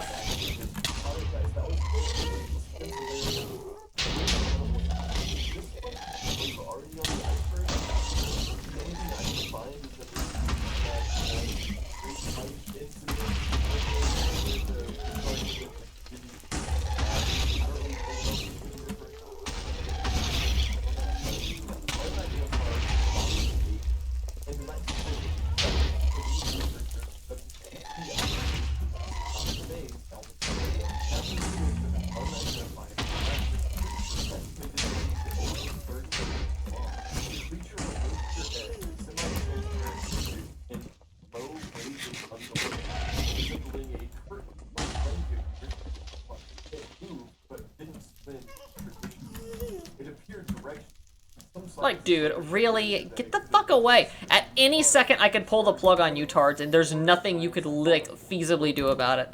What do you say to that, huh? Oh, better luck next time. He tried to fly over, but I put a block up immediately just to deny the hell out of him.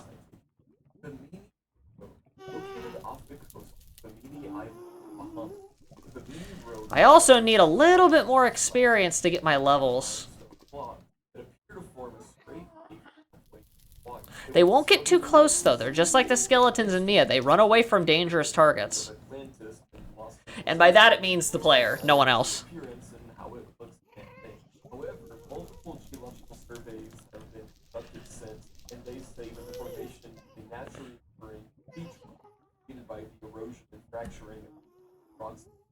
Uniformity of the shapes of their apparent placement is the result of joint, a natural process caused large rock formations split across plains. Coral and marine life have since colonized the rocks. I'm not a fucking idiot. I'm not gonna go out there until you're both gone. What, you think I'm stupid? You think I'm a fucking idiot? Argue that parts of the road that fucking miss? How? But it's Fuck off, you little shit. That's what I fucking thought. a term used sometimes by oceanographers, divers, to describe the psychological and experience descending at extreme depths. There's no light, no reference point, and near total silence. Except What will I do about this? distant vibration. Okay, yeah, I don't want that. Fuck that. I think I'll pass. I do not need the magma creams. I really do not. Disturbing sensation, a sense of void. That acoustically I will, however, go ahead and kill this tard. sounds travel hundreds of miles. Naval sonar, whale songs, That's what I thought. quakes, and That's what I thought. unknown anomalies all the time. Should I take the sword? Sounds logged by slow down and others. Most now are attributed to ice geology. Yeah, I'll take the sword. Fuck it. Still, when you listen I'm not going back for the other one, though. I refuse. I don't need the fucking blaze rods. I literally already have, like, I have so many blaze rods. Like, dude, I don't even need to go to the nether ever again. Get the fuck away from me. Go away. I will take the levels, though. I can live with that. Wasn't there something up there that I might have wanted, though?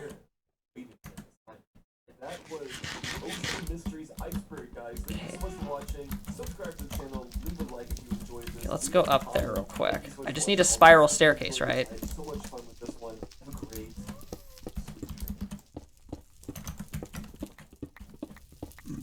I'll take these, I guess. I need two more. Two more. In my world, the Amazon rainforest is the most fascinating and most mysterious place on the Earth's surface. Where is the top, brother? Sprawl seemingly endlessly across a vast area of South America, roughly 6 billion square kilometers all in. Am I, like, in the wrong spot or something? Forest the size of the continental 48 United States. The majority of the rainforest is Go away. within the borders of Brazil, but significant parts of it also extend out across the borders of Okay, cool. There was glowstone up here. Perfect. It was worth the journey. Suriname and French Guyana. I better hurry this up before that ghast sees me. That the Amazon covers is extremely sparsely populated today as rural. With only around 30 Fuck, million dude, he's gonna see me. There's no shot. There's even fewer people today. I'm gonna make sure I didn't miss it. The Amazon rainforest was its own independent country. It would be among the bottom 10 countries in the entire world in terms of average Come on. population density. That's right. About 5 human beings per square kilometer. Yeah, that's what I fucking thought. By far, the largest single concentration of people within the Amazon rainforest region today is this random-looking blob of high population density almost in the dead center of it, which is the Brazilian city of Manaus, home to well over 2 million people today. Manaus is the seventh God damn it, largest are city you in Brazil. fucking kidding me? Its location in the middle of the Amazon also makes it the most heavily isolated city in the entire Western Hemisphere, who have a population of more than 1 billion people, as there isn't a single other city of comparable size to it anywhere within 1,000 kilometers in every direction. And so, as you'd expect, actually physically getting yourself there doesn't What the hell? other cities do. There still aren't any paved roads that connect Manaus to the rest of the Brazilian core, thousands of kilometers away from the cities. It's theoretically possible to drive from cities like Sao Paulo or Rio de Janeiro Cool, for cool. hundreds of kilometers along Brazilian Highway 319. The route is currently unpaved, and whenever it rains there, which, believe it or not, is a frequent occurrence in the rainforest, the unpaved road turns into a muddy quagmire with endless nothing all around it. No cell service, and no chance of getting a tow truck to bail yourself out. So that road is a pretty sketchy option to actually take. Even when you get to the other end of the highway close by to Manaus, you'll still have to take a ferry over to the city, so the entire length of the Amazon River still doesn't have a single bridge that crosses over it. The primary actually paved road is Of course. to the north of it. Stop. I just want my glowstone. This route makes And he's not gonna leave me alone, is he? it sort of possible to safely drive along paved roads for the rest of the Brazilian core. I'm not stupid. I know that they're all just gonna come. Dude, there's 3 of them again. Why? Can I not mine in peace? Fine, I'll go bully the pigman while I wait for your bitch ass to go hide in the fucking hole. Ways that most people get around the Go on, do it. Yes, Manaus. Airplanes, electric What a fucking loser. totally navigable roads, Oh, what's the matter? You gonna cry? continental interior. Yeah, that's what I fucking thought. Blob of high population density in the Get the middle fuck away from me. of the Caribbean city Yes! I'm at level 30, my fave. People today, it is even more isolated than Alston. Not because of distance from other large settlements, but because of distance. Okay, that for a single 100-kilometer dead-end stretch of road that ends in the nearby town of Nahuda. I feel like some of them have extended reach, but not all of them. With anywhere in the outside world, which makes it Whatever, I win. Fucking losers, dude. Okay, I've almost got what I need. Almost. I'm gonna toss the sword. We're gonna end up with more than a stack of glowstone. Well, no, maybe we won't. Maybe that is actually exactly 14. Who knows? I know I sure as fuck don't. Today, transporting the Amazon's resources out to the global market. Rather than using cars, trucks, or trains, Amazon River itself provides nearly all of the transportation to the two big modern cities in Amazon, like Manaus and Iquitos. So much so that when you travel along it, you'll even see floating gas stations and convenience stores with boats instead of cars. So as you'd expect, proper road infrastructure throughout the Amazon region is extremely hard to come by, and even the major clusters of people within it don't really have any major... Oh, better luck next time. Yeah, that's about what I expected to happen. Of course he shoots a fireball at me. The little fucking cunt just can't leave me alone. Completely absent of any roads at all. I'm tossing that. I don't want the sword. I want the glowstone instead. While trekking through the rainforest on foot is an extremely... Nice, nice. Okay, good. We can go back home now. Oh, can't do it. Can't do it. Can't do it. Can't do it. Come on. That never does get old, does it? Getting to fucking blue balls the gas. I feel like they should still shoot a fireball at you, like, once they target onto you. If you, like, let's say that you jump up and they do that, but instead of, like, stopping, they still shoot the fireball if they see you. Like, hiding behind a wall after they see you and, like, attempt to fire wouldn't actually stop them from firing. They would still fire the fireball anyways. I feel like that makes more sense, like, thematically for ghasts, but, like, I guess I can't complain. It's better than nothing to deal with them. Stop. What, you think you're actually gonna hit me, bud? Fuck out of here. God damn, dude. Amazon's actual surface looks like from the ground, from anywhere beyond the Amazon River, or from that handful of road settlements dotted around it, has always been very difficult. While for most of modern history, observing what the Amazon surface looked like from the air with aircraft or even with satellites have also been practically impossible because of just how insanely dense and thick the rainforest canopy is. Alright, we win. Fucking stop, bro. How am I even supposed to get out if the ghasts will not let me get the fuck out? Uncharted land area remaining anywhere on the Earth's surface. Okay, now where's the exit? Like, where did I come in from? I don't remember. Hardly understand even less about it than we do the surface of Mars. That's why, in my view, it's the most mysterious and the most interesting place remaining on the map in the 21st century.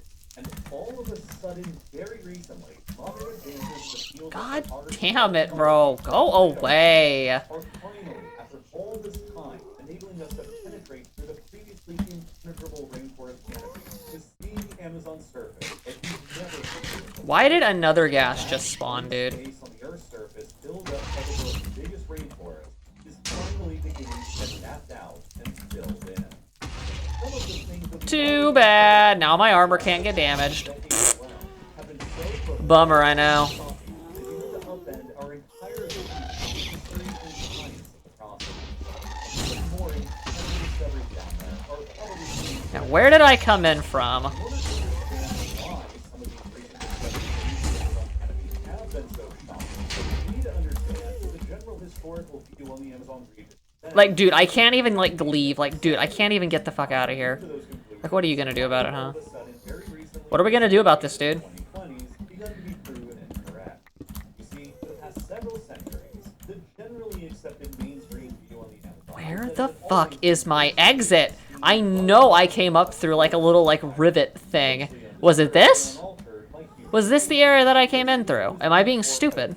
I think I'm just being stupid. I think this is where I came in from. Europeans first arrived in the Americas, the Amazon has always appeared to be My fire res is gone, though, so I need to leave, like, ASAP, like, before I get fucking clocked. Thank God we're at level 30. Nice. I will need good armor to fight the Wither, though. Blast Prot 4 is mandatory. And no, I'm not going to use protection. That's cheating. Protection 4 is busted as fuck since it blocks the wither's like residual damage that it does to you. So I really do not want to block out that damage because that would be very unfair, let's just say. Oh, what are you going to do, huh? Very interesting. You see, one of the primary sources of nutrients for all of the plants in the Amazon rainforest actually comes from a highly unexpected source, far away on a completely different continent. Here at the southernmost edge of the Sahara Desert in central Chad lies the Bodele Depression, an ancient dried-up lake bed that used to be a part of the primordial Lake Mega Chad until it was consumed by the expansion of The Lake Mega Chad.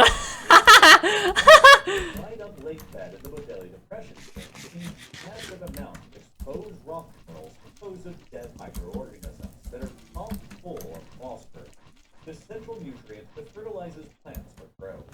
The powerful trade winds that whip across the Sahara from east to west will pick up enormous amounts of Saharan dust, including phosphorus-rich dust from around the Bodele Depression, and will then continue carrying all of that dust for thousands of kilometers through the air across the Atlantic and towards... Okay, cool. We're done. Let's get the fuck out of here. I'm happy. Saharan dust will fall I got what I needed. I can go home now. Thank goodness. including about 22 That was actually a little bit painful to do. Bodele Depression in Chad that provides the Amazon with vitally... I did get another gas tier though, so that's nice. Because rainfall throughout the Amazon rainforest is extremely high, these nutrients that arrive from the Sahara are always I'll give you one more, bud. in the soil, eventually drained down into the Oh, no, you don't. You're not going nowhere. You stay right there. Oh, yeah, and once a dog is possessed, apparently they do not produce dung. They'll produce dung one more time relative to what they ate, but they will not produce dung after that. I love you, doggo. I'll see you around, Poe. I'll probably be back at least a couple of times, probably. I mean, I need another Silk Touch pickaxe, and I'm gonna need another axe after this anyways. means that their stored nutrients are released and lost very rapidly and reconsumed by other plants on the before they can ever be deposited into the soil. Okay, now I need to go get some gold real quick. I just need enough to even this out. Of nutrients at all. Since all of the How many do I need? Not, or no, 8. are literally living on the recycled nutrients of all the others. I need 26. And so the soils themselves are effectively sterile and useless for agriculture. Which is why, historically, most of the scientific community considered large-scale agriculture in the Amazon region to be impossible. Which is why they believe the existence of large-scale, complex indigenous societies within the Amazon were also impossible as well. The prominent American archaeologist Betty Medgar, who specialized in South American anthropology through the Smithsonian Institute throughout the 20th century, was a very well-known advocate of this idea. He wrote a whole book that was published in 1871 titled Amazonia, Man and Culture in its Counterfeit Paradigm, in which he argued that without agriculture in the Amazon being possible, the maximum population density that the Amazon rainforest could naturally support in gathering was only 0.2 people per square kilometer. So the Amazon had to be an extremely sparsely populated place throughout its entire history as a result. This view was reinforced over centuries by the fact that European settlers, explorers, and their descendants only ever seemed to encounter small tribes of indigenous people in the rainforest, hundreds of which continue to exist across the remote depths of the Amazon still today. In fact, it's estimated that still Alright, we Gucci. We can go back now. Thank God, it's finally over. Oh my God. so remote Yes, we're done. outside, Thank God. still around 100 Okay, block, just in case anything comes through the portal, it tickles my feet. so-called uncontacted, including the traditional It's morning, oh boy. thousands of Thank you, portal. I love you. any contact with the outside world. The Amazon is the host of the I got so much gold from that. I get so much gold from that fucking gold farm, dude. It's not even funny. That's like from just a couple hours of sitting around doing nothing. That's insane. I've done the mathematics. It's insane. Do I not have any more space for this? No, but I'm getting close to not having any more space. Oh yeah, double layered entrance. I forgot about that. all universally aware of the existence of the outside world and have a very long history of contact with us. Do I want to mine that? Apparently choose to hide and remain isolated in the rainforest because they deeply fear what the outside world will do to them if they're found. Over the past several I mean, honestly, the indigenous tribes in the Amazon have every right to be scared of the outside world. I'd be terrified too if I were like them. I'd tell the fucking outside world to go suck a fucking dick. massacres I was gonna say, yeah, they probably would have just been enslaved by the fucking conquistadors or whoever the fuck they were back in the day. They probably fucking hid during that time, actually. Well, the ones that didn't get caught, anyways. 57 scrolls, not bad. That's a lot of fucking protection, or fire protection. Good God. And I have 33 of those. However, as the demand for labor on the growing Amazonian rubber plantations expanded, Thankfully, I did not have to use a single instant health potion down there. Thank God. That would have been embarrassing. to work on the rubber plantations in appalling conditions with extremely high mortality rates as high as 90% in some instances, that some historians have compared in scale and brutality to the Holocaust or the Armenian genocide. In the aftermath of the rubber boom in the mid to late 20th century, the indigenous survivors of this genocide in the Amazon fled into the most remote and difficult to access depths of the rainforest, with their memories of the horrors the outside world inflicted upon them passed down through the generations. So, rather than keeping themselves hidden from the outside world because they just prefer to keep their more traditional, simple lifestyle, they really keep themselves hidden out of this very deeply ingrained fear of what the outside world will do to them again if contact with us is ever reestablished. A fear that hasn't helped out very much by the action of loggers, miners, missionaries, drug traffickers, and even anthropologists. Nah, dude. Fuck missionaries. I really do not like those people. They literally must have a death wish. I will not go any further with that statement because there is one other person I could actually use as a good example, but I don't think people would like that. His name starts with J, and his last name starts with C, I think it was? I don't know. I'm not going to say it, though. I refuse. I'm not going to dig myself a giant hole to crawl out of. Single survivor, a man who kept on living a militantly reclusive and distant life in the rainforest for decades, up until he passed away from natural causes just a few years ago in 2022. For decades, nobody alive knew anything about the man, not his name, language, or the name of his extinct tribe. But they well understood his fears and his intense desire to be left alone from the outside world, as he frequently shot arrows at anyone who ever attempted to initiate contact with him. He eventually gave the nickname of the Man of the Hole due to the deep ditches he would frequently dig around his campsite for protection. The Brazilian Ministry of Native People discovered him in the late 1890s, eventually fenced off the entire area where the man lived and created a nature reserve out of the area in 2007. Became this isolated island of forest with a lone, uncontacted indigenous man inside of it, surrounded by a sea of forested cattle ranch. Though the man died of natural causes in 2022, leaving his unknown tribe modern genocide ultimately completed. Throughout the 1970s and 80s, the Brazilian government tried to establish peaceful contact with indigenous tribes in the Amazon by setting up trading posts in the rainforest with metal tools and other useful objects. But the posts would occasionally lead to violent interactions with the tribes and would frequently spread outside diseases to the tribes that they lacked the immunity to. A process that has gone on ever since Europeans first discovered the New World a half millennia ago. Sometimes wipe out half of the tribe's population within only a matter of weeks.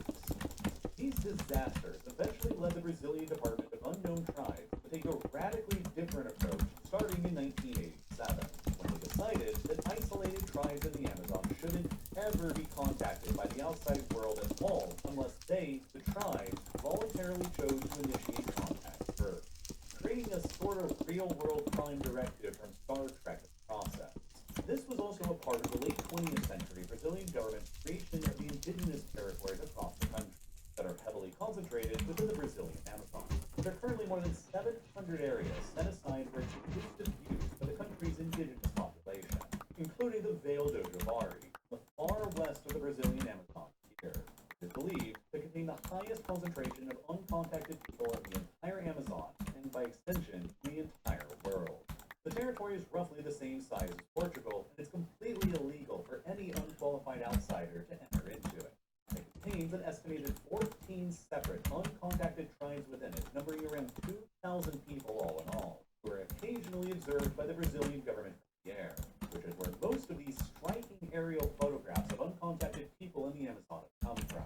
The village of Javari itself is part of a much wider area today that shows uncontacted tribes. An arc to the western Amazon region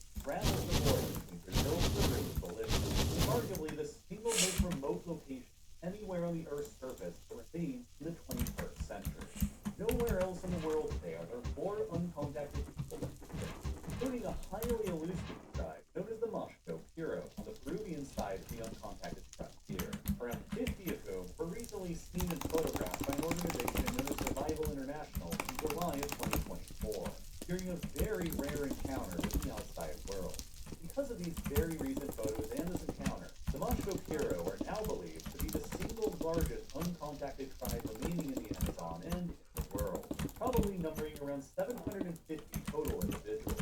The location was also notably captured here, only a few kilometers away from an active logging company, which Survival International says threatens the tribe's continued existence. Critics of the Brazilian system of indigenous territories argue that they permanently reserve about 13% of the country's total land area to a small population of indigenous people that only make up 0.4% of Brazil's total population. And that much land full of valuable resources getting locked out from development is holding the country's economic development and potential prosperity back in the process. Illegal logging, ranching, and mining within several of the indigenous territories is already a relatively common practice. The arguments in favor of preserving the system aren't just for the rights of the indigenous people who live there, but also to protect the unknown scale of the biodiversity in the Amazon and the unknown species of plants and animals that are almost certainly still existing there, currently unknown to science. We have understood for a very long time now that the Amazon is by far the most biodiverse ecosystem. It's estimated that a whopping 1 in every 10 known species in the world lives just within the Amazon rainforest, including at least 2.5 billion species of insects, tens of thousands of plant species, and around 2,000 bird and mammal species, along with a whopping 1 in every 5 fish species which live in the Amazon rivers and streams. There's a scientific study from 2001 that concluded just a quarter of a square kilometer in the Amazon rainforest in Ecuador was capable of supporting more than 1,100 separate individual species of trees. The biodiversity of species within the rainforest is so high compared to any other location in the world that brand new Amazon species are still being cataloged by the scientific community just about every single day on average.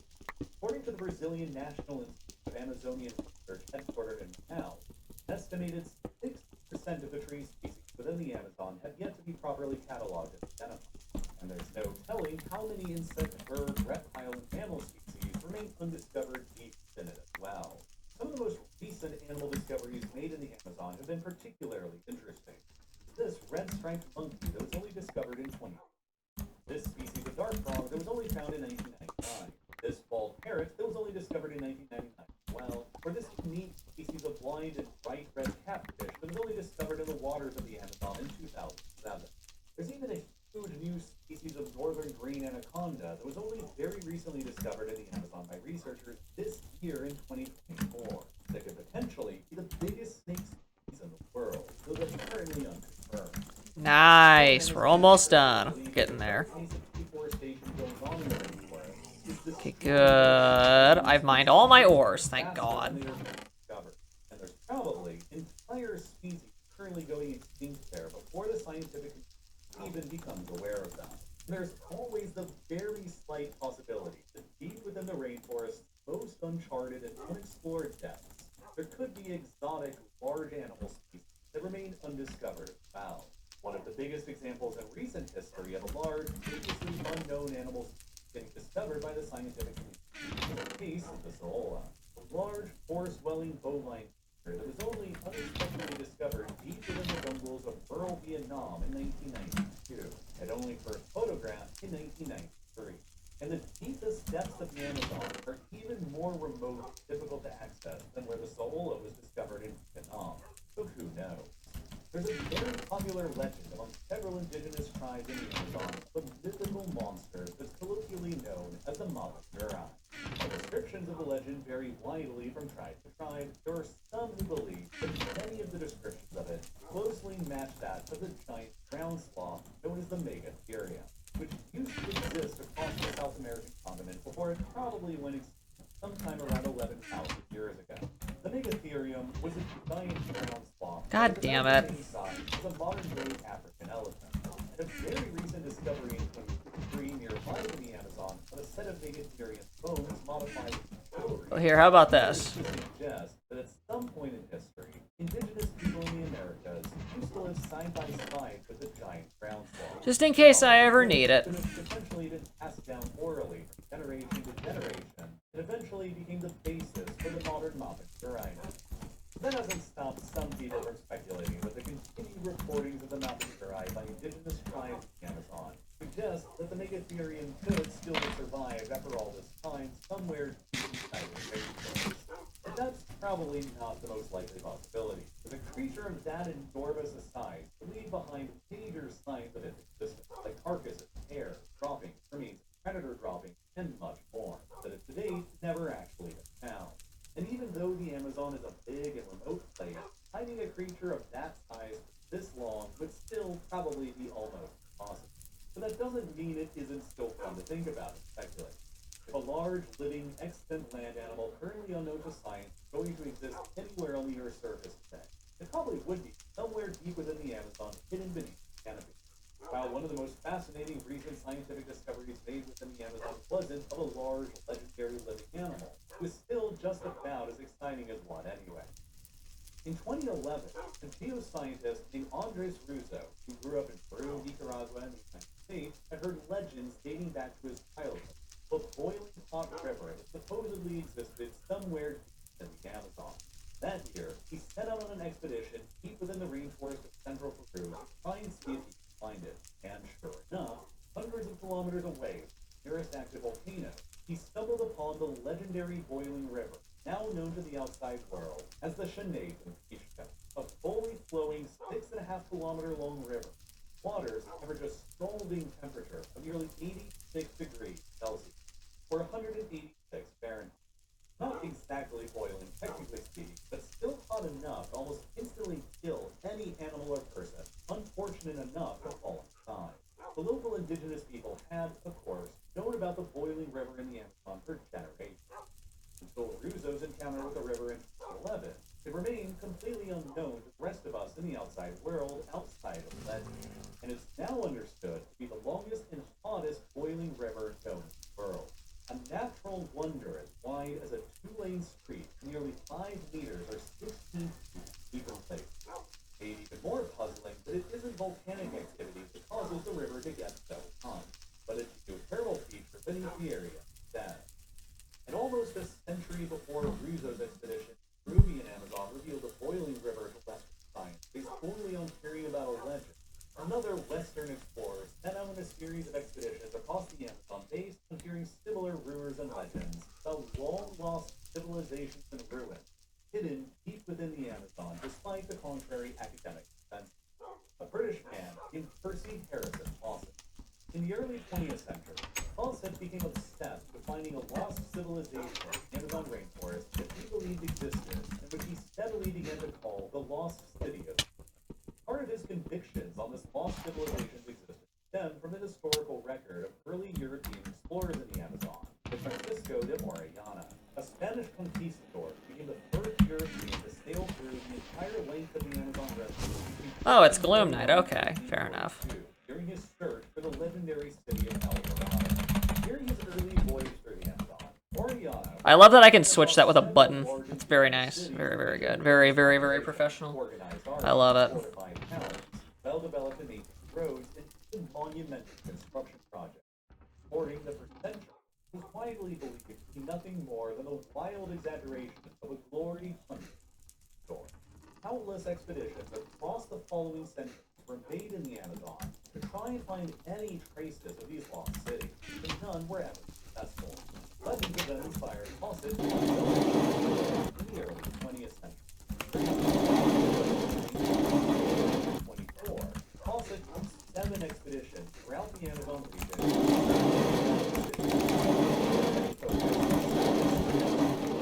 The western Amazon region in Bolivia and Peru. But over all that time, he never.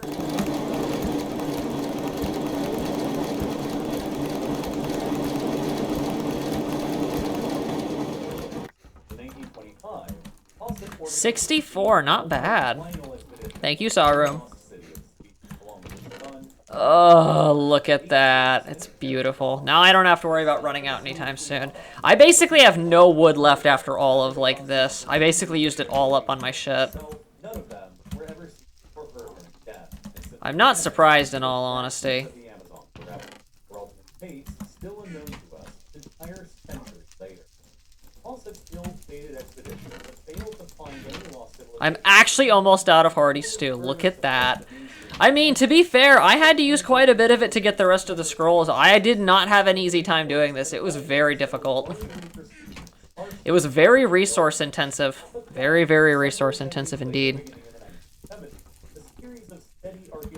We're still not done, though. Good God. A researcher named Ondamar Diaz discovered a series of large-scale man-made geocollections that operate.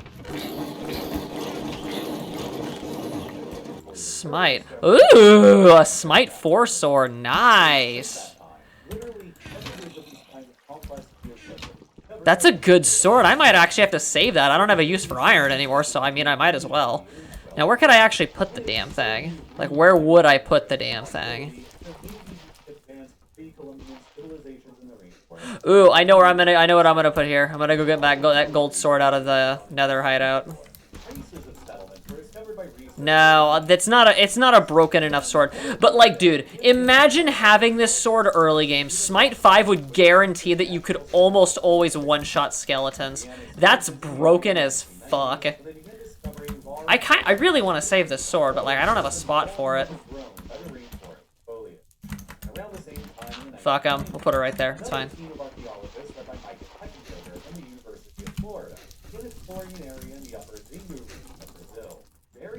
That's a good bow.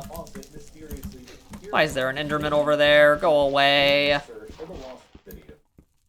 They also discovered ancient roads, bridges, and ditches that appeared to form the remnants of long-lost walls, oaks, and causeways that over decades of hands-on, on-the-ground study steadily added up to a collection of at least 19 large pre-planned pre-Columbian villages that featured well-planned circular plaza.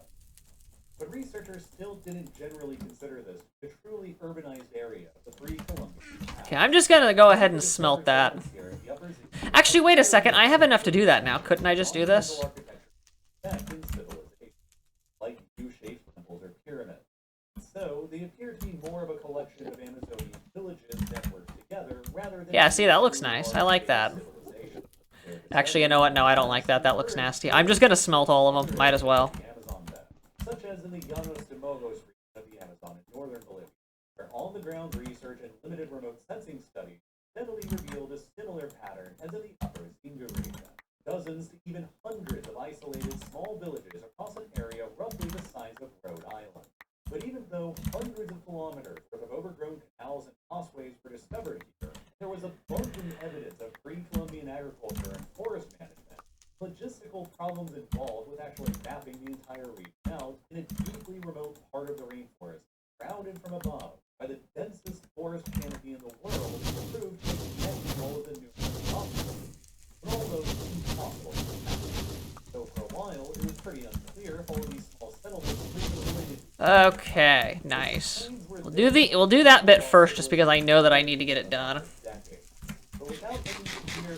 We're also gonna go harvest our crops real quick, because I actually want to make more Hardy Stew. I probably don't need to, but I'm gonna anyways in case I ever decide to play this world again. Like, just for fun. Very recently, in 2022, when a team of archaeologists operating in the region led by Typo the German Archaeological Institute released an earth-shattering paper, the journal Nature. His team pursued a different approach, utilized a new key technology that is quickly revolutionizing the field of archaeology and our understanding of what exists beneath the Amazon rainforest. LiDAR, an acronym for Laser Imaging Detection. 50 feet up above used an onboard LiDAR system that shoots down a grid of infrared beams down to the surface. Hit whatever is actually down below on the surface. With a measure of distance. If the helicopter flies over the area being surveyed, the LiDAR system steadily creates a colossal number of data points that eventually creates a high-resolution map of the surveyed area. What the area actually is. Led by carried out LiDAR mapping surveys of 6 different areas in the Llanos de Mogos region. revealed a total of 26 unique archaeological sites in the region, 11 of which were previously totally unknown to science. And 2 of those sites that were revealed were especially interesting, because for the first time in modern history, the LiDAR map revealed them to actually be very specific pre-Columbian cities, complete with the monumental architecture that had always been missing from countless churches in the Amazon over the past nearly 5 centuries of history. The sites included mud brick conical pyramids, stood more than 21 meters or 70. What did I use all those sticks on? I feel like it might have gotten corrupted, but I don't know what I don't know what I used them all on. I can't remember. Damn it. Okay, cool. There were even canals and a complex water management system that connected the main urban centers. I know they're hungry now. They have to be. There you go. Around 600 years ago, sometime around the year 1400, nearly a century before the arrival of the Europeans for unknown reasons. But there exists Okay, I need 3 bits of bone meal. dense, complex society. So we're gonna grow more crops after this. Building monumental architecture did indeed exist at some point in the pre-Columbian past. The Amazon was significantly more densely populated in the past than pre-Columbian. The Llanos now believed was supported as many as 1 billion people before the arrival of Columbus. It was all right in the middle of many of the areas that were explored by Colossus lost city to sea expedition more than 100 years ago. Colossus didn't discover any ruins of long-lost cities in the area because it turned out he was ultimately searching for the wrong kind of thing. The unknown society that built these pyramids and cities in the Amazon of northern Bolivia didn't use stone like the Maya or Aztecs did, that stood the test of time better and made them easy to find. Instead, we used colored natural materials were more readily available to them in the environment, like mud bricks and wood. So, while back in the heyday, their cities probably looked very big and impressive as Mayan cities do to us today. The materials they used decomposed more quickly over the centuries of abandonment and were durable. So they ended up just blending in far better with the overgrowth of the Amazon that retained them over centuries without human intervention. Discovery of these long-lost monumental cities hidden under the rainforest centuries in northern Bolivia was the most significant archaeological discovery made in the region for this century. And eco-tourners even prophetically predicted that over the next 10 or 20 years, even more previously unknown cities in the Amazon would probably get discovered. That would include some even bigger and more complex than the Llanos de Mojo site. It would only take fewer than 2 years for him to be proven right. Because just this year, back in January of 2024, another earth-shattering paper was published by Rothstein that concerned their own year's worth of discoveries and research back in the Apano Valley site. Did you say fapping up? What the fuck? Amazon of Eastern Ecuador. As I mentioned previously, Rothstein and the French National Center for Scientific Research have been engaged in research in Ecuador's eastern Apano Valley site for decades, since the 1990s. And just like in the Upper Zingo and Llanos de Mojo site, his team have found evidence of small central plazas, raised mounds, pottery, and jugs. Scattered evidence of a potential. Yes, they found jugs. Without a complete map Oh wait, wrong jugs, my bad. by the rainforest canopy, it was impossible for them to put all of these together. Everything changed, however, in 2015.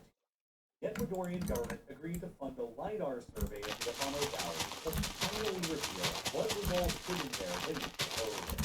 Over the next several years, Rothstein's team used aircraft and onboard LiDAR combined with extensive ground excavation to painstakingly survey and map out the 300 square kilometer area within the Apano Valley region of the Ecuadorian Amazon. And they published all of their years' worth of findings in the journal Nature in early 2024. And with their LiDAR survey mapped out what can totally be described as the ruins of a truly lost major ancient civilization that used to exist in the Amazon. Their survey was 300 square kilometer area, about the same size as the island of Malta, uncovered more than 6,000 individual rectangular platforms that measured about 20 meters by 10 meters, about 2 or 3 meters high, all arranged in groups of between 3 and 6 units clustered around a plaza with a central platform. These were thousands of long abandoned columns, with areas of especially dense settlement Yay! areas. And one of the structures their LiDAR uncovered within the plaza of one of the densest complexes was a massive 140-meter to 5-meter tall platform, probably the site of long-lost monumental buildings that were used for ceremony. The settlements were all surrounded by webs of agricultural fields, including extensive drainage canals, and all interconnected by a huge network of long-lost and unused roads that included multiple impressive. One of the roads observed by the survey was more than 25 kilometers long, and several of the roads included direct site angles, a difficult engineering feat for any society to have accomplished here in the geographically rough terrain. Defensive ditches were observed blocking some of the settlements from outside attack, and like in Llanos Rojos, Bolivia, a vast network of causeways and canals were discovered that brought abundant water to the area as well. This discovery Slats are actually a form of a filter, by the way. even denser and more complex than the previously discovered one in Llanos Rojos, Bolivia. Itself was also an earth-shattering discovery. Some of the researchers involved have even postulated that back in their time, the previously unknown about cities and monuments, I actually need to figure out what all the filter types are so I can collect them. or even surpass those of the much more well-known Maya civilization in Central America. While the team who wrote the paper on the Apamo Valley discovery stressed that estimating the site's previous population is extremely difficult. The paper's co-author, archaeologist Anton Dorson, suggested that as many as 30,000 scale as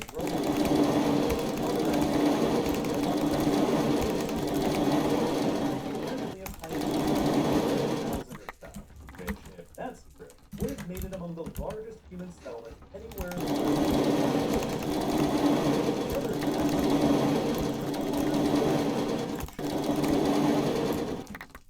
The team dated the area to be inhabited sometime between around 500 BC at the earliest to sometime between 300 to 600 AD later, meaning that whatever civilization existed here did so for around 1,000 years, along the same rough timeline as the Oh, that actually works? What? By the time the European conquistadors No way, dude. these ancient civilizations It were does. abandoned for That's around fucking 1,000 crazy, years dude. and largely left behind to be reclaimed by the rainforest.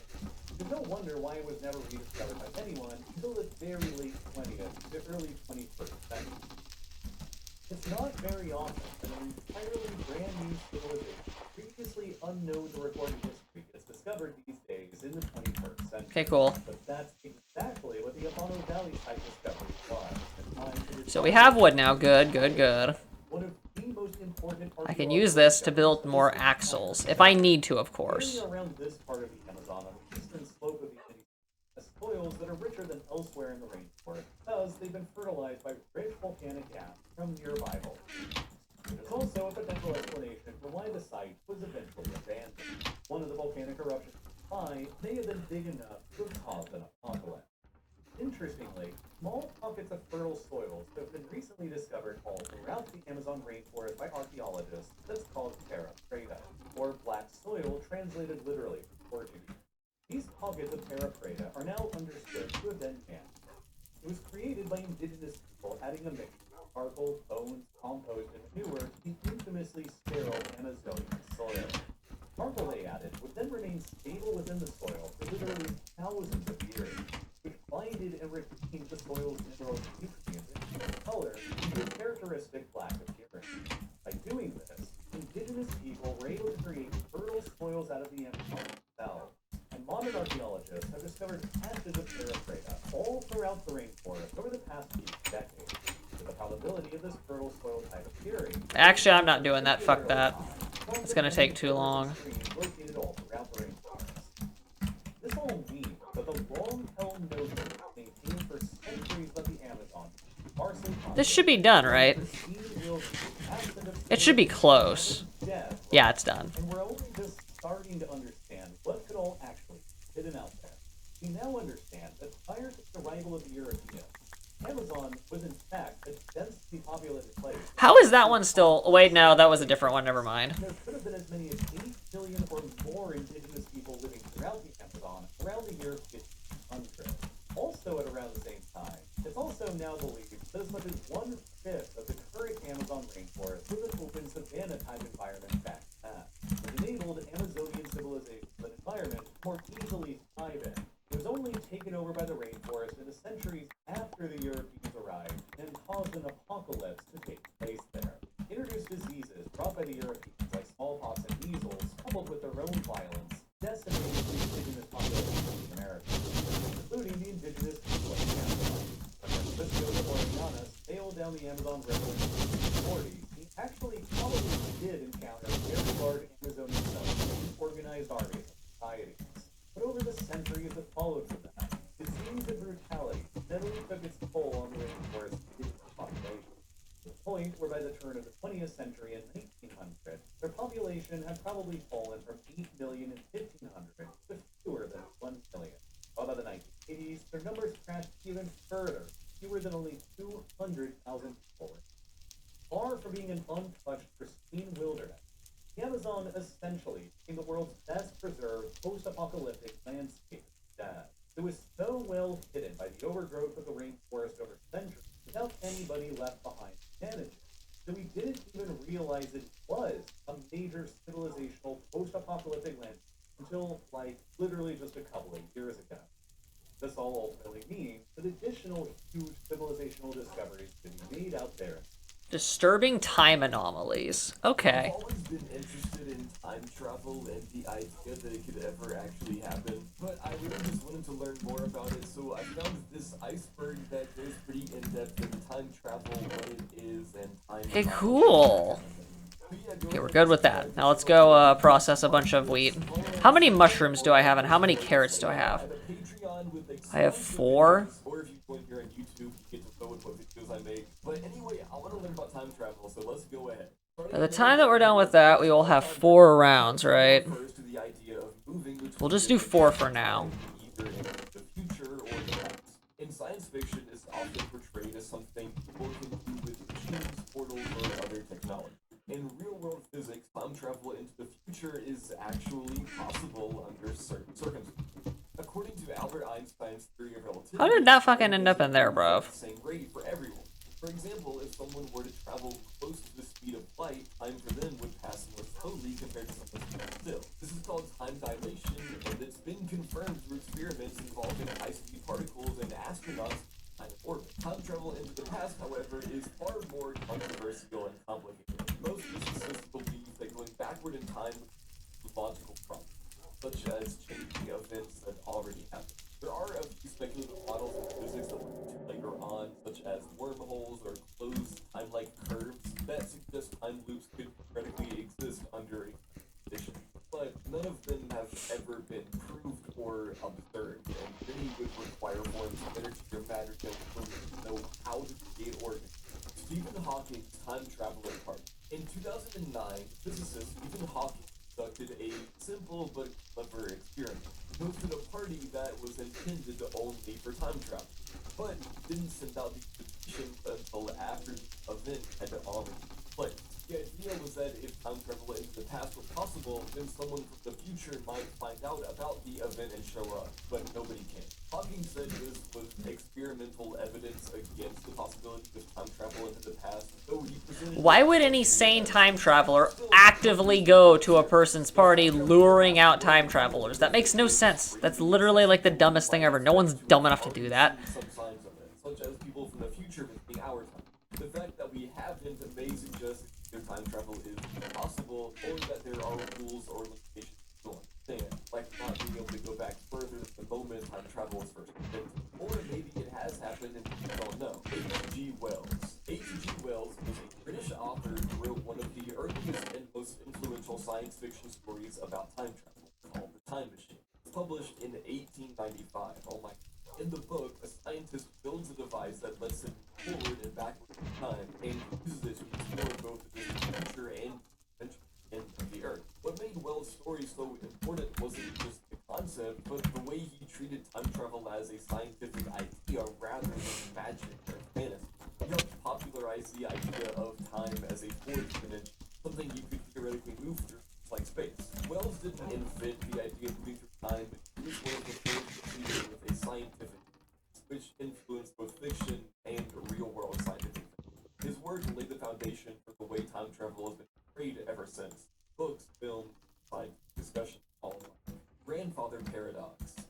Grandfather paradox is one of the best known problems associated with time travel in the past. It describes a logical contradiction. Imagine a person travels back in time and kills their own grandfather before their parent was born. If that happened, the time traveler could never be born. No, but see, that's not how time works. When you, let's say that you go back in time. Hold up. No. That's not a paradox because that paradox doesn't happen in our concept of reality. Here's what I think would happen if you time traveled back in time and say killed your grandfather or something. What would happen is you just wouldn't have been born in that timeline. The you that exists in that timeline does exist. But because time is more like a tree branching out constantly, you wouldn't be affecting your primary time because that time doesn't exist anymore. At least not relative to your understanding and like to the free-flowing nature of three-dimensional time. I guess maybe on the fourth dimension, maybe you could move through it and like move back around and then go back in time as though you never were there and then go forward in time to where you exist like normal. But this is not the fourth dimension. This is the third dimension. Like, bruv. Like, come the fuck on, bruv. Yeah, but there you go. That's my hot take for the day on time travel. You cannot erase yourself from existence. It doesn't work that way. This was introduced to me through Futurama, which I think is so funny. The episode where Fry travels back in time and becomes his own grandfather because he fucks his grandma. That's some good comedy. Anyway, this paradox is often used to argue that time travel to the past is either impossible or must be limited in some way, like preventing changes to events that have already happened. Some theories propose that the universe might protect itself from paradox by making certain events impossible to change no matter what the time traveler does. Others suggest that if you did change the past, it would split the timeline in an alternate universe, avoiding that contradiction entirely. But these ideas are purely theoretical and butterfly effect. Butterfly effect is the idea that small actions lead to large and unpredictable consequences over time. It comes from chaos theory, a branch of mathematics that studies complex systems.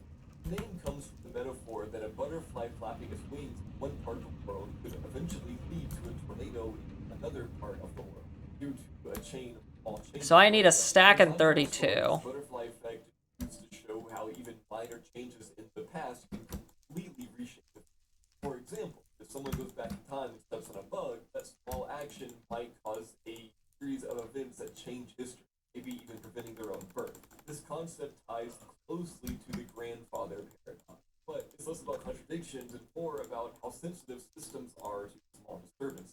It reflects the idea that the past is deeply connected to the present, and changing anything slightly could make the future unrecognizable. Mandela effect. The Mandela effect is a phenomenon where large groups of people remember something differently than how it actually occurred. It's named after Nelson Mandela because some people, mostly online, claim to remember him dying in prison in the 1980s, even though he actually died in 2013. Other examples include people misremembering the spelling of Barons St. Bears, or thinking the Monopoly Man. People misremembering the spelling Kurt, named after Nelson Mandela because some people, mostly online, claim to remember him dying in prison in the 1980s, even though he actually died. Other examples include people misremembering the spelling of Barons St. Bears, or thinking the Monopoly Man wears a monocle when he actually doesn't.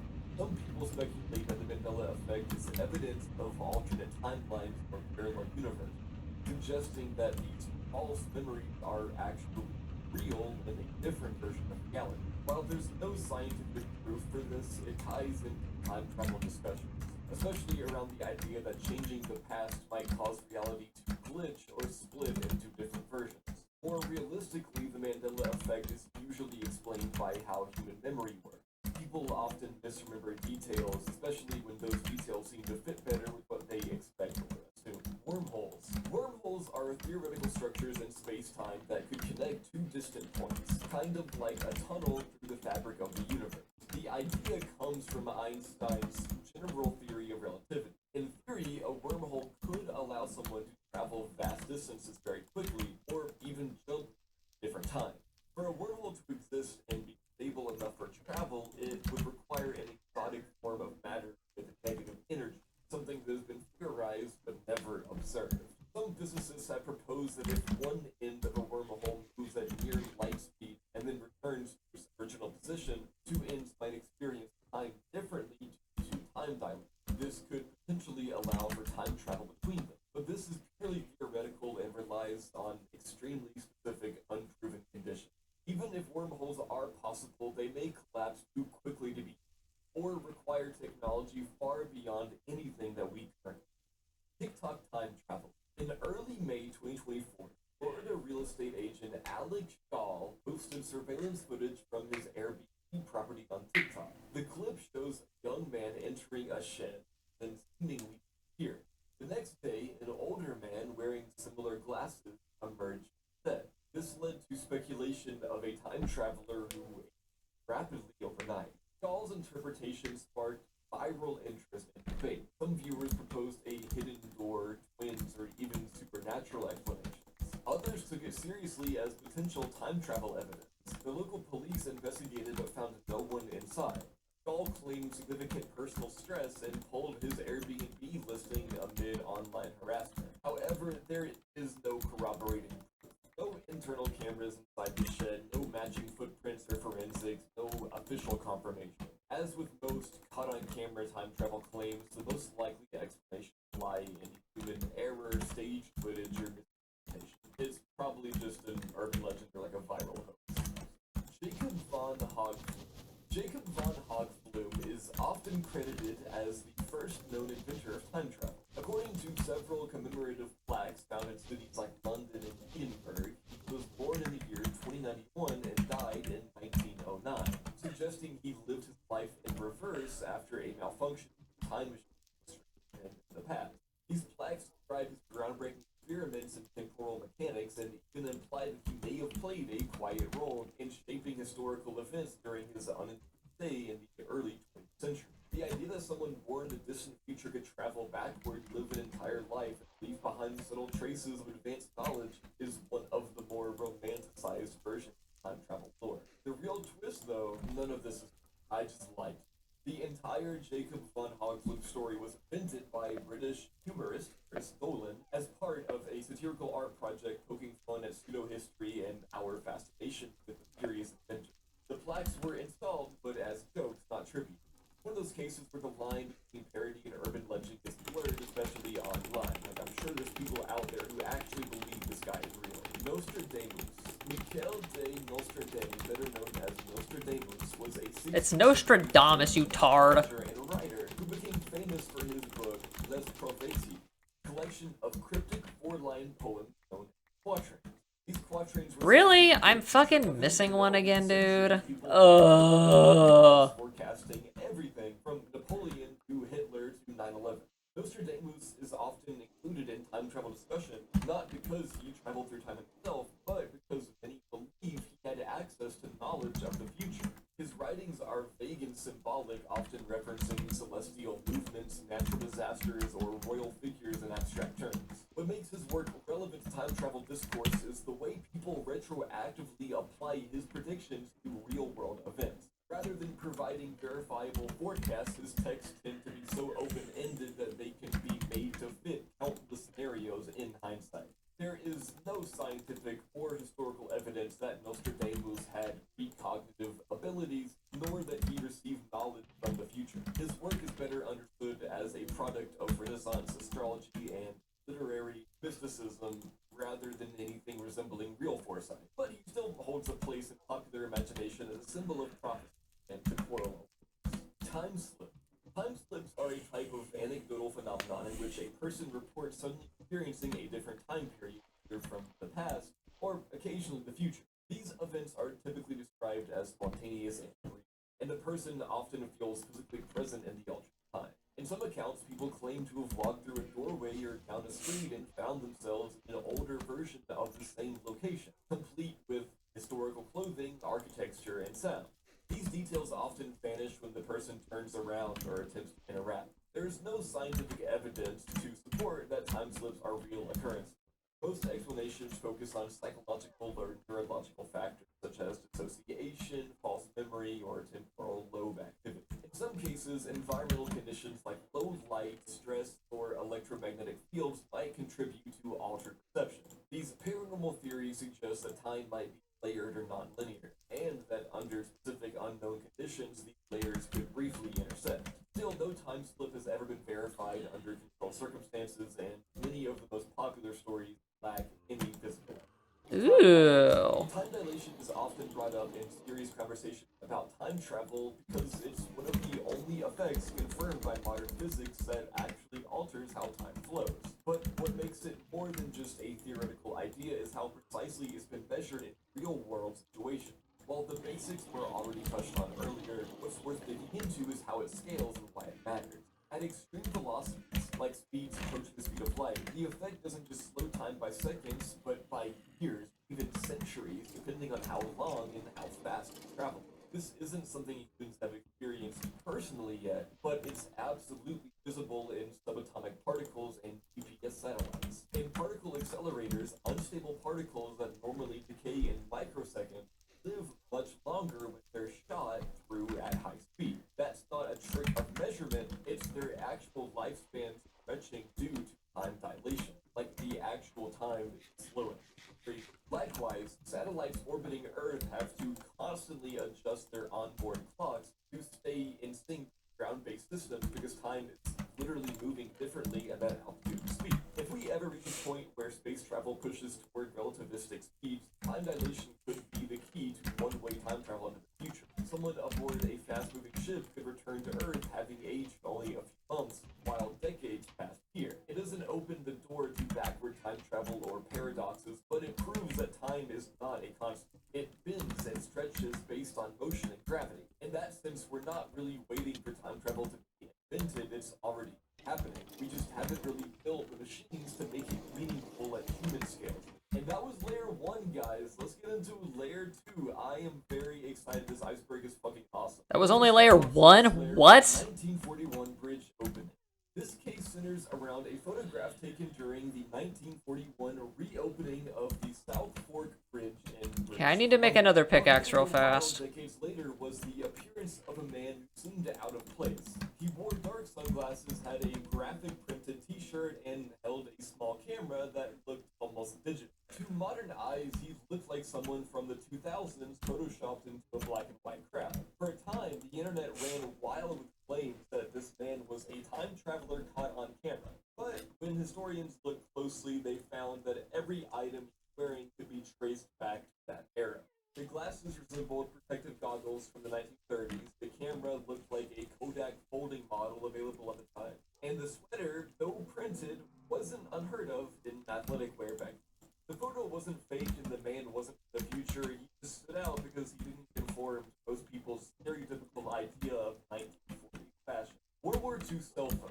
A black and white film taken in the 1940s at a wartime factory gained online attention when someone noticed a woman in the background who appeared to be holding a cell phone to her ear. Or it could be a man, I can't really tell. But they're holding something small and rectangular and speaking into. That image alone led some people to speculate that she might be a time traveler using a modern device. But when the clip was analyzed more carefully, it became clear that the object was likely just an early hearing aid or communication device being tested by the company film, which was DuPont, which at the time was experimenting with mobile electronics.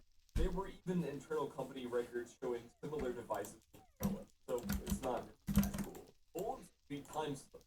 In Liverpool, England, there's a street called Bold Street that has become legendary for what people claim are real-life time slips. The stories almost always follow a similar pattern. Someone's walking along near a area with older buildings, and suddenly everything around them changes.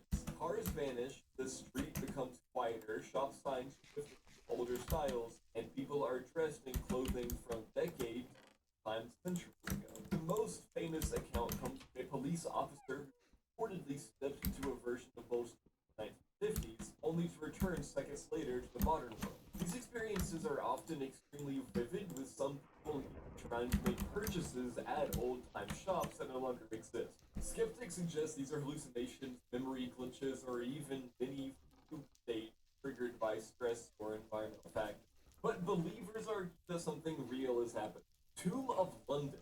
In Brompton Cemetery, London, there's a real 19th century mausoleum known as the Hannah Courtois Tomb. Built in 1854, it's one of the largest and most mysterious structures in the cemetery. Designed in an Egyptian revival style with obscure symbols, heavy stone doors, and sealed entrances.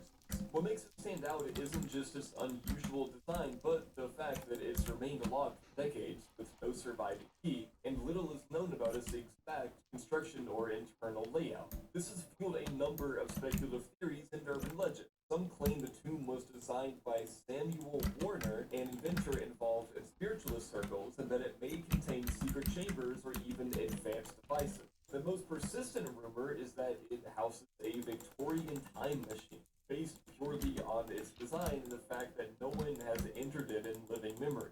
In 1998, a Reuters article repeated these speculations, helping spread the idea internationally. World War III prediction. In the early 2000s, a user calling himself John T. began posting on online message boards claiming to be a time traveler from the year 2036. He said he was a soldier sent back to retrieve an old IBM 5100 computer, which he claimed was necessary in the future to debug legacy. Along with technical details about this machine, he also made predictions about an upcoming civil war in the US, a devastating World War III that would take place in 2015, and a radically altered world political structure.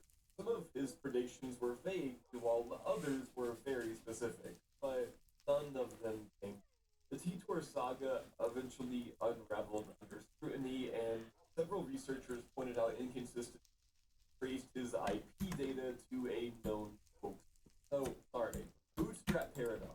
This is one of the most mind-bending thought experiments in time travel theory. Imagine someone goes back in time and gives Shakespeare a copy of Hamlet.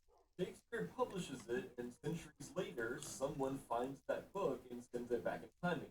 And then it just loops over and over again. So, in that loop, who actually wrote Hamlet?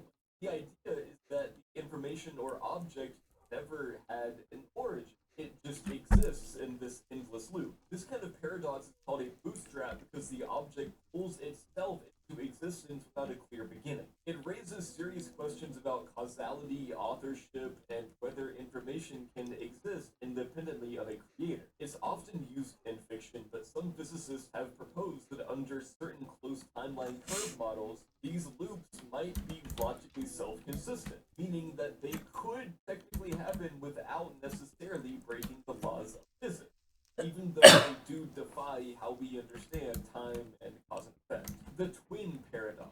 The twin paradox is a real-world thought experiment based on Einstein's theory of relativity. It goes like this. You have two twins. One of them stays on Earth, and the other travels into space at near light speed. When the traveling twin comes back, they're physically younger than the twin who stayed. And the paradox here is that it feels like each twin should see the other one aging more slowly because all motion is relative. But the resolution lies in the fact that the traveling twin experiences acceleration and deceleration, changes in motion that break the symmetry. This has actually been tested on a small scale using highly precise atomic clocks, which confirm that time passes more slowly for moving objects, just like the theory predicts. Bob White, Tim Jones.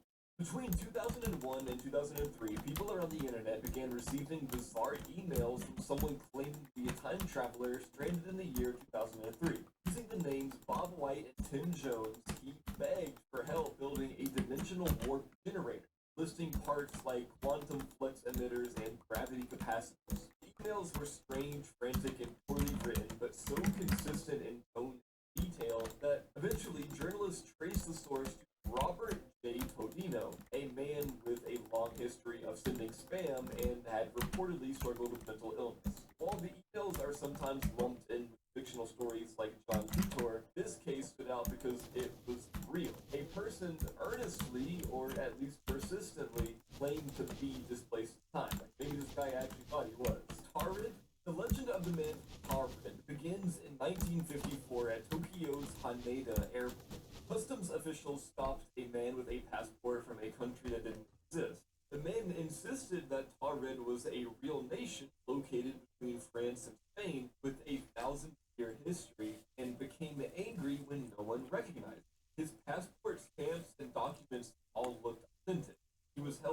night in a guarded hotel room, but by morning had vanished without a trace, along with the document. This story circulated for years and was later traced to a real event involving a man named John Allen Zegers, who was arrested in Japan in 1960 for using a fake passport and lying about his background. Over time, the tale was distorted into this tall-red myth, blending real elements with pure fiction. Neutron stars. Neutron stars are the incredibly dense remnants of massive stars that have gone supernova. Just a teaspoon of their matter would weigh billions of tons. Because of their extreme mass and rotation, some physicists have proposed that neutron stars might create gravitational conditions intense enough to warp space-time, potentially forming closed time-like curves, which are mathematical structures that allow for time loops. These ideas stem from general relativity, which allows for such phenomena in theory, but in practice, neutron stars are incredibly unstable and hostile environments. There's no evidence yet that they actually use time loops or anything resembling time travel, but who knows? Chaplin's time travel. In 2010, a filmmaker named George Clark discovered something strange in behind-the-scenes footage from Charlie Chaplin's 1928 film The Circus. In a promotional clip, a woman walks past the camera holding something up to her ear and speaking. To modern viewers, it looks exactly like someone talking on a cell phone. The clip exploded online with headlines claiming it showed proof of time travel, but historians and archivists quickly pointed out the object was almost certainly an early hearing. In the 1920s, hearing devices were boxed and often handheld, and people would naturally speak into them to test the sound. The video wasn't doctored, and the footage was authentic, but that mystery object wasn't futuristic. It only seemed that way because of how modern our assumptions have become about how people behave when holding. Oh, there's the sticks. What? Why did I put them in here? Am I stupid, dude? Time travel paradox.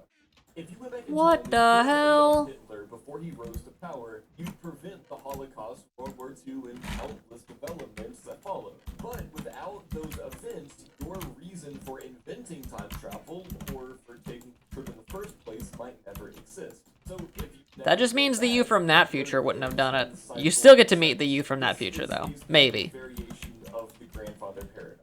But this one brings up deeper philosophical questions. If you could stop a monster from rising, would the world be better, or would someone worse take their place? And even if it worked, would you have the right to fundamentally rewrite history with all its moral and cultural consequences? These kinds of questions are what keep time travel fiction so popular. It forces us to confront the limits of morality, causality, and personal responsibility in extreme circumstances.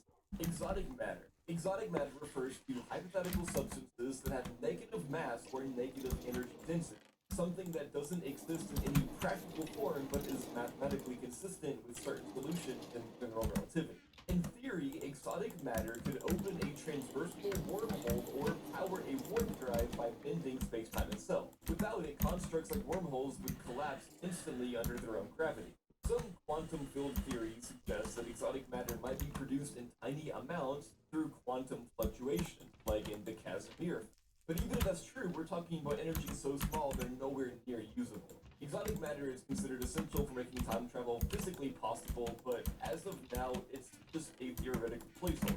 Something that needs to exist for the math to work, but which we haven't found, created, or controlled. Why was there bone meal down there? What the fuck? I'll put the stuff in there. Layer 3, where it gets a little bit more interesting.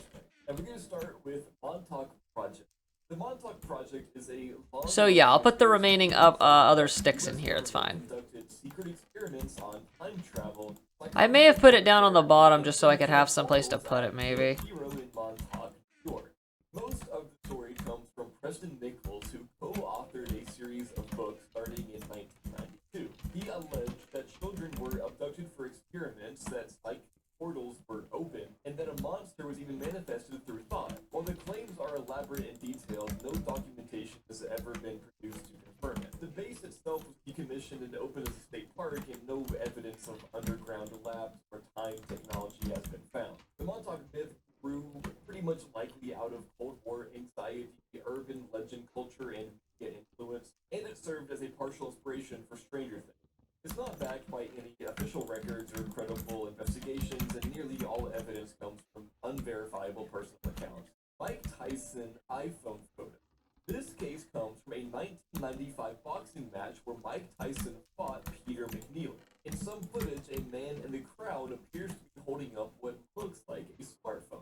causing speculation that it could be a time traveler caught on tape. At first glance, the object looks like a modern device, a silver rectangle held vertically.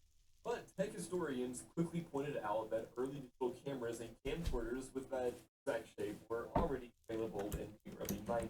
One specific example is the Casio QV10, which looks almost identical and was released in 1995. Additionally, even some early point-and-shoots had LCD screens.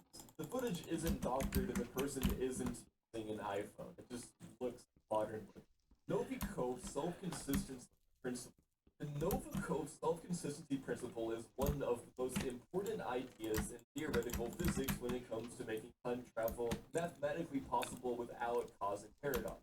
It was introduced in the 1980s by Russian physicist Igor Dmitriev Novikov, who was working on ways to reconcile Einstein's general relativity with the logical problems that time travel creates. At its core, the Novikov principle says this: if time travel is ever possible, the timeline must be self-consistent no matter what. That means you could go back in time, but you couldn't actually change anything in a way that creates a contradiction. Events would either play out exactly as they already did, or your attempts to alter them would always be somehow prevented. And I want to point out really quickly as well that this isn't saying that the universe outwardly or actively actually stops you. It's just saying that in the timeline, if you were to go back and do anything, it would have already happened. So you can't change anything because the timeline is set. It's kind of like how they did it in Harry Potter. You know, like they went back in time and then they fucking threw the rocks or whatever, but that had already happened. You know, anyway, to understand why this matters, you have to look at the grandfather paradox. So, Novikov's principle does not dodge the paradox, it neutralizes it by stating that any such contradiction is simply forbidden by the laws of physics. Under this framework, if you traveled back in time and tried to shoot your grandfather, the gun would jam or someone else would intervene or you change your mind. Whatever the scenario is, the outcome would always remain consistent with the future that you came from. This idea takes a deterministic timeline. Everything that happens, has happened, and will happen is part of one consistent sequence of events.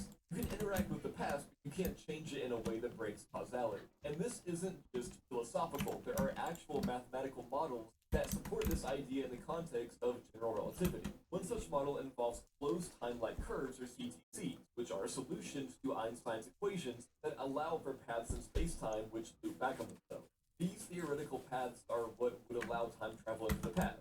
Novikov applied his principle directly to these CTCs, arguing that if such loops exist, then any object traveling along them must obey self-consistent behavior. There's no room for paradox because paradoxical situations are fundamentally impossible in those systems. One of the most cited thought experiments to demonstrate that Novikov... Time is a lot simpler than that, my G. You go back in time, you're done. That's pretty much it.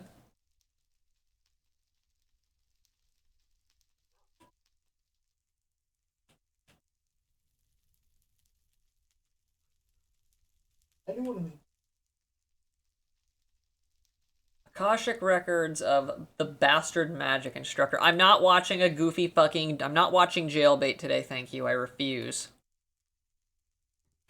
Damn, dude. Those Japanese writers must really like him young or something. Like, god damn. Like, I mean, think about it for a second. The artist, the media reflects the artist, right? Do with that information what you will. So why are all these girls underaged? And why are all of the adult characters fucking, like, in their 40s or even, like, their late 30s? Like, what? Come again? Like, bro. I hate to be like that, but, like, dude, I'm just connecting the dots. I'm not even trying. Like, this is literally just, like, this is just spaghetti on the table, you know? And I'm just slurping up those noodles. Oh, of course not. They did cancer with schizophrenia.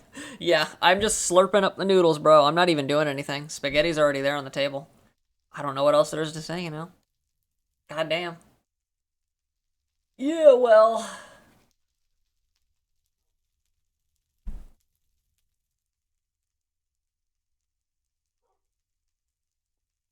What does that say? Oh, whatever. Anyways, I don't know. I don't know what to tell you.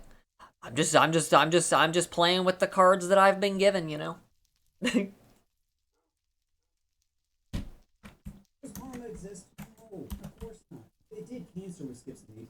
Good things happen to good people, Billy. Maybe if you did your homework. valuable lesson. Face it, life ain't fair. When people get yachts, other people get more cancer. Are you serious? You can have more than one type of cancer. Oh, but karma comes. Damn, they must have done something really shitty in their past life for that to happen to them. God damn.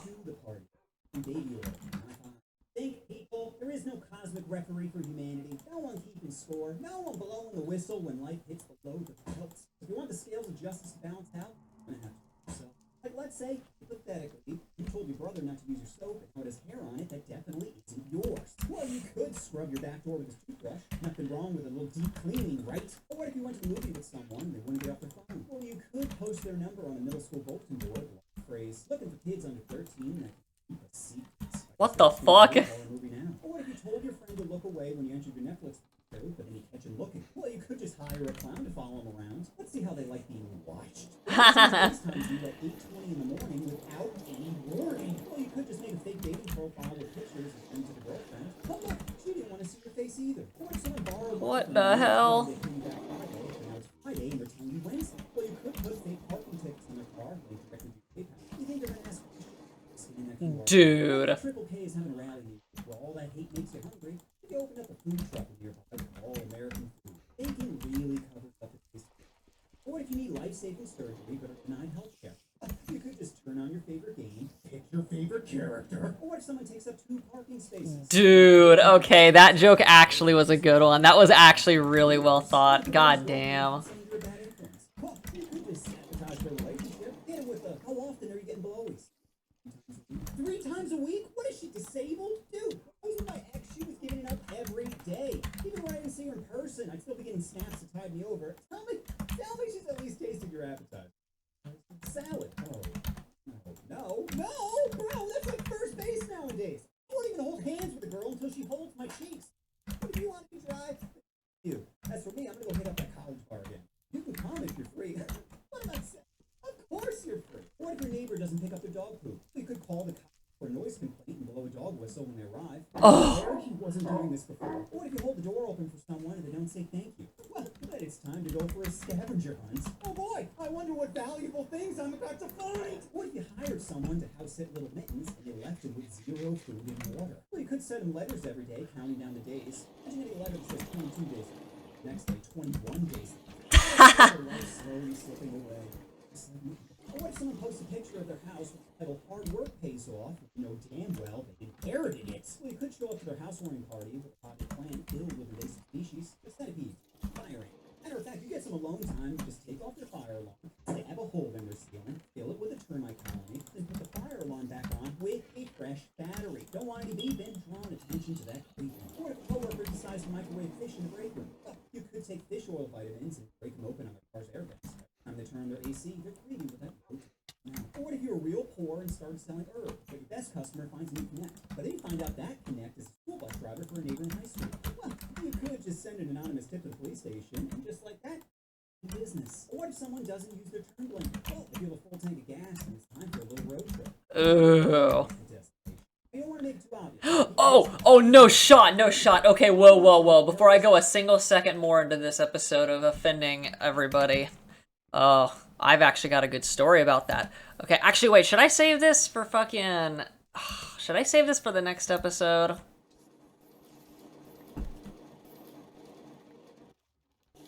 I'll save it for the next episode, but only because this episode is like, what, 5 fucking hours long? Yeah, I'll save it for the next one, it's fine. Next episode, I'll tell the story. How about that? It involves vehicular stalking, though, on my part. I was the one being stalked in my car. But I found a very good counter strategy to it. A strategy that I like to call bleed 'em dry. Anyways, I'll tell the story later, it's fine. But then you find out that connect school bus driver for a neighboring high school. Well, you could just send an anonymous tip to the police station and just that business. Or what if someone doesn't use their turn blanket? Well, if you have a full tank of gas and it's time for a little road trip. What were they? Now you don't want to make it too obvious, so keep your distance. 3 car lengths. Maybe 4. Far enough so they don't notice. Close enough to keep an eye on them. Let them think that they're alone. Let them feel safe. Then when they pull into the driveway, just long enough for the panic. And without a word, no explanation, no explanation, just a little lesson about unpredictability. Or if your brother puts a paper roll upside down. Well, you could place a key. No, dude, there's a special place in hell for people who put that paper towel roll upside down. Tiny inconvenience. Or what if your friend said he's busy with family stuff, but Discord says he's playing Marvel Rivals? Well, you could send him a 3-hour video of their parents' house filmed from a bush across the street, with the audio being breathing. What if you let someone borrow a pen and they gave it back to you with chew marks on it? You could call up their parents pretending to be an angry father. Tell your son to stay the fuck away from my 9-year-old daughter. What if your friend posts on social media that they're quitting social media? Well, you could post notes in a crush's locker that start sweet and possibly get more threatening. While mentioning small details about your friend. There's no difference. What if your uncle makes homophobic remarks towards you during Thanksgiving? Well, you could pour concrete mix down his toilet, talk, deal with Concrete mix down the toilet. That's a good one. I'm gonna have to remember that. If I ever need some hardcore revenge, I'm gonna do that. That's actually a really, really good idea. Haha, just kidding. I'm not actually gonna do it. Mostly because I really don't want to have to pay for a replacement plumbing system.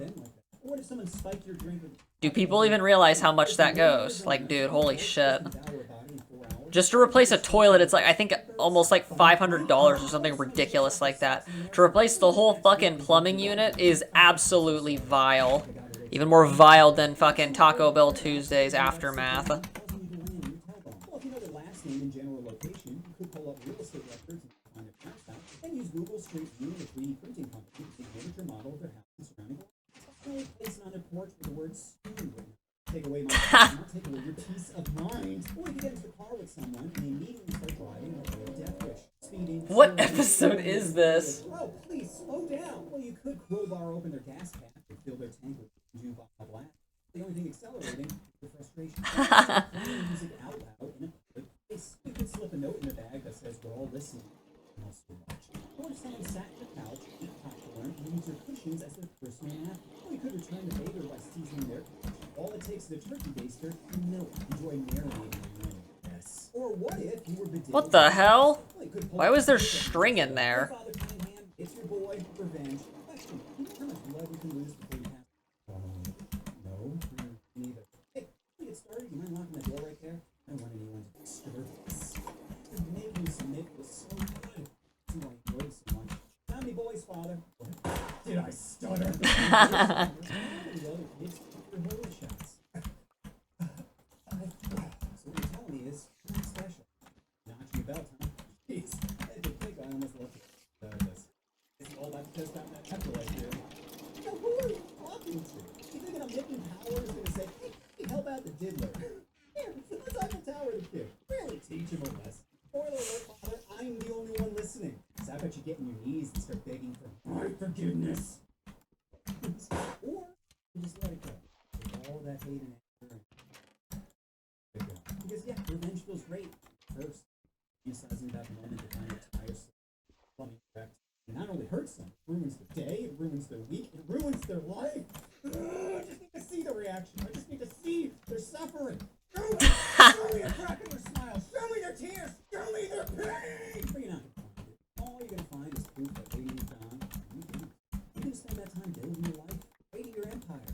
Instead, you chose bitterness over progress. So stop thinking your rage is a weapon. It's really a leash. Preventing you from moving on, preventing you from healing, preventing you from being free. Oh no, harm ain't coming. You don't need the universe to punish your enemies. You just need to stop punishing yourself. 3 types of cancer! You know what you want to do.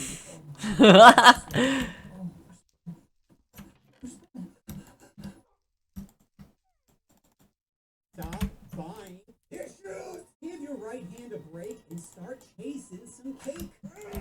Here are 9 ways to pull any girl. Number 1, hide the real you. You're disgusting. Go to the bathroom right now and tell me I'm wrong. Tell me I'm wrong! See, you're a mess. Still find a willing hole. All you have to do is hide who you really are first. Just read it like mine. Just lie. Babe, I'm telling you, I don't know whose feet those are. You can't tell the truth. Your search history. Besides, even if your corn is vanilla, it's still time-stamped. Yeah. If what you watch doesn't have a Paul Newber, and you watched it will at my grandma's wake, you went to the bathroom to take a work call. This is why the truth stays 6 feet under. You don't get to be honest. Honesty is reserved for people with strong jawlines, passive income. The rest of us have to bury our shame. Hope no one sticks to you. Number 2, avoid the friend zone. Women don't put men in the friend zone. Men put themselves there. You listen to her cry about her ex. Are you surprised she doesn't see you as a man?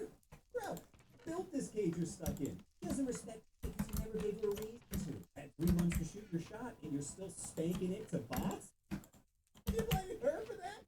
Huh? Can't be you. No. Oh, sorry to tell you, champ, but women don't sleep with their fans. Stop being an emotional support animal. Start being a doll. Number 3, do not talk about your ex. Don't do it, fellas. Women don't understand the difference between hooked up and hooking up. To her, the past tense doesn't exist. If you touched once, then you're still touching it. In fairness to your girl, if you could touch, then you absolutely would be touching. Any DM in that hotel is booked. But that opportunity hasn't presented itself. Technically, you're still innocent. Besides, it's not to think about your ex and all the reasons why it was better. Stacy never said stop. Stacy never used teeth. Number 4, confidence over competence. There are plenty of dummies with fine-ass heights. Why? Because confidence gets you laid. Hesitation leads to manifestation. So it's time to grow a pair and start approaching. Damn, dude. This guy's not holding back, is he? Anything is better than nothing. You think every dude she's been with spit killer game? No. Most dudes fumble their words, make awkward jokes, or straight up say dumb shit. Yeah, they're the ones getting digits. Because women don't care about your words. They care about your energy. If you walk up to her like you belong, if you want to get in her bed, you get out of your head. Number 5, make her feel special. Hold her hand, tell her she's brave. Beat her. Take milk. Women don't want responsibility. They want nap time and snack breaks. So stop being a boyfriend. Start being a daddy. Learn to take care of your little princess. She'll take care of you. Whatever you do, don't let it behind the wheel. If she struggles making a decision now, imagine seeing a deer walk on the last beat she beats. She doesn't want to drive. She wants to be driven. So pull up in your Honda or Chariot, hand her a juice box, and put that drool in her mouth to work. Number 6, pretend to listen. If you want to shake her head, then start nodding your head. Doesn't matter if she's right, wrong, Poo-poo. just make sure she hears her. Stinky. Now, I know it can be difficult to sit there as she's able to about co-workers or friends, but 4 tips to make it easy. Number 1, keep your face in mild concern mode. Watching someone parallel park near your car. Number 2, don't ask any follow-up questions unless you want to unlock another round of dry balls. Number 3, use vague but supportive phrases. You're so strong, but she's clearly jealous. Number 4, do not offer solutions. Women don't want you to fix their problems. They want to be told they're right. Logic feels like criticism. Agreement feels like love. So just remember. Okay, I think I'm done with all my chores. Good. Alright, I'm out for a while. On top of it. Number 7, stop saying she's pretty. Compliments are like water to women. They're always thirsty for validation. But not all compliments are the same. Telling a girl you're beautiful is like a cheerleader, she's flexible. Even if true, it still comes off creepy. No, what actually hits is when you notice the effort. The tiny details she spent 40 minutes in front of a mirror perfecting. How her nails match her shoes, or how her hair frames her face, or how her mascara is covering up the fact that she's barely holding it together. Compliment the work she put in to make her feel seen, not just scanned. Any guy can drool over her face, but when you start noticing the details, you'll start noticing you. Great. Bonding. Nothing brings people together. Right? Conversation about to go from boring to deep real quick. You just gotta be careful about which memory you share. Like, don't hit her with that Father Cunningham story night 1. Why violate her like you were violated? No, ease her into your demons with the like dog ran away story. Something just sad enough to make her go, aw, but not deep enough to make her question her stability. The goal isn't to traumatize her, it's to make her want to. Okay, now I need to trade a little bit more because I want a little bit of emeralds before I'm done with this episode. Number 9, roast her. Tease. Oh, I love to be teased. Just don't go too hard too soon. Making a miscarriage joke at funeral is like putting a cock in a casket. I miss you, buddy. You know, start with some gentle roasts about her appearance. Like your jacket when it's 90, or you cold-blooded, or your necklace says peace, but your face is war. Keep the energy light, playful, yeah. You need to show her that you're not another simp in her ecosystem. You're an apex predator, hungry for sex. See, women put men in categories as soon as they meet them. If you give off bitch energy, you might as well be neutered. But if you have the confidence to cook that kitty, you start beating up girls. So that's how to pull any girl, but your mission's not over, fellas. If you have tactics, wisdom, or cheat codes, then share it. This isn't just about you. It's about your boys, your squad, your fellow grit warriors. Don't let your brothers die dry as you hoard the sauce. Drop your wisdom in the comments and help your bros go from lotion to motion, from scent to scene, What from the trusted fuck? leader to main character. This is bigger than one man's dry spell. Okay, this is about pulling as a unit. If you have game, then it's time to preach, teach, and help your homies reach the cheeks. You need to fake it before you can shake it. If you mention any girl who's felt your fingers, then expect her fingers. Hard to think about social anxiety. You're hard. and start pretending. Pretend you shower daily. Pretend you read books. Pretend you never got a UTI from raw dog in a hot pocket. Doctor, is this that warm cheese? No, you want to do one person describing.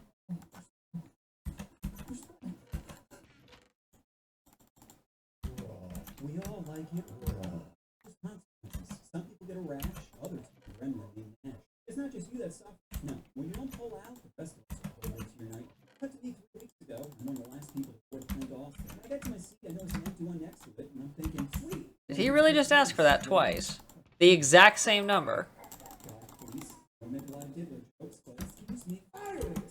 Hey, is this your seat? That's right, I sat next to a couple and their 11th-month-old baby. Well, we need to see, but 11, it's fine. Just hold in your arms. Who needs a life preserver when you're holding a pool noodle? Now I was expecting what I got was much worse. Because this demon would just randomly, no build up either, just sporadic.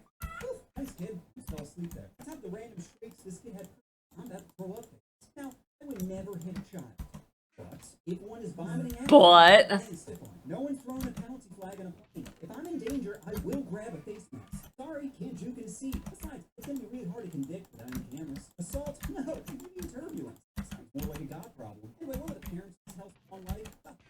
Described in one word, it would be defeated. Mom looked like she hadn't slept since the gender reveal. Dad kept rubbing his head. Pull out. Her outfits matched her desperation. Mom had on a crop top that kept raising above her section. And Dad had on dirty white New Balances with a knee brace. It was clear the only thing f***ing them was reality. And the mom tried her best to distract the bouncing it, shaking it just enough not to be considered a crime. But nothing was working. Maybe you throw out hard face for a moment, right back to the finally, she decided to give her baby some Coke, also known as Coco Melon. Coco Melon is like drinking a Red Bull during a seizure. Every time I hear the theme song, I lose a memory. If I wanted to torture someone, I could give headset to them, set the brightness to max, and play 1 hour of Wheels on the Bus. Round and round. But Coco did its job and distracted the baby. Because he said, Jesus Christmas, make it stop! Anyway, about an hour later, the mom starts to doze off, which the baby is the perfect time for taking them. Just as the mom passes out, the baby swats the phone out of her hand. I go to pick it up for her and feel a small piece of the screen missing. I'm thinking, well, this chick's life's already broken. What's another stressor at this point? But bro, when I handed the phone back, her face screamed, why God? Why? Like the baby said, every time you look down, you think of me. 20 minutes after that, and they start handing out drinks. Mom gets a water, and Dad gets a double shot of bourbon. Even the flight attendant calls like, you the bro. I got a ginger ale and immediately regretted it. Normally I'd sip it occasionally, but this baby be flailing. I don't want to be playing goal line defense for the flights. So after the adults got their bevies, it's time to feed the baby. Mom starts breastfeeding, which wouldn't have bothered me, but she takes both tits out. Like, is he looking for seconds? You're only rocking a half in each? How do your udders work, Cal? Even with options, the baby was beefing on it. He suckled for a bit and looked around and say, oh, better. Okay, I might have went a little overboard with the trading, but that's okay. The smell is thrusting around the cabin as I'm thinking they have to notice. How could you not notice? Yes. That's like Mom takes the baby to the bathroom. He would keep in high school bill. He looked like he was one diaper change away from Hennigan's. Say to him, hey, is that your kid? The first is always the hardest. Have any kids? Me, no. A dog. Dad just squints at for a moment. Back to his mom. 2 minutes later, the plane hits some turbulence. Thinking, how's that diaper change going? MRNG. Soon after, the mom comes out with fresh marks on her. Before I can get up, she just hands me the baby like an in-flight snack, saying, pass him over. Heads back to the bathroom. I quickly toss it up. And of course, I was surprised. But without missing a beat, Dad just shoves a finger in it. Like that. Damn, guess putting it in doesn't always create problems. But problems be coming because Stacy is back. Before she can take her seat, her husband just holds the baby out. Take it. Take it. This sparks some whisper fighting of, I held him all day. You can't even hold him for 5 minutes? Don't tell me to shut up. Don't ever tell me to shut up! Hey, what you doing, baby? Gettin for what? Oh, little gremlin! Flop your little hands so bad! So I take off my headphones and continue to write down all the chaos.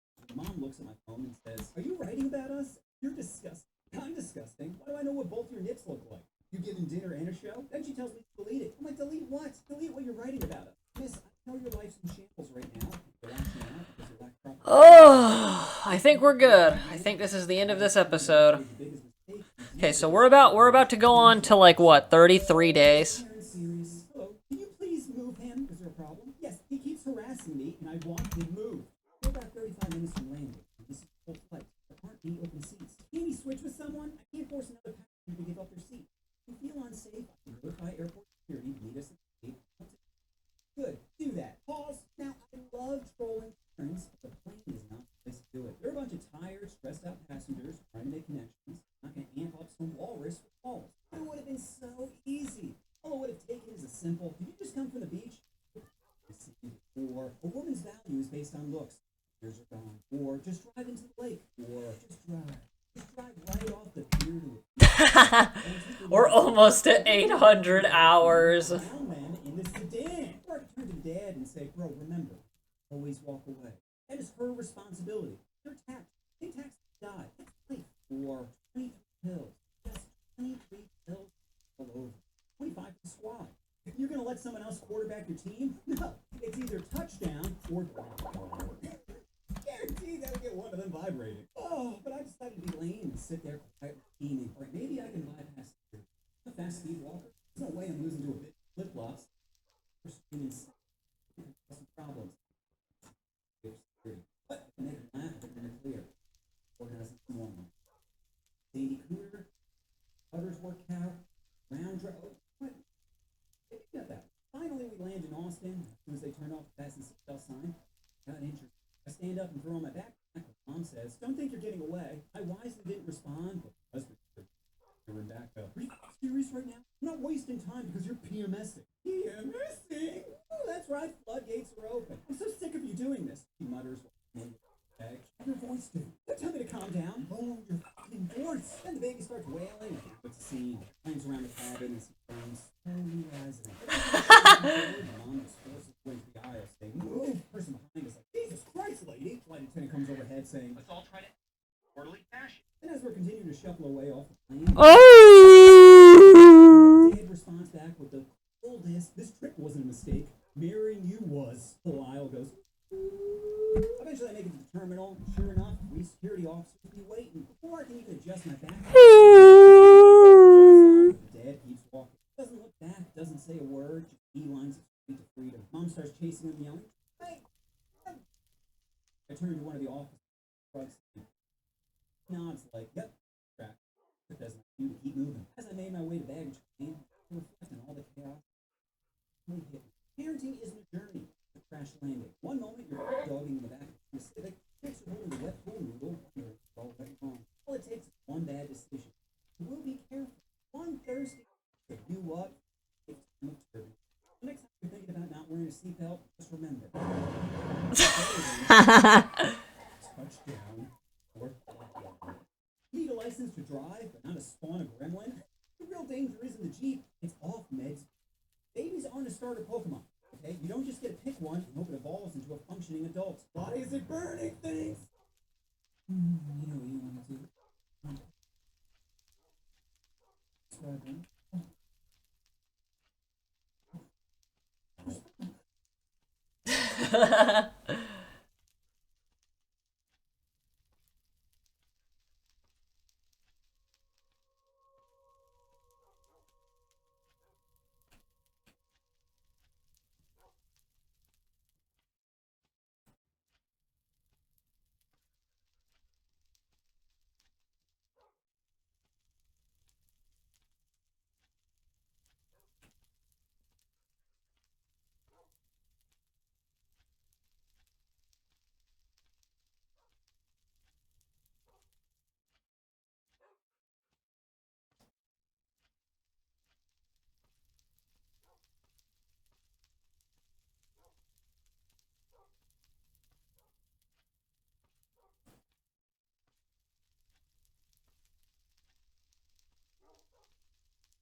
Okay, I think we're good.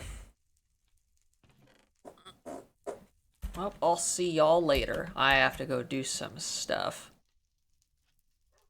We're almost to 800 hours down there. 33 days is 209 or 792 hours.